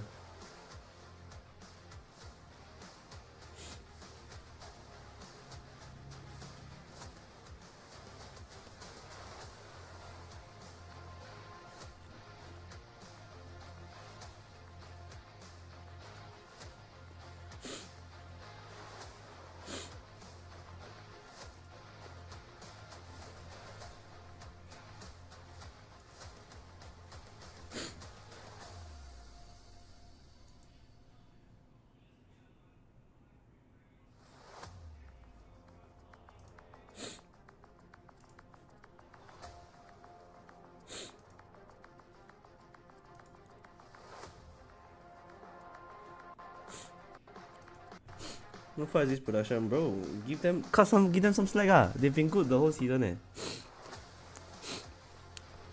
You're so quick to criticize, but never compliment. I never see all of y'all say, "Oh, this production this season not bad."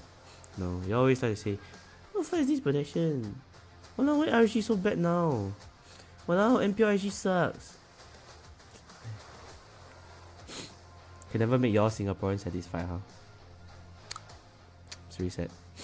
Actually, something early. They need to give Bray something tanky, I think.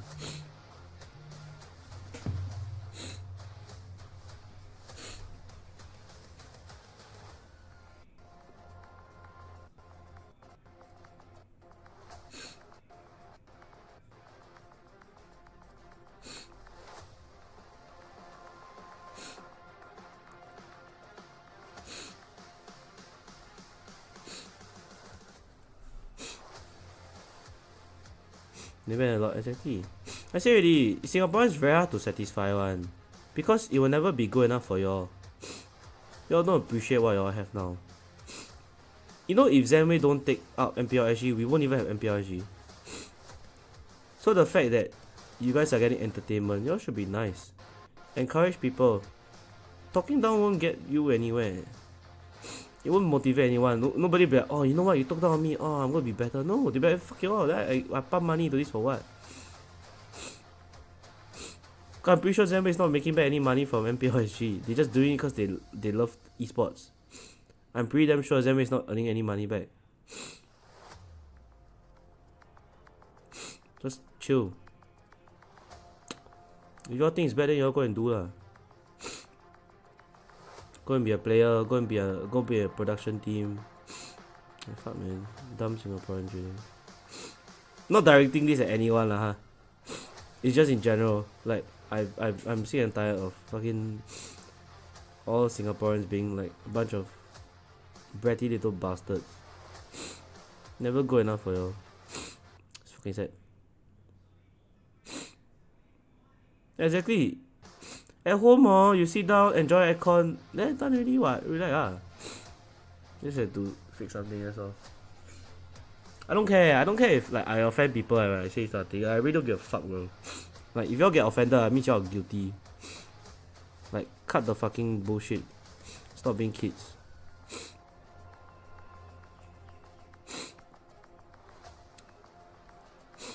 I never see positive comments from Singaporeans, really. Never. It's my screen. No, it's not my screen. It's definitely not my screen. I never see positive comments from Singaporeans right now. It's always, oh, this guy sucks. Oh, this thing sucks. Oh, this so shit. Oh. You know, go and do it. Please do a better job. See the mainstream, I say. Only, say what? Your match trash, yes, we did.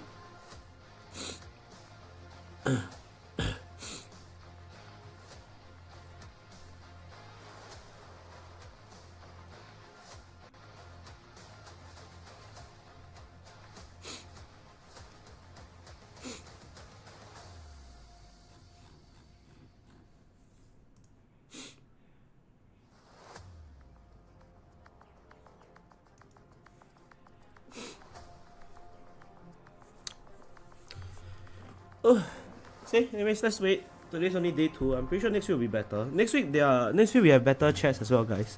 So I will be doing a giveaway at the end of this series. So I'll be giving away 599 skins, courtesy of Zenway.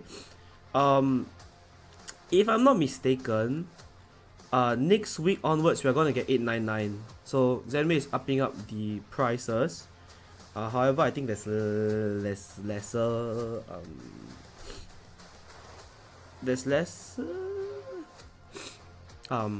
like numbers lah. So we're getting level 7 chests worth 899 diamonds. Okay, so we're gonna get 3 times level 7 chests worth 899 diamonds, if I'm not wrong, if I read it correctly lah. So because we're doing both days, I mean I may or may not be doing both days. I'm not sure next week. Our TBC with y'all. But yeah, so yeah, the winners yesterday, right? Please join the Telegram group. If you don't claim the skins, I will take the skins. So thank you. If y'all don't claim, okay?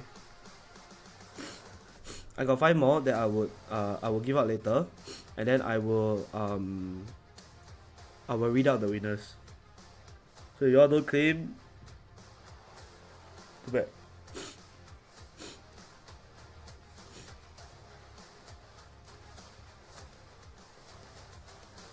I'm pretty sure Zenway needs to restart because YouTube doesn't allow you to stream more than a certain amount of time, if I'm not mistaken, because MPL ID also has a restart halfway.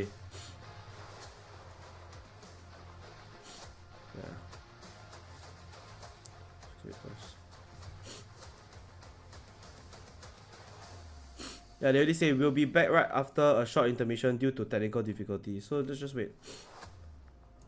Technical difficulties are unavoidable. Hi Seven, what's up, bro? How's your Sunday?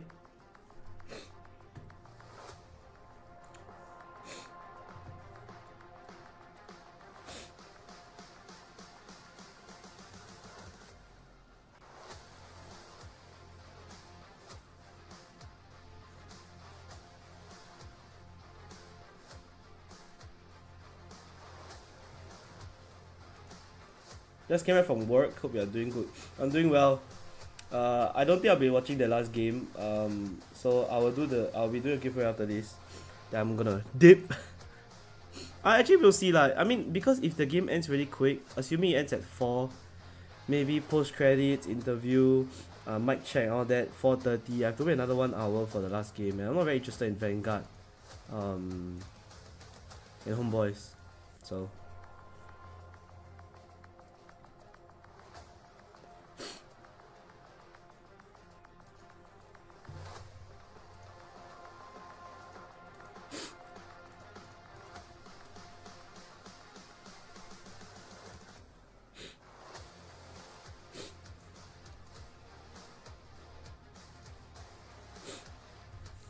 Today very fast at each match. Yeah, I know, right?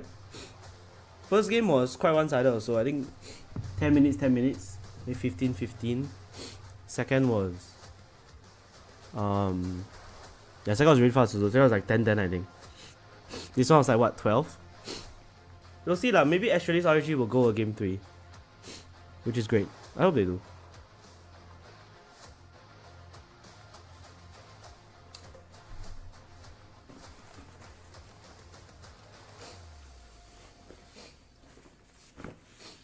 Yeah, I'm gonna just pack my bag.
That was game one.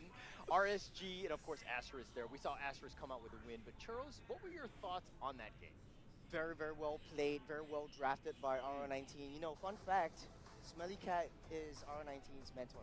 Okay. So remember Smelly Cat Yeah, from yeah, Stellar? yeah. Yeah, he trained under RO19 trained under Smelly Cat, as did I. We were all under NUS and all that kind of other jazz. But like, well, RO19 really like chef's kiss. The draft was just perfect. The early game, late game, they came out, set up what they do, but you're only as good as your draft. The execution was That perfect. is true, but the thing is that he's the coach and he's not an actual player. But let's talk a little bit about the MVP of that game, who actually played in that game. But let's see who it is before the ultimate reveal, and of course it's JH.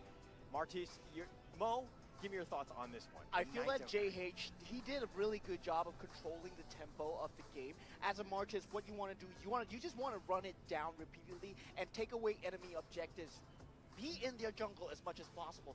Be a threat. But the thing is, he had the player of Kiwi right behind him. Kiwi and FMM, they opened so much space for JH to take these kills. And JH, with the support, he just went full committal. And I really like that out of JH. All right, we Well, back. to be fair, Let's though, go. I think JH was enabled. Yay. In my Okay, one eyes, second. it was FMM creating that space, giving that intel to Asteris, knowing when to engage, when to disengage. And then Kiwi was just right there. Actually, honestly though, I think Asteris is just an all-star studded lineup. Yeah, it's a very good lineup. And this is why we were talking about how Asteris is kind of one of those teams that are going to really shine in this one, with the 21-3 shellacking almost of RSG. But now, even yesterday, RSG lost game 1 against Evil. They came back. Do we expect this in match or game 2 for RSG to bounce back? I mean, if we look at RSG's lineup, I feel that they had the answers for Asteris. They did have the fallback option on the Claude, and Closer did not perform as we expected to on the Barats as well. If he could have gotten online, if he had his third item, he could have become the tank that RSG needed for this Claude to have the space. But he just couldn't find a farm available, and that's because he's on the EXP Barats. It's extremely hard to play in EXP Barats right now, especially when you're facing the Backing Lightning bad time Bear. management. Bear on No the lah, I bought a new bag over the is so weekend. mechanically gifted. We So I'm saw just him trying on to multiple EXP late, sort things out. Heroes yesterday. A lot of different playstyles. Bought a and new now bag we over the see it on weekend. Facebook. Extremely well done by him too. I mean, Right? look at Is it the over the weekend? 18, Not really over the you know, weekend. assists, right, from Bear. Kiwi with 16, 17 FMM. Like, Mhm. everybody is really enabling the rest of the team to really step up. You talked about how the fact that Asteris has, like, this all-star-studded lineup. I think that you're absolutely correct, right? Everybody's ensuring that, hey, we're just here for the team. We're going to ensure that we get that victory. It's interesting for Asteris because all of them are just friends from the community. They played in a lot of tournaments together. They came together. First place in the qualifiers, coming into MPL, beating people, or being a team that had international experience Why you buy a in bag? the scene for I a very bought long time. So, call them the I was underdogs, but like, man, I think they're pretty much the dark horses. No, you know that they have that skills to take over the entirety of that I game. mean, we're talking about Just Asteris. hanging Yes, my- they're the open just hanging qualifiers. my The things. thing is that at this point, are we still calling them Moving underdogs? things around. I'd say dark horses at this point. Like, we know their skill, we know how. And I have this like routine of like every week I need to clean my things, so I'm cleaning my things now really up since to, like, we have nothing to whether or not do. they can stay that- So they can I like to maintain take that out my things and confidence clean. to go up Like, against the stronger is that a teams. weird thing But to then do? again, I don't know. looking at Do you the guys clean your side of things? RSG, Like my headset and my headset, like my AirPods and my phone, all that I need to take out for a rub. And like on like the wet wipes. But otherwise RSG will lose so badly. They were not prepared for the early game from Asteris. always taking that circling eagle, Simple as never that. taking maybe even the Eternal Guard from Kiwi using the IMU. So a lot of options that they could play around that wasn't really executed properly. Yeah, it seems as though the primary initiator that Closer should have been was just absent. Yeah. And that's why Derry, he had to step up. I feel that he wanted to be the primary initiator, but that was not his place to go. Minoan Fury should not be used so early. I mean, you're not going to catch so many people. But in terms of draft alone, I feel that they just leaned into the Roger a bit too much. Despite the fact that they already had a Roger, it's extremely strong on the gold lane right now. It can destroy the carry, but they still chose to just went for a flex pick, and they picked up a Barats as well, just opening up too many options, just throwing themselves too many curveballs. feel that they shot themselves in the foot with this draft. Yeah, it was kind of a struggle. I mean, they started with Roger, they flexed. But they were not prepared for Asteris early game. And this RSG lineup is not the same lineup as last season, of course. It seemed a little off because we know Bray can just kind of like take over. Expect differences, you know. This is not the same lineup as last season, so they will obviously not do as well. Bray can't carry. So it seems like to 4 me people. that a lot of the plays started out with. Well, imagine the technical pause was just to make up for the time, like, cause they ended the game too fast. So they needed to like, nah, I'm joking. People believe me. Able to get that double kill that he had on the board, and those are the only 2 kills. So imagine cause they needed to make up for lost time. So they just say, oh, we have technical difficulties. So that y'all will be like, oh, it's okay, technical difficulties. We can wait. I think RSG started with the first turtle, but every single objective from then on was. Maybe, yeah. Asteris is amazing in the sense that they always go full Camille on this fight. Knowing FMM's hero limits, that's the key mechanics that Bear and FMM, they have been bringing into these team fights. And look at that, wasted. Minoan Fury coming out from Derry once again, just not finding initiation, closer. Always on the back line, look at that. It's that target prioritization. If someone goes for one target, all 5 of them just changes their direction. They get that U-turn and they go straight for that one guy.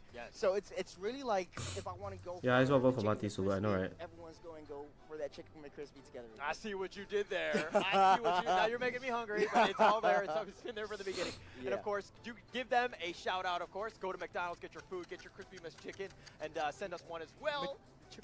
McSpicy, McChicken, crispy, whatever. Crispy okay? McChicken. Just give me a chicken sandwich from McDonald's, okay? I don't know. I don't care what it's called. Just send it across. But nonetheless, we're gonna have game 2. That's gonna be coming up. Now, you're RSG, right? You're in a world of hurt, so to speak. How do you bounce back, my friend? I mean, they did have the draft available. They did have the drafts available. They have the players with the mechanic gifted as well. We know Bray. We know he can come back from this dairy. He has it in him, but he just needs to hold himself back. He needs to let Closer be the first point of contact on the EXP lane. If he's going for something like a Minotaur, he needs to understand his role a little better. I mean, keeping a clear hit when things are happening, when you're getting choked out by Asteris, is extremely hard. Asteris has been playing the top tier of ML that we've been seeing. I know what it is, though. What's that? I know what it is. What? You see Bear, he has a lucky Bear plushie. Ah. If I'm RSG, I take that Bear plushie and I burn it. It's like just destroying all of Bear's hopes and dreams. So you're gonna attack them. You're gonna attack taking away their good luck charm. Amen. I think that's a hate crime. Yeah, I think we're gonna have some problems with that. Security, make sure the Bear is still there because whatever the Bear is doing in terms of luck, of course you're joking. Damn. Right? Of course. Okay, but report this guy. I don't know where he's been. Or am I? Or am I? Or am I? If I'm RSG, my predictions are already off the tables. Okay. You guys are still in. Man, RSG. They've actually changed a lot. Oh, my nose is killing me. Especially like honestly. last year. Last year hit really hard for them. Like after that loss with Flash, they tried to rebuild. Bray wasn't the same again when in how he approached the game. The synergy sometimes get built up with on. I don't know. For RSG, it's more of like, you know, washing your faces. Let's just get this. Every single game is a new game. I mean, I know they have it in them because they did this against Evo yesterday. They lost the first game. Afterwards, they bounced back. They do have it in them to say, okay, that game's a game. We gotta bounce back. That's what we're gonna do. Yeah, Barry. Sorry. Is draft.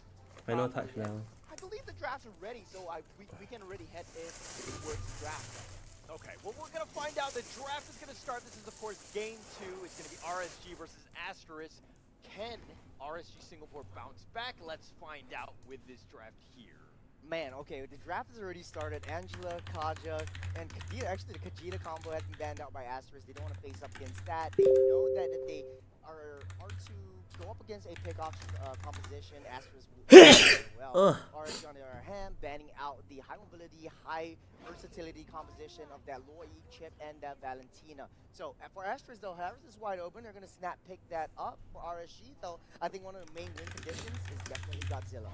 Yeah, Godzilla on the mid lane. I mean, he does have the Faramis still available if, let's say, you are going to match up against a Harif, you want to be in the front line. But of course, the snap pick on the export from What are you the rooting side of for? RSG. Nobody. Export really very I'm strong, neutral. and we see the Faramis coming out for Godzilla already.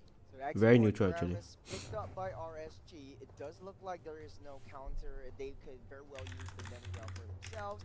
Asteris though, many mages. We've seen the Yeeve before this morning. Yeah, right, not tree. Fuck you. Maybe Kiwi might be able to pick that up. I remember him playing last couple seasons ago, last couple metas ago. The Yeeve, once it got that slight little nerf for that damage boost.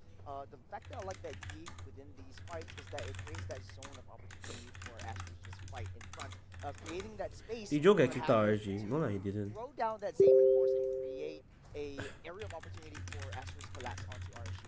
And we do see the Fredrin and Minotaur picked up from Asteris right now. Those are extremely strong frontliners, with the Roger being picked up from the side of RSG. But the Roger, I feel that it's not that big of a damage issue when it comes down to the gold lane, because Harif versus a Roger, I feel like it's a wash 1v1. It all falls down to mechanical skill, who does better in the lane.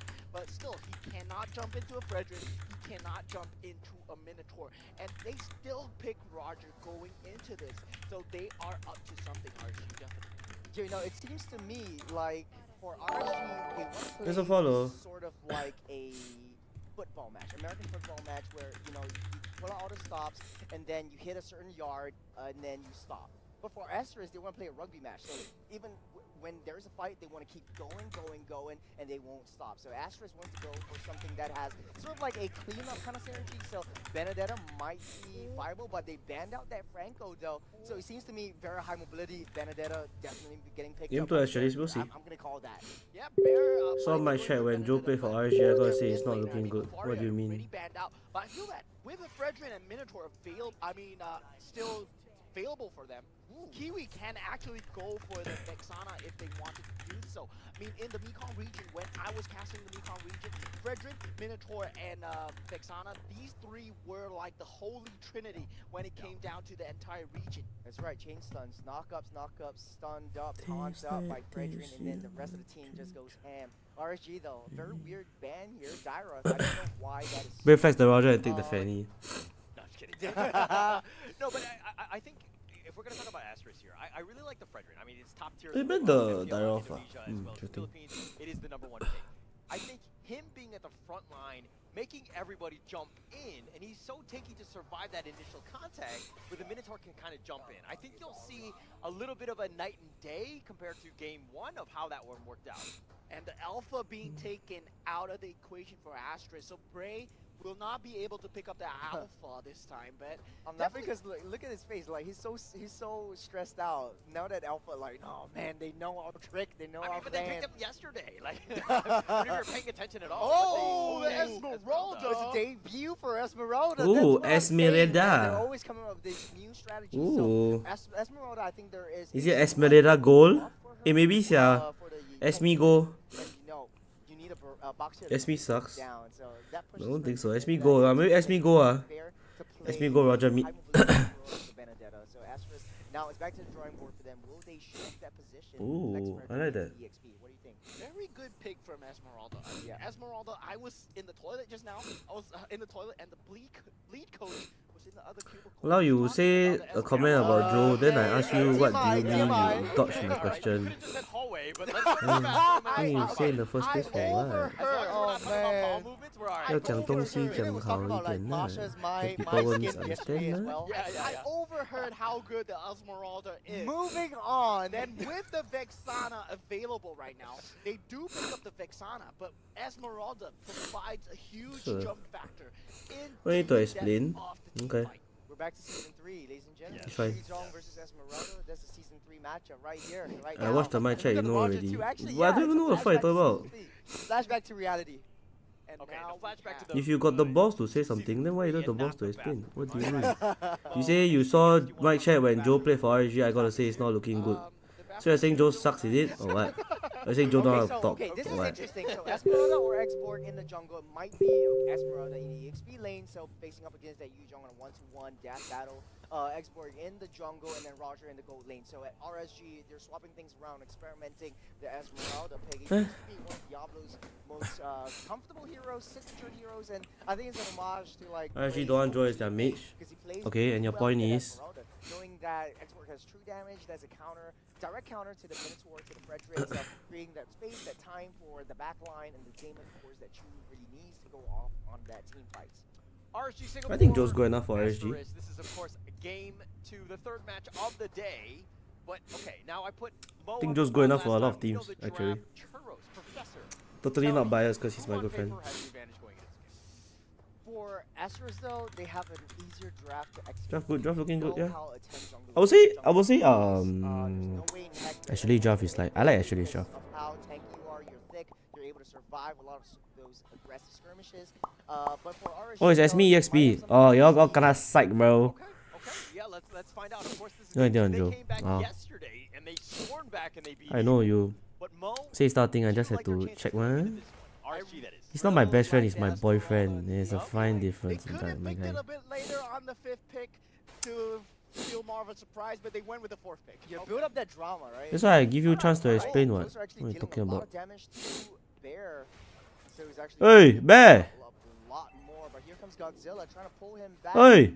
Closer, will he be able to close What this? the fuck? Bear gets down and Closer takes down that first blood. Derry deep in enemy territory, Hey! citing for information.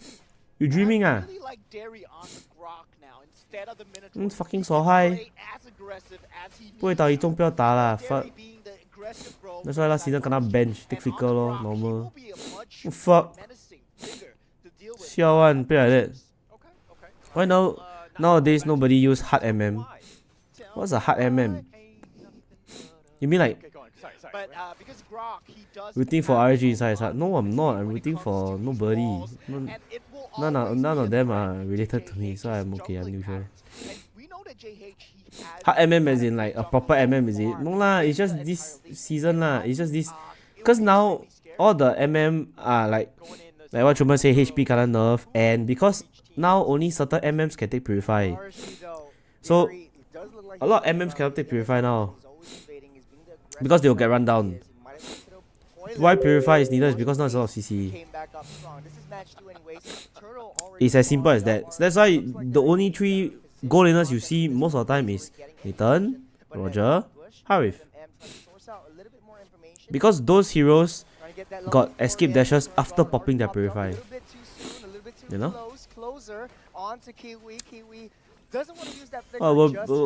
Wow, maybe the wall charge coming.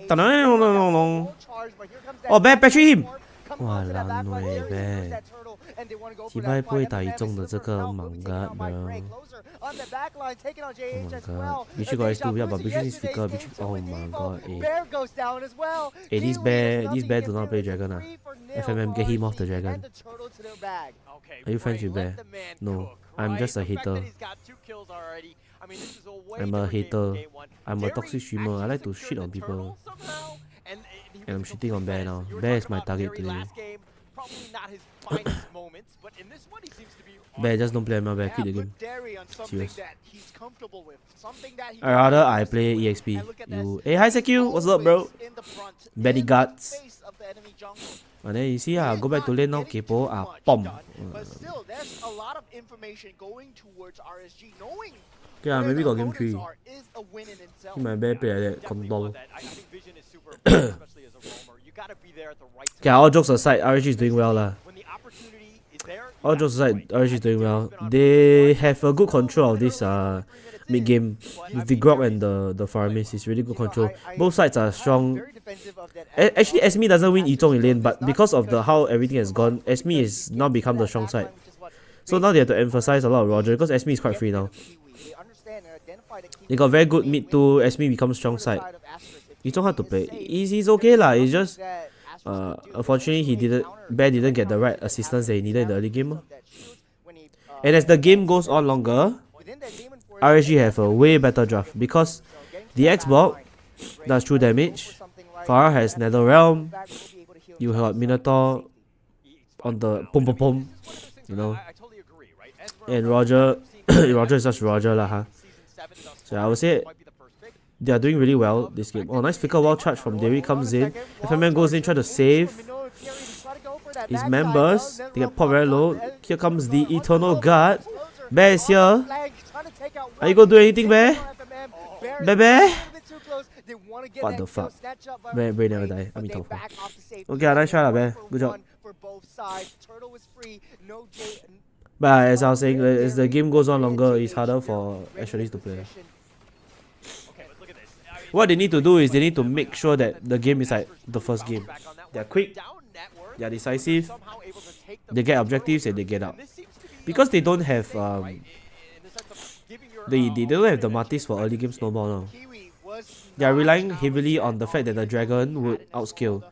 But what RSG is doing is good because they're shutting down the dragon. Because if it's a fat dragon, like he's dead again. Like if the dragon is fat, right? The dragon actually is unstoppable. I don't know if you all saw the Flash game. When Diablo is so fat, it doesn't matter how many times he dies, he will forever take someone down with him. That's what I think Asteris need to try to achieve also, but yeah. Oh, nice cancel on the Nether Realm. Roy cannot ulti. Derry has no flicker. Gets out with the S1 though. Signs of life from Asteris so far. Very serious now. That's what they want to do. Asteris' lineup is all about that. Xbox lineup. Making sure that they're, getting into the fight, isolating. They had the numbers advantage. They got the pickoff that they wanted, and they kind of compounded into this. Now they're still behind. They have many more steps to climb in terms of this mountain that is RSG, but I think that they're doing Appraisal's Wrath. Signs of a good Vexana player. He keeps his Eternal Guard for the He will be a grizzly bear. Shut up, Charles. He'll come back and be RSG. It's not my choice, bro. There's a lot of things that are not my choice. Perfectly timed right there. I think that I'm happy what I'm doing now. Okay, Asteris, you're still down here. Your jungle is being invaded. A little bit of a struggle here. Bray is not scared. Like, what are you supposed to do against this monster? Can't hear what I said. I say it's not my choice. Yeah! Oh, actually, it's good fight here. Going in, Black Dragon. Bear, you need to land, Bear. Land now. Good job. Well done, Bear. They don't want anything to do with that skirmish. Yo, hold up. Good fight from Asteris. Like RSG were kind of winning, and then Asteris with the Harif is actually really fat, which is great. Really brought themselves back in this game. That's exactly what you want. The Grog look like the turtle. I just was like, why the turtle so small? Then I realized it's the Grog's dead body in the turtle bit. Even though Bray was in the jungle, they just let him be. And nice turtle secure from Asteris. Goalie has even up actually. Because they were 3k down, they managed to come back. So this is the mid-game power spike that you have with the Fredrin and the Harith. But we're gonna have to see how late game they're gonna do. Because once again, with this style of comp, you got no base hitter, you only have the Harith. And you need, as long as they zone the Harith away, it's gonna be tough. Gold lead still looking, it's a wash. Roger, he's still a factor going into these teams. So we'll see whether they are able to come in and even deal the damage on. Yeah, nice secure, nice item check also. You can see that Chu is really ahead actually of CS, leading by about, okay, it's about 1,000, but 1,000 is still 1,000. Actually, the goalie is on Bray actually. Bray is leading 1,000, so that cancels out the Harith. And the others are all very close by. The 600 goalie is actually between Bear and Esme actually. So Benny, wake up idea.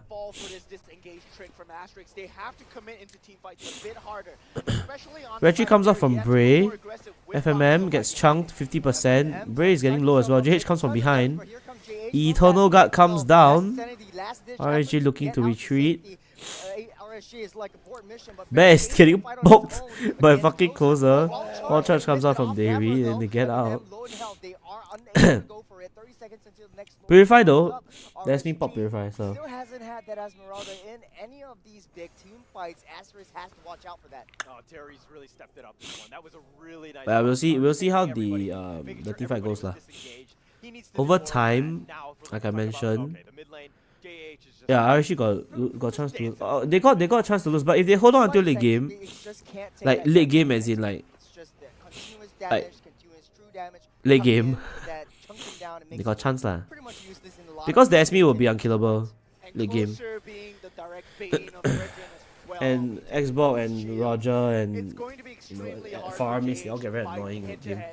So what Asteris have to do now is they need to capitalize on the fact that they are even with a rather poke heavy comp, and they need to just go all in and do their best in trying to achieve things. Like they need to fight like ASAP. Because Roger can just keep split pushing the top side.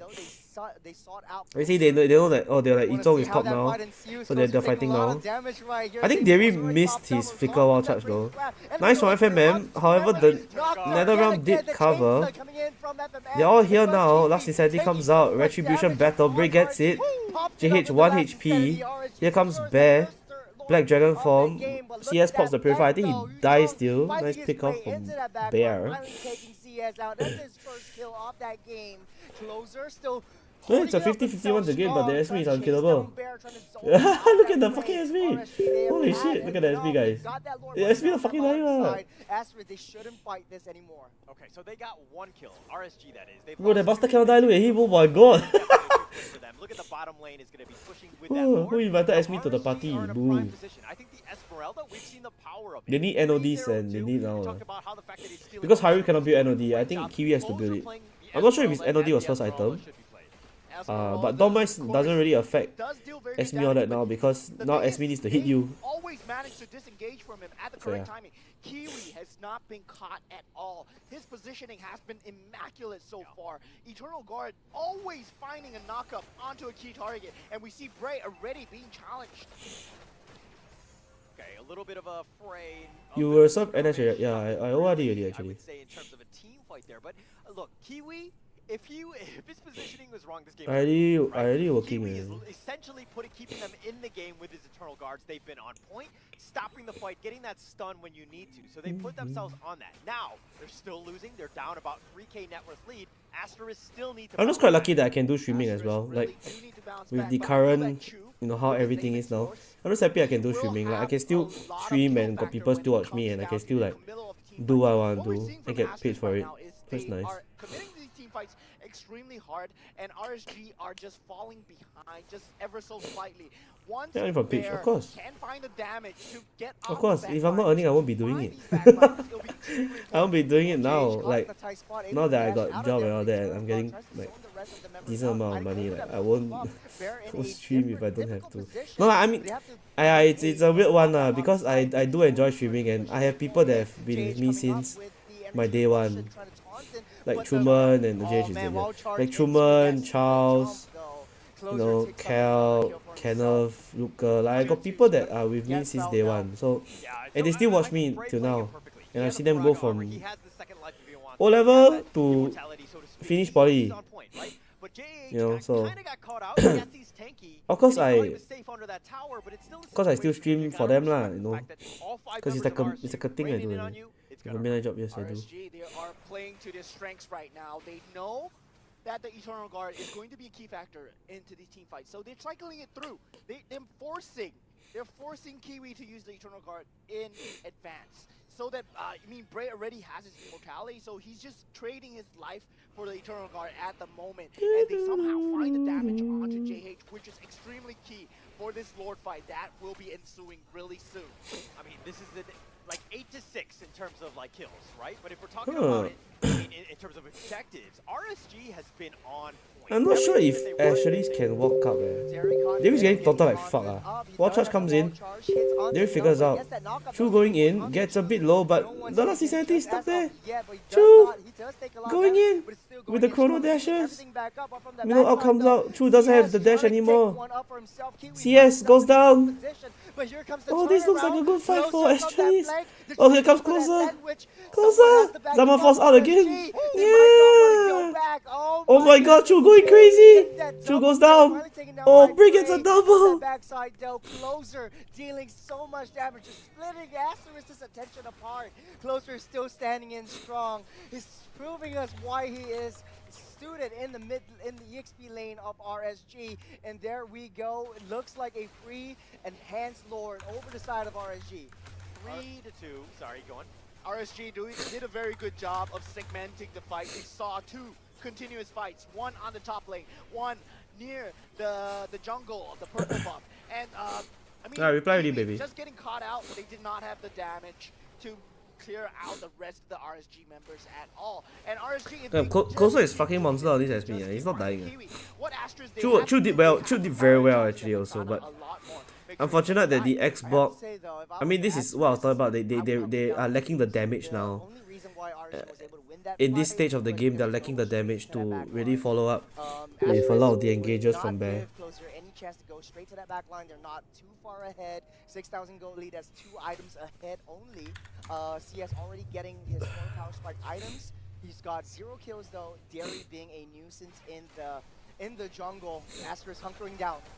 All right, the biggest thing of that one is the fact that Asteris is kind of not playing to their strengths. They're a death ball. All 5 of them, they want to go at it. If you're RSG, you want to isolate. And they had 2 separate fights, and they, you know, individually those heroes are very strong when they're able to fight like that. But if you're fighting into a death ball, it's very difficult. And RSG playing their team to the T. JH comes in with the energy eruption, taunts up to 2. He's locked underneath that wall, but he's taking too much damage from Bray though. He has to evacuate from that area. Bray's still coming in strong, staying within those team fights. No big ultimates pop just as of yet. Last Insanity just to get Bray out of the way. But you got that Eternal Guard coming in, but here comes that Death Ball. Asteris wants to take the fight over to RSG, but aborts and U-turns in the last second. Asteris still keeping up with their base. Keeping up with their base, but there's no T3 in the mid and the bottom lane. I mean, this is a world of struggle for Asteris, right? Yeah, RSG, they are finding the key objectives. They're winning team fights without taking a team fight, and they know exactly what Asteris want. They want to fight. So RSG, we're not going to fight at all. We're going to use the Nether Realm to disengage as much as possible. Use the mobility of our heroes to a T. So well done by RSG right now. But Asteris, if they want to win, I mean, Professor Churros, he has said they have to hunker down in their base, and they couldn't clear away the creeps in time despite having the better wave clear at all. FMM not finding. Do you think my Yizong will no? Absolutely not. Your Yizong will be fucking 0-8. Was just baiting out that Black Dragon form from Bear. Now Bear has to wait quite a bit of time for his ultimate to come back online. But this is where the late game comes already. 8,000 goalie for RSG. Asteris are running out of damage. I mean, if JH was on a marksman, I think it would be different. But they are running out of damage now. And the Xbox is just gonna keep slowing them and doing true damage and dishing out all the damage to them. Man. Is just so tanky. There's really no way to deal with this guy. He's 6'1" and 2. He's made a presence throughout. Derry's done a great job of attacking them psychologically with his recall spamming. I think that you know, undersell what he's doing, but he's actually getting the heads of Asteris. I think he's doing a good job of just being really annoying. Like, how annoying is that, right? Yeah, every time you see that recall spam, it's extremely flashy as well. But the Lord will be up soon. I mean, if I were RSG, I had this much amount of map control, I would just let Asteris come out. Hold on a second, wall charge onto 2. There's no ultimates for Derry as of now. But I don't know how Asteris is gonna walk up, yeah, because the SME is continuously pressuring the bottom lane, and JH is getting fucking noobed at the front. They shouldn't take this Lord fight. They shouldn't, and they couldn't, because of the fact that RSG has so much going up against them. This is their battleground. This is where they want to take that fight. I mean, it's not just the fact that they couldn't take the Lord fight. Asteris, that is that the bottom lane is. Oh, kena pull back. Oh, kena chunk already. Look at that. Wow, so hard, yeah. So hard for the Fredrin to walk up against a Roger and an Xbox. So hard. Because he gets chunked in the human form and then he gets burst down in the Lycan form. So hard. Here comes closer. Backline dive. Falling star moon. FMM looking to go in. Lost taken already. They read the wall charge onto JH. I think they should try to get out. Okay. They might look for the re-engage actually. It's a decent re-engage actually. Closer damage going crazy. Chu, can he out-sustain everything? Appraisal Draft come down from JH. Okay, he gets 1 kill. Chu gets 1 kill. He might be able to turn it. He has Zaman for soon. Yes. Oh, he has no mana. Oh no. He has no mana. No, he has no mana. That's it. Oh, Maniac for CS, man. Damn. Maniac, the first Maniac 1-1. of MPOSG. Nice series. Season 7 goes to CS. You're not mana at the end. Tough. There's no time to play. No time to play. We talk about the fact that Roger might be that just, you know, the early mid-tier hero, but you're seeing in that one, obviously when he's got the items, he's able to just destroy heroes here. But, I mean, he was on point, right? Yes, he's a cold storage. Shut the fuck up, child.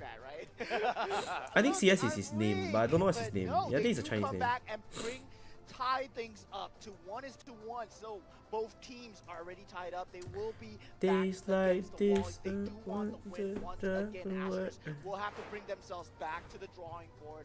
They will have to rethink their strategies versus RSG. Yeah, I love the fact that RSG, you know, are going through these motions, so to speak, in the sense of losing that game one, because that really tests you as a team.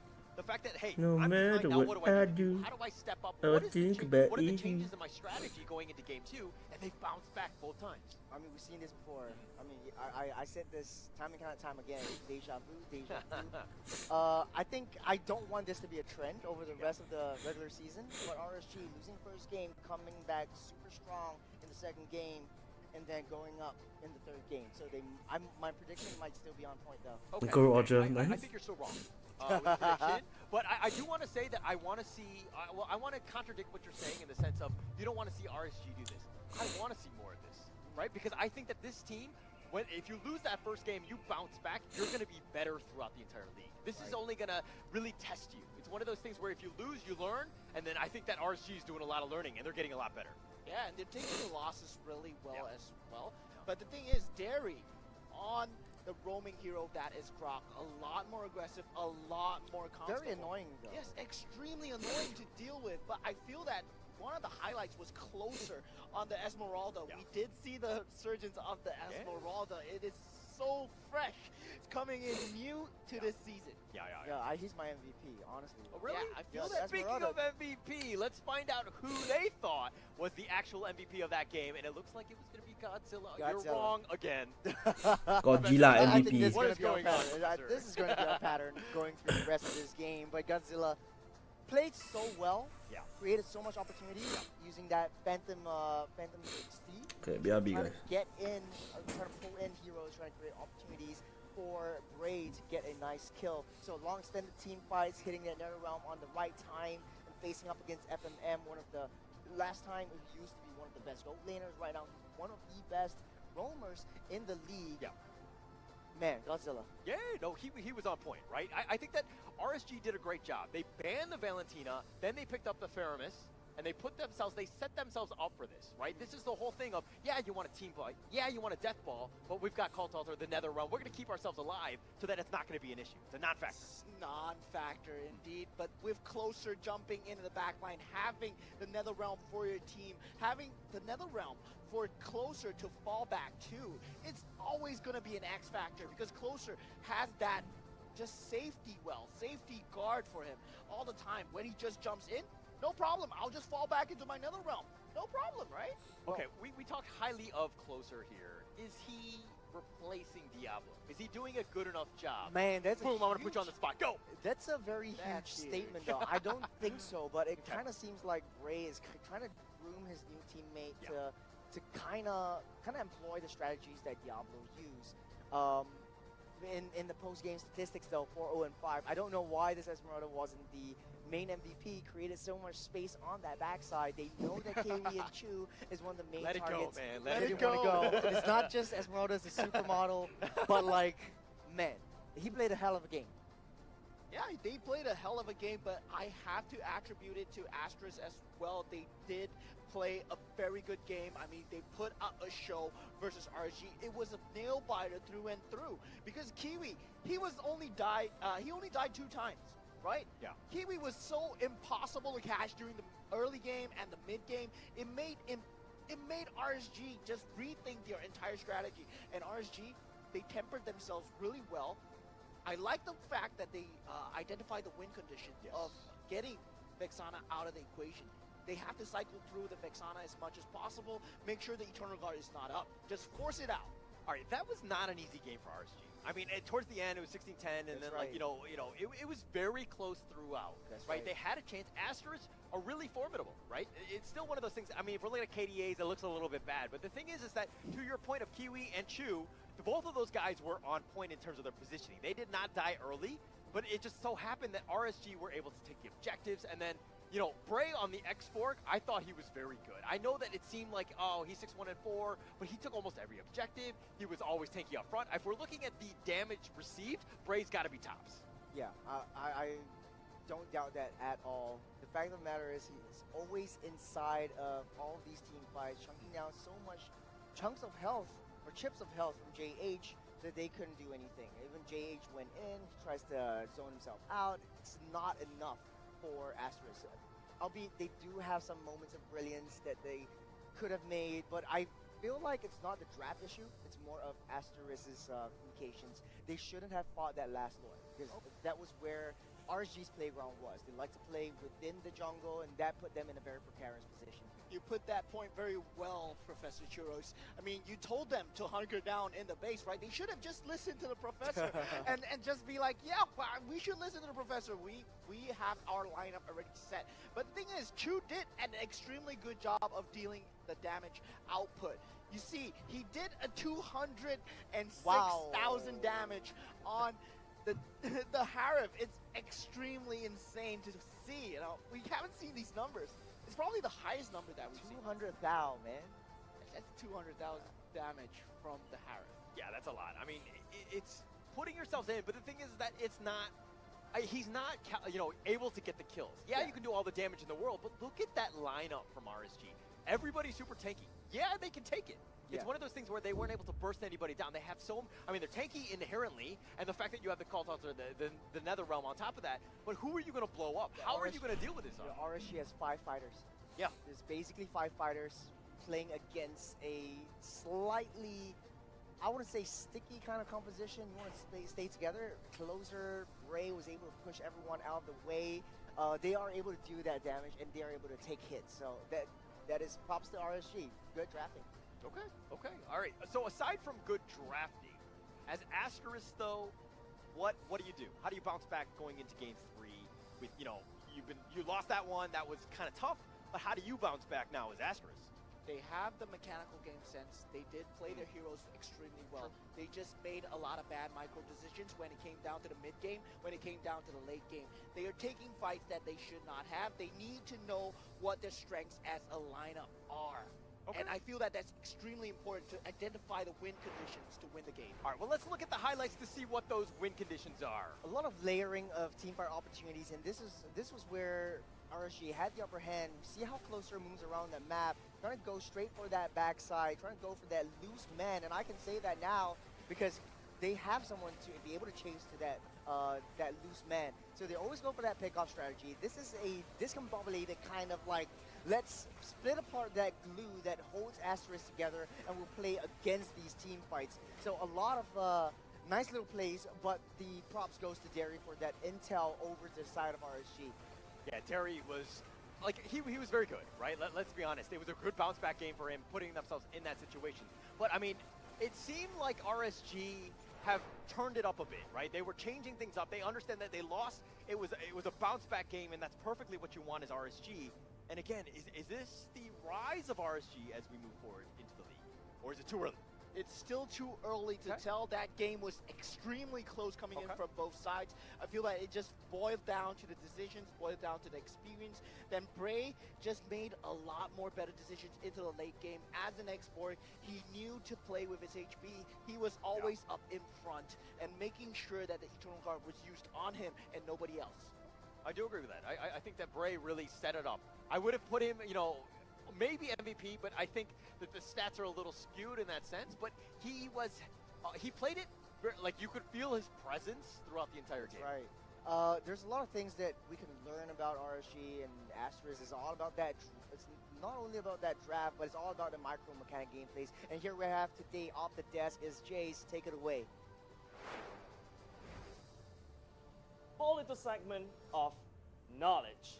All right, so this is my first time handling this, so let me go. I think it's a very good show that Asteris managed to put up in game 1, but game 2 you also see Asteris trying to climb up just a little bit, and this is this particular moment. So if you continue to watch this portion, when they actually caught on Bray, and this is when they take the opportunity to really try to punish this Bray over extension, and because of that, you're forced to see everybody from the side of RSG coming in to react, but the main player, the biggest player that we all have to look out for is going to be Closer, which is all the way right here, that hasn't joined the fight as of yet. What's he actually setting up, by the way? He's actually setting up for another hard push down bot, and he is actually doing a lot of job while, buying a lot of time, whereas Bray is just, getting picked off right here. So technically speaking, you can say that this is a tipping point of Asteris where they gain the gold, but at the same time, they lose map control,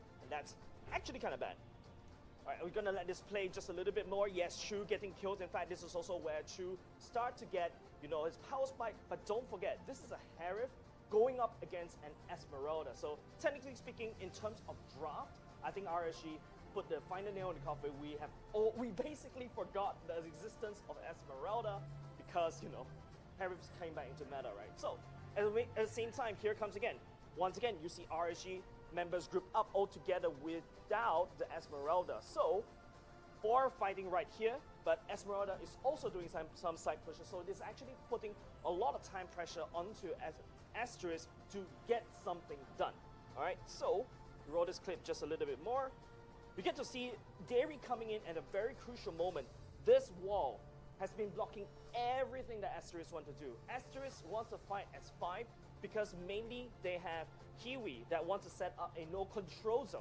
They also have an FMM which has an ultimate that could set up a control zone as well. They want to fight as 5. Don't forget the Zaman Force also relies on that control zone, and Bear coming in with a petrified Black Dragon form to dive to the backline. And basically all they want to do is really to team fight. But however, RSG played really smart. What they did is basically putting Dairy to block up this wall to prevent them from reinforcing each other. Closer playing on the sides, also applying pressure, then after that coming in and join flanks after flanks after flanks, and this is trying to separate us Asteris apart. Right, going to continue rolling down the Quillip. You can see True and FMN stuck behind the wall as Bray and also the members just steals away the current objectives at the same time. But don't forget, Closer is always around, inching to join the flank at any time. Don't forget, during that whole team fight, right, Kiwi already blew away his ultimate. I know I missed that one, but that also means that this turret is practically undefended. So if you continue and play this one, they can just basically go in. Dairy could dive, everything. They know that Closer is hanging around there somewhere, and now because of the lack of that ultimate, they're unable to defend this turret. So it's really wise at how RSG is basically, using low amount of ultimates, low cooldown, to basically bait out big ultimates that could potentially change the game. This is this also a very nice team fight. I realize how Asteris show discipline, which is very rare in a lot of these teams. Because if you notice, JH actually used the Appraiser's Wrath to clear off the mid lane already, and that's where RSG decided, okay, this is the time for me to fight, but Asteris decides to back away.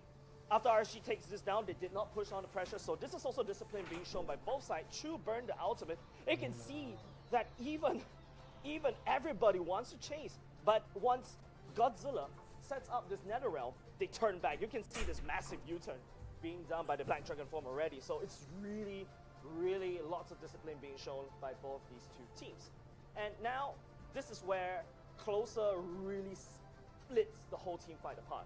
Closer has shown himself around here, Godzilla as well. They are a perfect tag team. Bray started the Lord already. FMN Chu, Kiwi, JH is a little bit falling behind, and Bear is a little bit late because he's in Yuzhong, so he needs to kind of wait here just a little bit, but the Black Dragon form kind of saves him from that one and allows the gap close very quickly. Whoops, a daisy.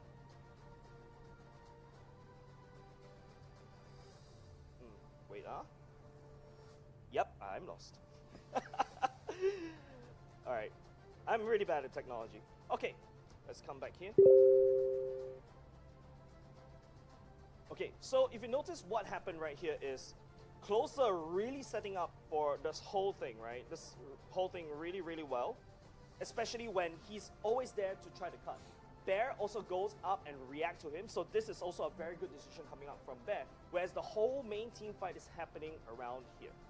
Alright, Kiwi's positioning as always very impeccable, setting out all these known control zones, but he's also kind of out of most of these team fights, right? So as they recollapse back in once again, Godzilla come in with the Nether Realm, and when he's so low dot, he's so close to going in, at the same time controlling everybody. So this is a really, really smart decision coming up from Roy to really come in. Once he touch closer right there with the Nether Realm, he saves his life, so extends the team fight even more.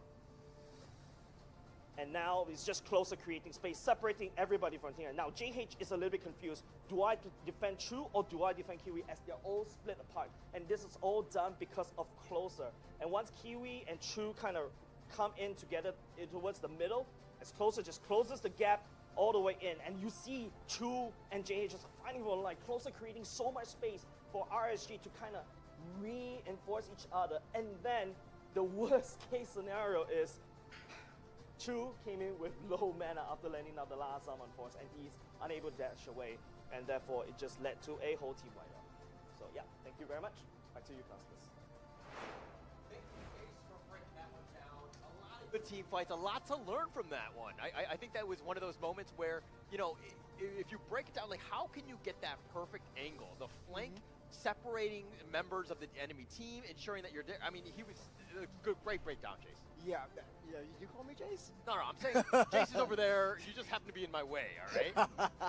But anyways, it kind of feels like a boxing match. Yeah. Every single team fight went either way. There was no telling like, okay, this team fight is definitely gonna be in the hands of like Asteris. No, this team fight is gonna be in the hands of RSG. It goes either way because of the way that both of these teams they play so tactfully. Yes. They play so. I don't have the word for it. They're just so smart, and it's always so intense. Okay, all right. It's always very, very intense. So, like these fights, they're very intense. Yeah. We need to sit down. We need to be comfortable. Yeah, but speaking of sitting down and somewhat being intense, but we all know that gaming can get intense sometimes, right? However, OSIM has got your back. The U-Throne Fee Gaming Massage Chair is built to energize and reinvigorate your mind and body. Level up your performance with its patented V-Hand massage technology and ergonomic features designed with the player's comfort in mind. Game in comfort and style with the U-Throne V Transformers Edition designs. And remember, OSIM is here to provide support for your well-being, even if no one else supports you, your character in the game. As I said yesterday, I think that's most of the case for us. Nobody supports us in the game, especially when we're playing solo queue, right? I like this back support because not only is it a back support, it's a tummy support for people like me who have a tummy and want to hide it. Okay. You have a tummy? Very smart. I think you're the only one with a six-pack, so I don't know why you're hiding that around here. I've got a two-pack. Be humble, man. Come on. I've got this keg right here, the kegerator. Years of experience, warm years in of the drinking. winters. But yeah, so I mean, thank you so much for, of course, OSIM. We also have McDonald's as presenting a partner as well for all of this, and we're going to be going into a game 3, but that's coming up. Now, we know what's happened. It's 1-1. This is game 3. You know, this is it. This is a round robin. You're not going to play this team again, right? Do you throw out something silly, or do you do something a little bit more serious in terms of a draft going into this game 3? In terms of Asteris, they did not think about the Esmeralda factor. I like what Jay said. Esmeralda, really a very good counter pick against the Harif as well. And of course, my section, Rumors from the Toilet, Esmeralda, really, really good at countering out the Harif. So they now know that if they are going to put Chu on the Harif, Esmeralda might be a potential pick. Do they ban it out? I have to see RL19 on his draft decisions. Okay, you talk about the analysis that you have, and then we have the Telestrator, and then we do that. But I think we need another segment, the Rumors from the Toilet segment by Mo. I think we'll do that moving forward. But no, I love that, though. I love that. This is going to be, of course, Game 3, RSG Singapore, Asteris going into this one. Now, okay, your thoughts on this draft? Is there anything that you want to ban, something that like kind of sticks out to you going into this one? No, put out all the stops. RSG, they're going to definitely ban out the kind of high mobility movement strats that Asteris has. So the Loi, the chip's going to be taken out. Asteris, on the other hand, Angela, because they're going to be snapping that up as well. I don't know. Like, help me out here, guys. Like, is Fredrin going to be one of those heroes that you want to be able to prioritize within these matches? Because you're going to be leaving your back line empty. I mean, Fredrin, as strong as it is, we see teams trying to counter them out. I mean, We have teams that are comfortable against playing against Fredrin as well. I mean, they will have a lot of comfortability when you come into a Fredrin matchup. So they are used to playing against Fredrin. But in terms of these pocket picks like Esmeralda, I feel that they should be banned out because it's pretty new. You haven't been playing against them yet. You got a lot of opportunities to ban out anything that denies that, but the Kajita combo might be banned out by Asteris, so both of these teams, they have their signature flavors for RSG. It's more like, I don't want to deal with those high mobility, high flexibility kind of drafts, that fast rotations. Asteris, though, they don't want to deal with RSG's pickoffs. But on the other hand, though, I think no, you shouldn't ban out that Esmeralda. It should be kind of like a push and pull.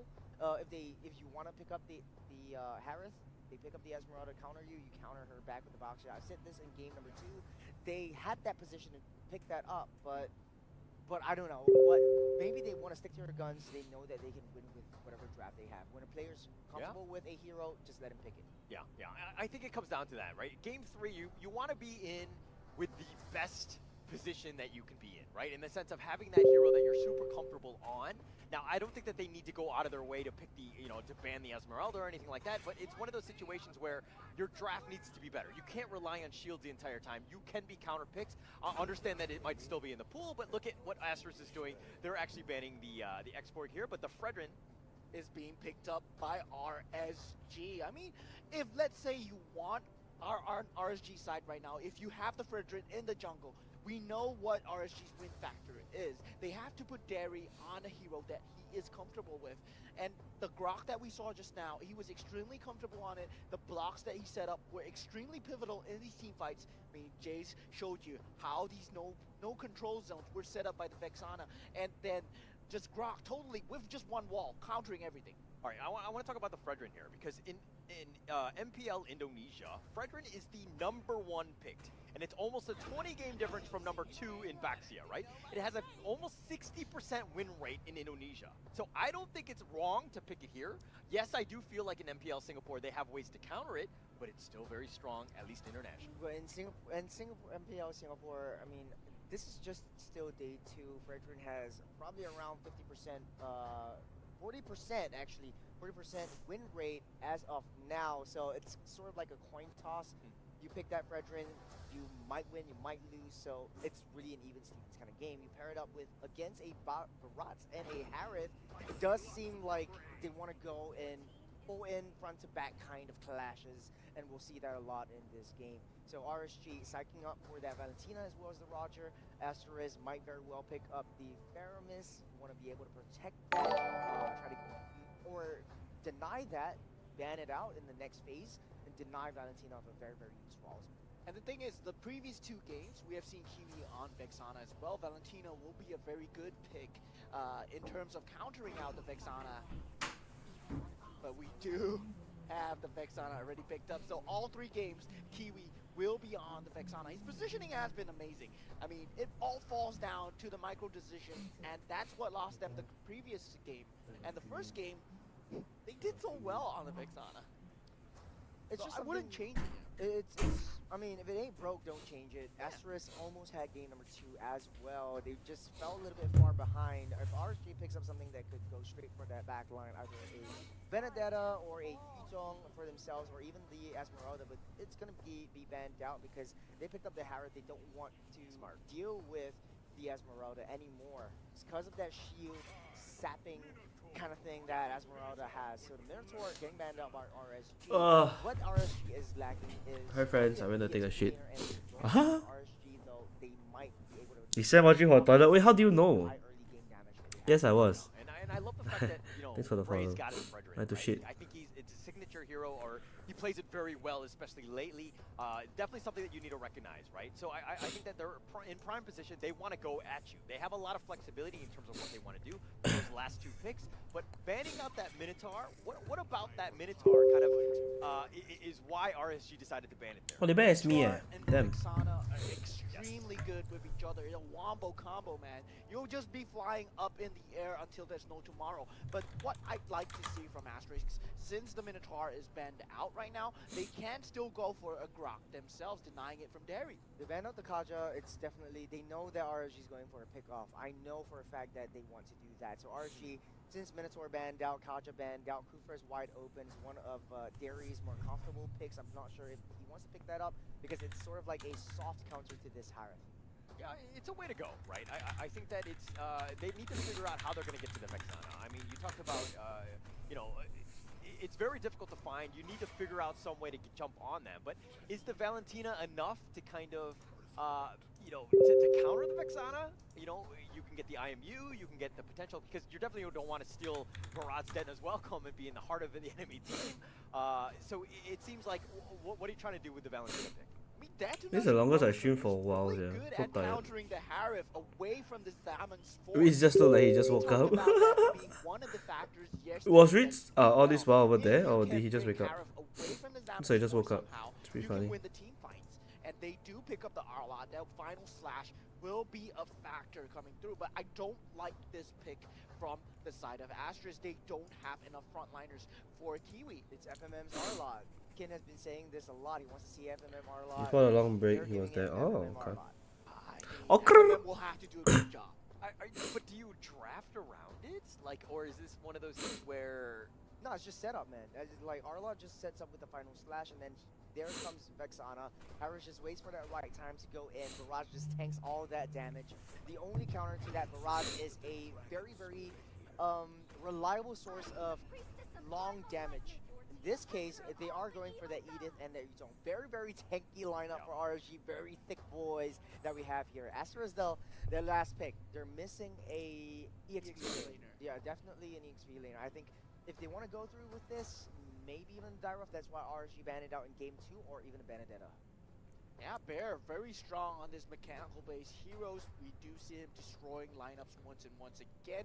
But the thing is, he does not have any frontliners. Only Barats will be available as frontline. Arlots would always be looking for the final slash, so he's not there to soak up the damage. And I feel that Bear, he has to go for something with sustainability if they are going in for a team fight lineup.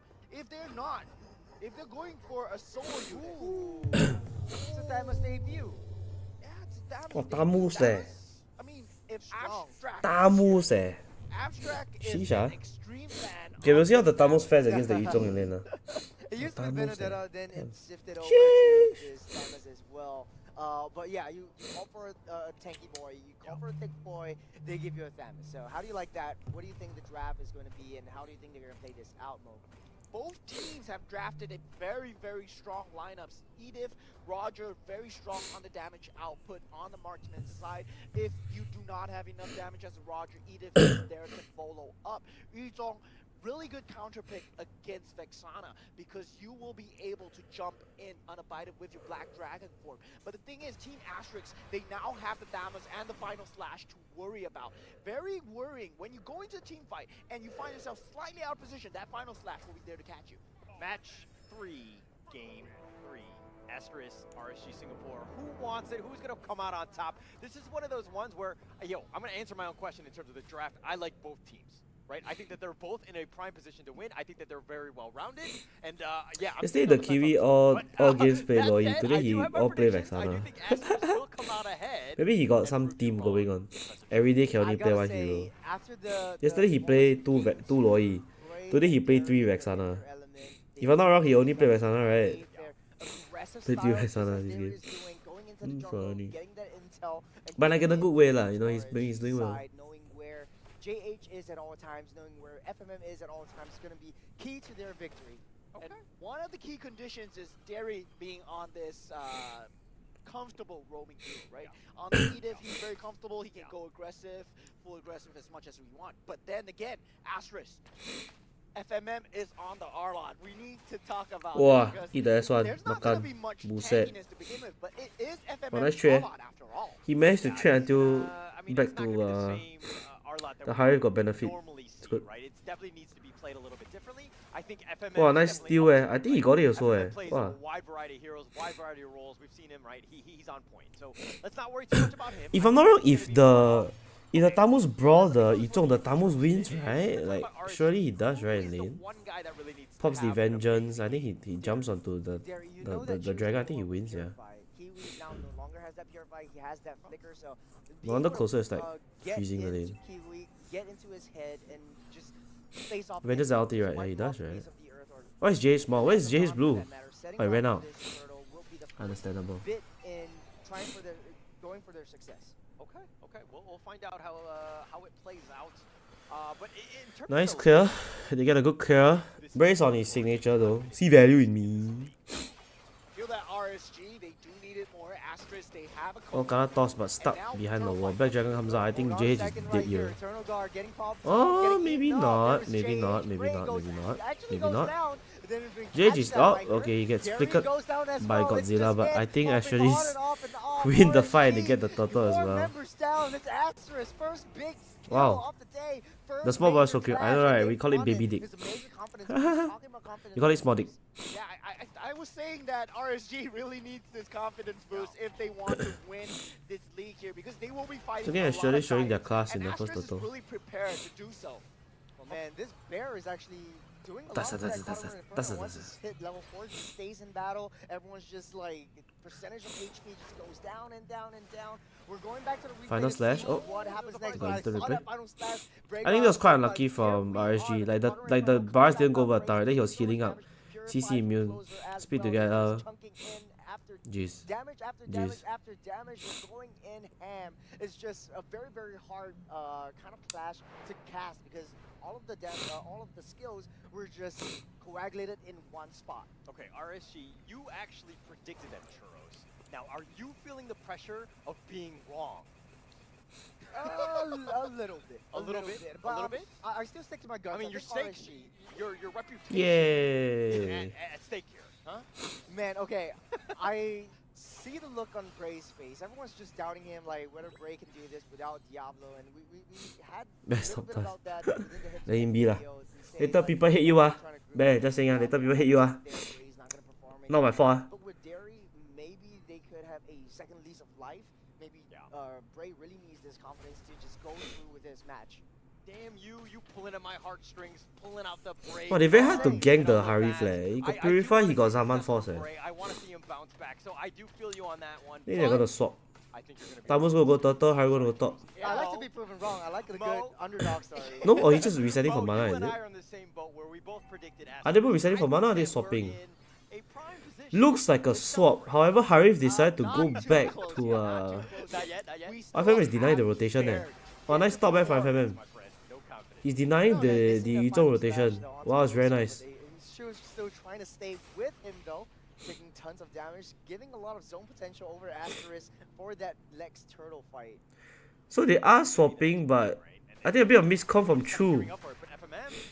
FMM tried to go and clear the top lane, but they can't. So now Roger gets a massive goal lead because he gets the plating. Bear jumps in. Reggie comes over, Bray gets it. Eternal's Welcome comes out. Nice final slash as well. I mean, actually, it's confirming the fight, but Roger gets so much plating at top. Roger gets so much plating at top, but I think overall it's still worth for Asteris lah, you know. Totally turned it off, put everybody in a prime position, and of course Asteris. They get bottom as well. Actually, in all honesty, it's worth lah. Oh, no plating ah. I thought that he got a bit of plating. Oh, no plating at all, then it's not even worth, yeah. Has been doing really well in this game. Yeah, he didn't get any plating at all. Wow, then that's not worth eh. Already has so much more farm. Tamos is ahead by 1k. Jeez. I mean, look at Bear. I mean, he's just like pushing all the lanes, being super tanky. That's kind of what you want. You have that secondary. So Arlott, he doesn't have that pressure of being the tank. Obviously, he's not going to get the items to be that tank, but the fact that your team composition is working around it, I love it from Asteris. Oh my god. Oh my god. Situation here. You're all sizing up on Oh my god. Bear. Bear knows. Bear's out of there. Nice. Like we say.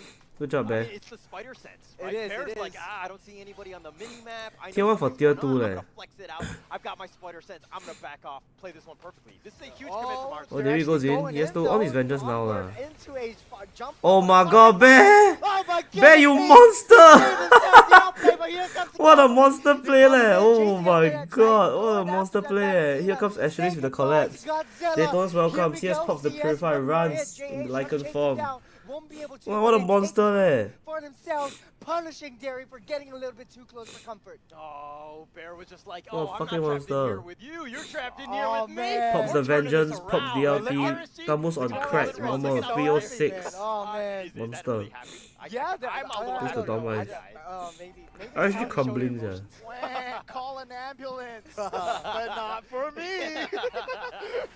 As Bear he did have the vengeance. Total goes to Asteris again. They are That was just too actually much. snowballing so hard. CS is dead. Takes down CS. There's Too another deep under his turret own in tier their 2. bag. 1 to Zaman 10 Force. kill, Too 5K pain. goal lead. They're going in with the onward. But Okay, a RSG final come back. They smash can't. puts They him can't. out of It's position. over already. The game's over. Derry will not be able to survive this. The game's over skirmish. already. Another kill on the board for Asteris. The 6K goal lead. What do you do? Unless Asteris really throw, the game's over. Asteris is all over the map. All 5 of Especially against a decent team like Asteris.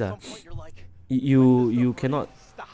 Right, Stuff this is lah. the moment where they're down 6K. It's 11-1, but I mean, like this game has been all Asteris. No, I'm gonna call them the community Avengers. There's like Chu gets the blue, so this time he has mana to chrono dash. Because previously in the fight, he would have.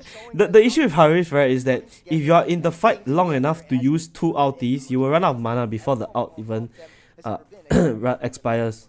So you can get 2 like Zaman forces, but unless you build Thunder Belt, your mana's not enough like to sustain. Was on the top side of that, split pushing, and meanwhile Bear was getting ganked, And then, getting that 1v4 you know, so now he has blue, he can do the things that he wanted to do last game, which is dash, get out harm's way. So they were keeping Bray in check. We're using JH on the mid lane together with Kiwi and FMM, making sure that Bray cannot move out into you gonna try for bottom I love push? the fact that Bear on that play. That was in my 7k goalie in 8 minutes is actually insane though.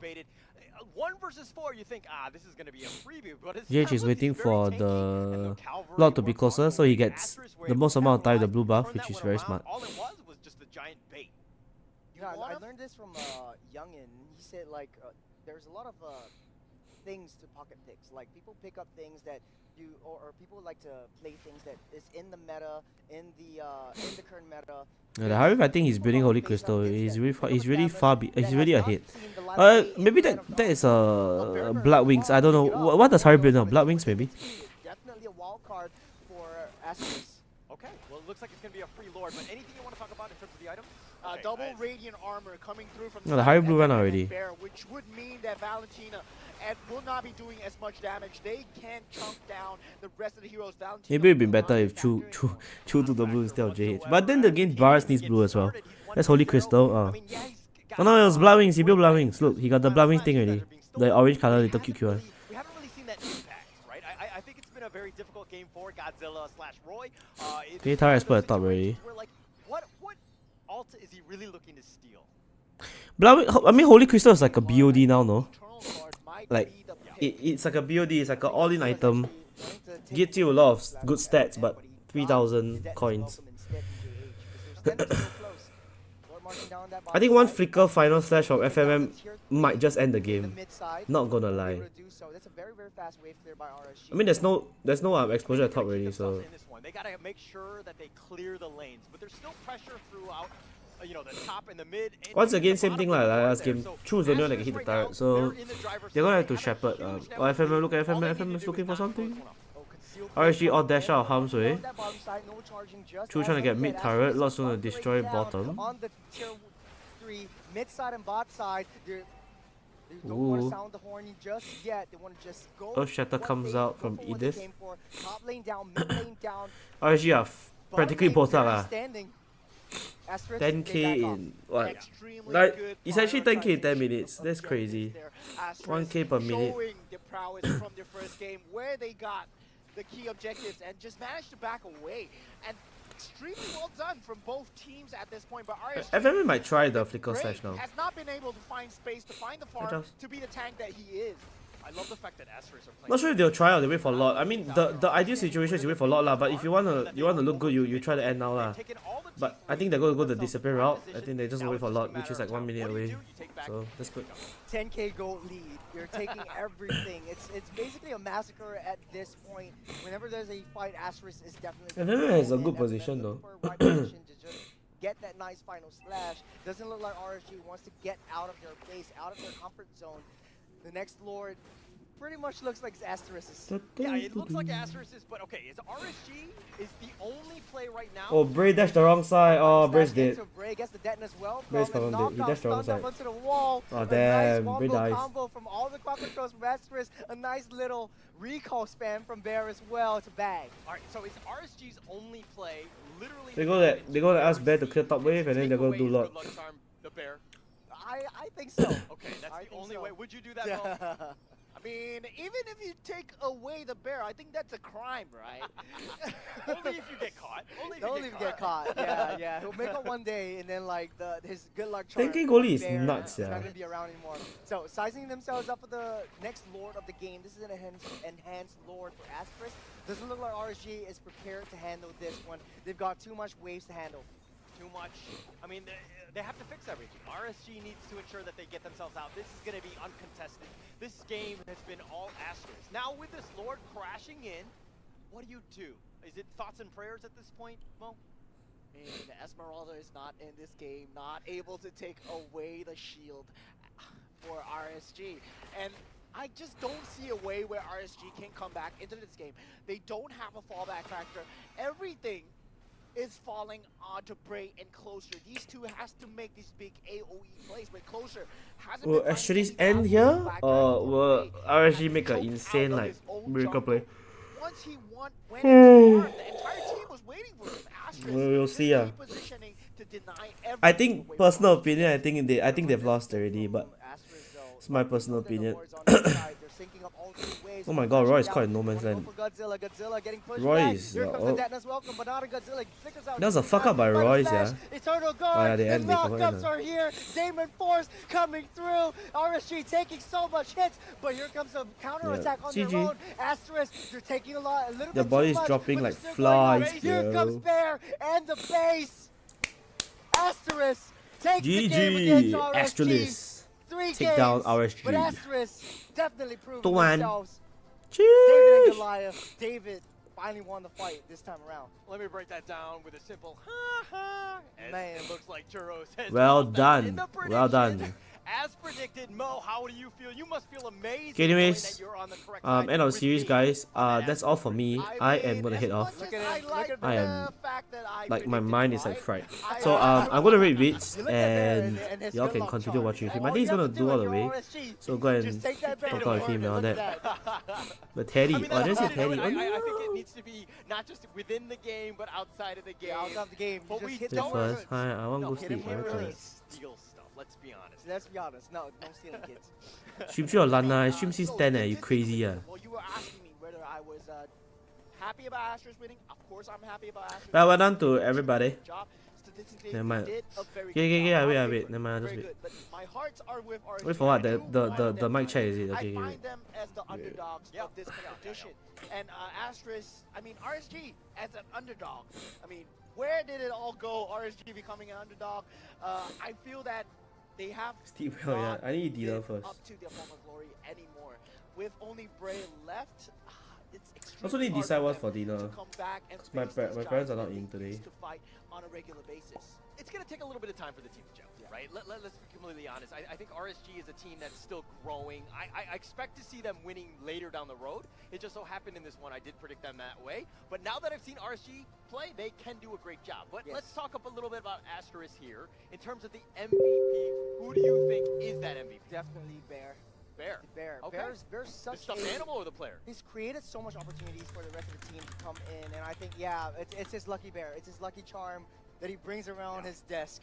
Yeah. No, Man. I mean, he was on point, right? He baited him out. He was perfect. Like, you would have thunk. You would have thunk like 4v1 situation underneath the turret. There's no way, right? Down.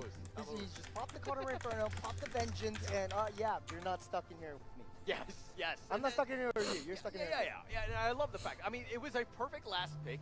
Really rounded it out and made sure that there's not a whole lot of pressure on Arlott at the FMM.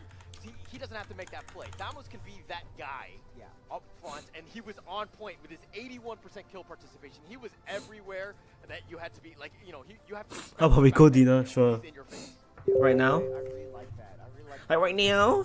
How Bear was able to pull out a wild card pick, something that nobody was expecting, not even here at the desk, not even I don't think anyone at home was expecting his Thanos, but when he pulled it out, he executed it beautifully. He was theory crafting that Thanos would be really good pick versus Fredrin, right? But let's just look at the stats, and I mean stats don't lie. 307 from Chu, 2-0 from FMM, Kiwi not getting killed at Yes, all. yeah, he never be Holy Crystal. He go Positioning has plowing been first. spectacular on all 3 games on Vexana. Even when he was losing, he could Not not be be your found. Oh, dang, that was 2 kills for RSG only. Yeah. I mean, JH and Bear, I mean, look, you had a perfect game, but you died once apiece. How dare you? How dare you? No, I can imagine like R19 back in the room. He's not happy one bit. It's like, how could you? They run a tight ship. They run a Positioning was 2 wrong. kills? Yeah, they're gonna have You're to the replay that one. tank. You're not supposed to die. Oh man, you run a tight ship. But look at Bear. I mean, his net worth was on point. So, like, he's second in, just barely under Chu. Yeah. I mean, he had an amazing game. That's exactly what you want to do as, you know, the tank, so to speak. You were just on point, right? CS on the gold lane versus Chu, I feel that he did a great job in getting the farm that he was required to get. But when it came down, when it boiled down to these team fights, he could not get the map control that a Roger usually is out there getting. When we see Chu on the Roger, when we put them on the flip side, Chu has been fighting so aggressively to get the space needed for his team. But CS, I feel that he does not have that kind of like kill potential, like just, you know, going for the throats. I mean, this is a game that was snowballed hard from, you know, the early game. It was very difficult for them to even get themselves started or to get them, you know, going, so to speak. So CS had a rough time. It's one of those things where, how do we do better? We're an early, you know, base draft in terms of team fights and all that, but we weren't able to do that. Like, what are your thoughts? I don't know. I think it's just the confidence that RSG has, because they're under a lot of pressure to perform. They were once in the top two positions. They were runner-up last year, repeat champions of MPL SG. You know, Derry was in his element. He was trying to go aggressive, but Asteris was able to figure out his patterns, figure out how they play. Even though they had 100% team fight participations, it was just 2 kills. So RSG was just, you know, a little bit of controversial opinion. Yeah. Bray is performing as well, but do you think that he might not be performing as well because of the lack of the in his team? You know, a little bit of controversy, a little bit of a drama here that I want to build, but like, there has been a lot of talks outside. Look, if you have your lifelong partner, so to speak, in this of having Diablo there. Wait a minute. It's a difficult situation when you're playing with somebody new, right? The EXP laner, it's going to take some time to gel, so to speak. You're in a new marriage, A new marriage kind of thing. Yeah, It's one of those things where he needs to kind of hit the field, right? It's still very early. Mind you, this is one of those things where it's still very early in the league. You're playing a tougher team, but hopefully with maybe some of the other teams that you have an easier chance, you're going to start to gel at that point, and that's where you want to be. You know, it's interesting because now Asteris is taking down RSG. Top 4, maybe? Yeah, I think so too. I call that, I think going into this one, top 4, right? I think that there were some doubters going into this one, but we're going to go and see exactly what happened. Let's talk a little bit about bye guys. this. I'm out. Continue on after the mic check coming up right now. Oh, my check. Okay, that's my check first. I was waiting for my check, but my check never come out. Hello. I got dash. Hey, the Vexana, nothing one. You all want or not? Watching. Oh, hey! No dash! Nice one! Hey, me. I got no mana. Don't the bar save him I got here. no mana. The minion low. Chill. Hey, Roger, I won't die. Hey, no, he dash. Hey, go! Nice. Continue. I'm not there. Nice. Anyway. Nice lah. Get the law in. Hey, no BMI. Hey, no one. No one. The fire. Go first. Nice. Go first. Wow, the slash fucking nice, yeah. Nice lah. Got me. Wait, go. Hey, kena. Lose. There we are. He's bad there. Wait. Minion. We can. Yo. Nice one, Bennett. Love it. I love it. You know, All of the you comms, see the team not go chaotic. in, Yeah. How they're making those calls, it's really on point, right? They make a call. They're like, Bray dies. Okay, right? bye guys. No second Thanks for guessing. joining me. There's I'm nothing gonna like that. rate He was Young just In like, bad, I think, because you rated me yesterday. Green light, go. Yeah. So In terms of cohesiveness on let's the rate Young In. comms, their target You rated me yesterday. positioning and their target priority is extremely precise. Going for minions, going Yeah. for kills, letting the Lord in. Just very clear, concise comms. They all know what they Annyeong, want, everybody. and they're very aligned in what they want to do. It kind of feels like Bye bye. and GG's. everyone's just Right. living in the A same good night, Army spot. Top 4. Have a good dinner. Everyone knows Ciao. what they want to do. Everyone goes for the same thing. All right, It's but crazy. well, let's go to Jace. Let him break it down. Jace, please take it away. All right, ladies and gentlemen, thank you very much for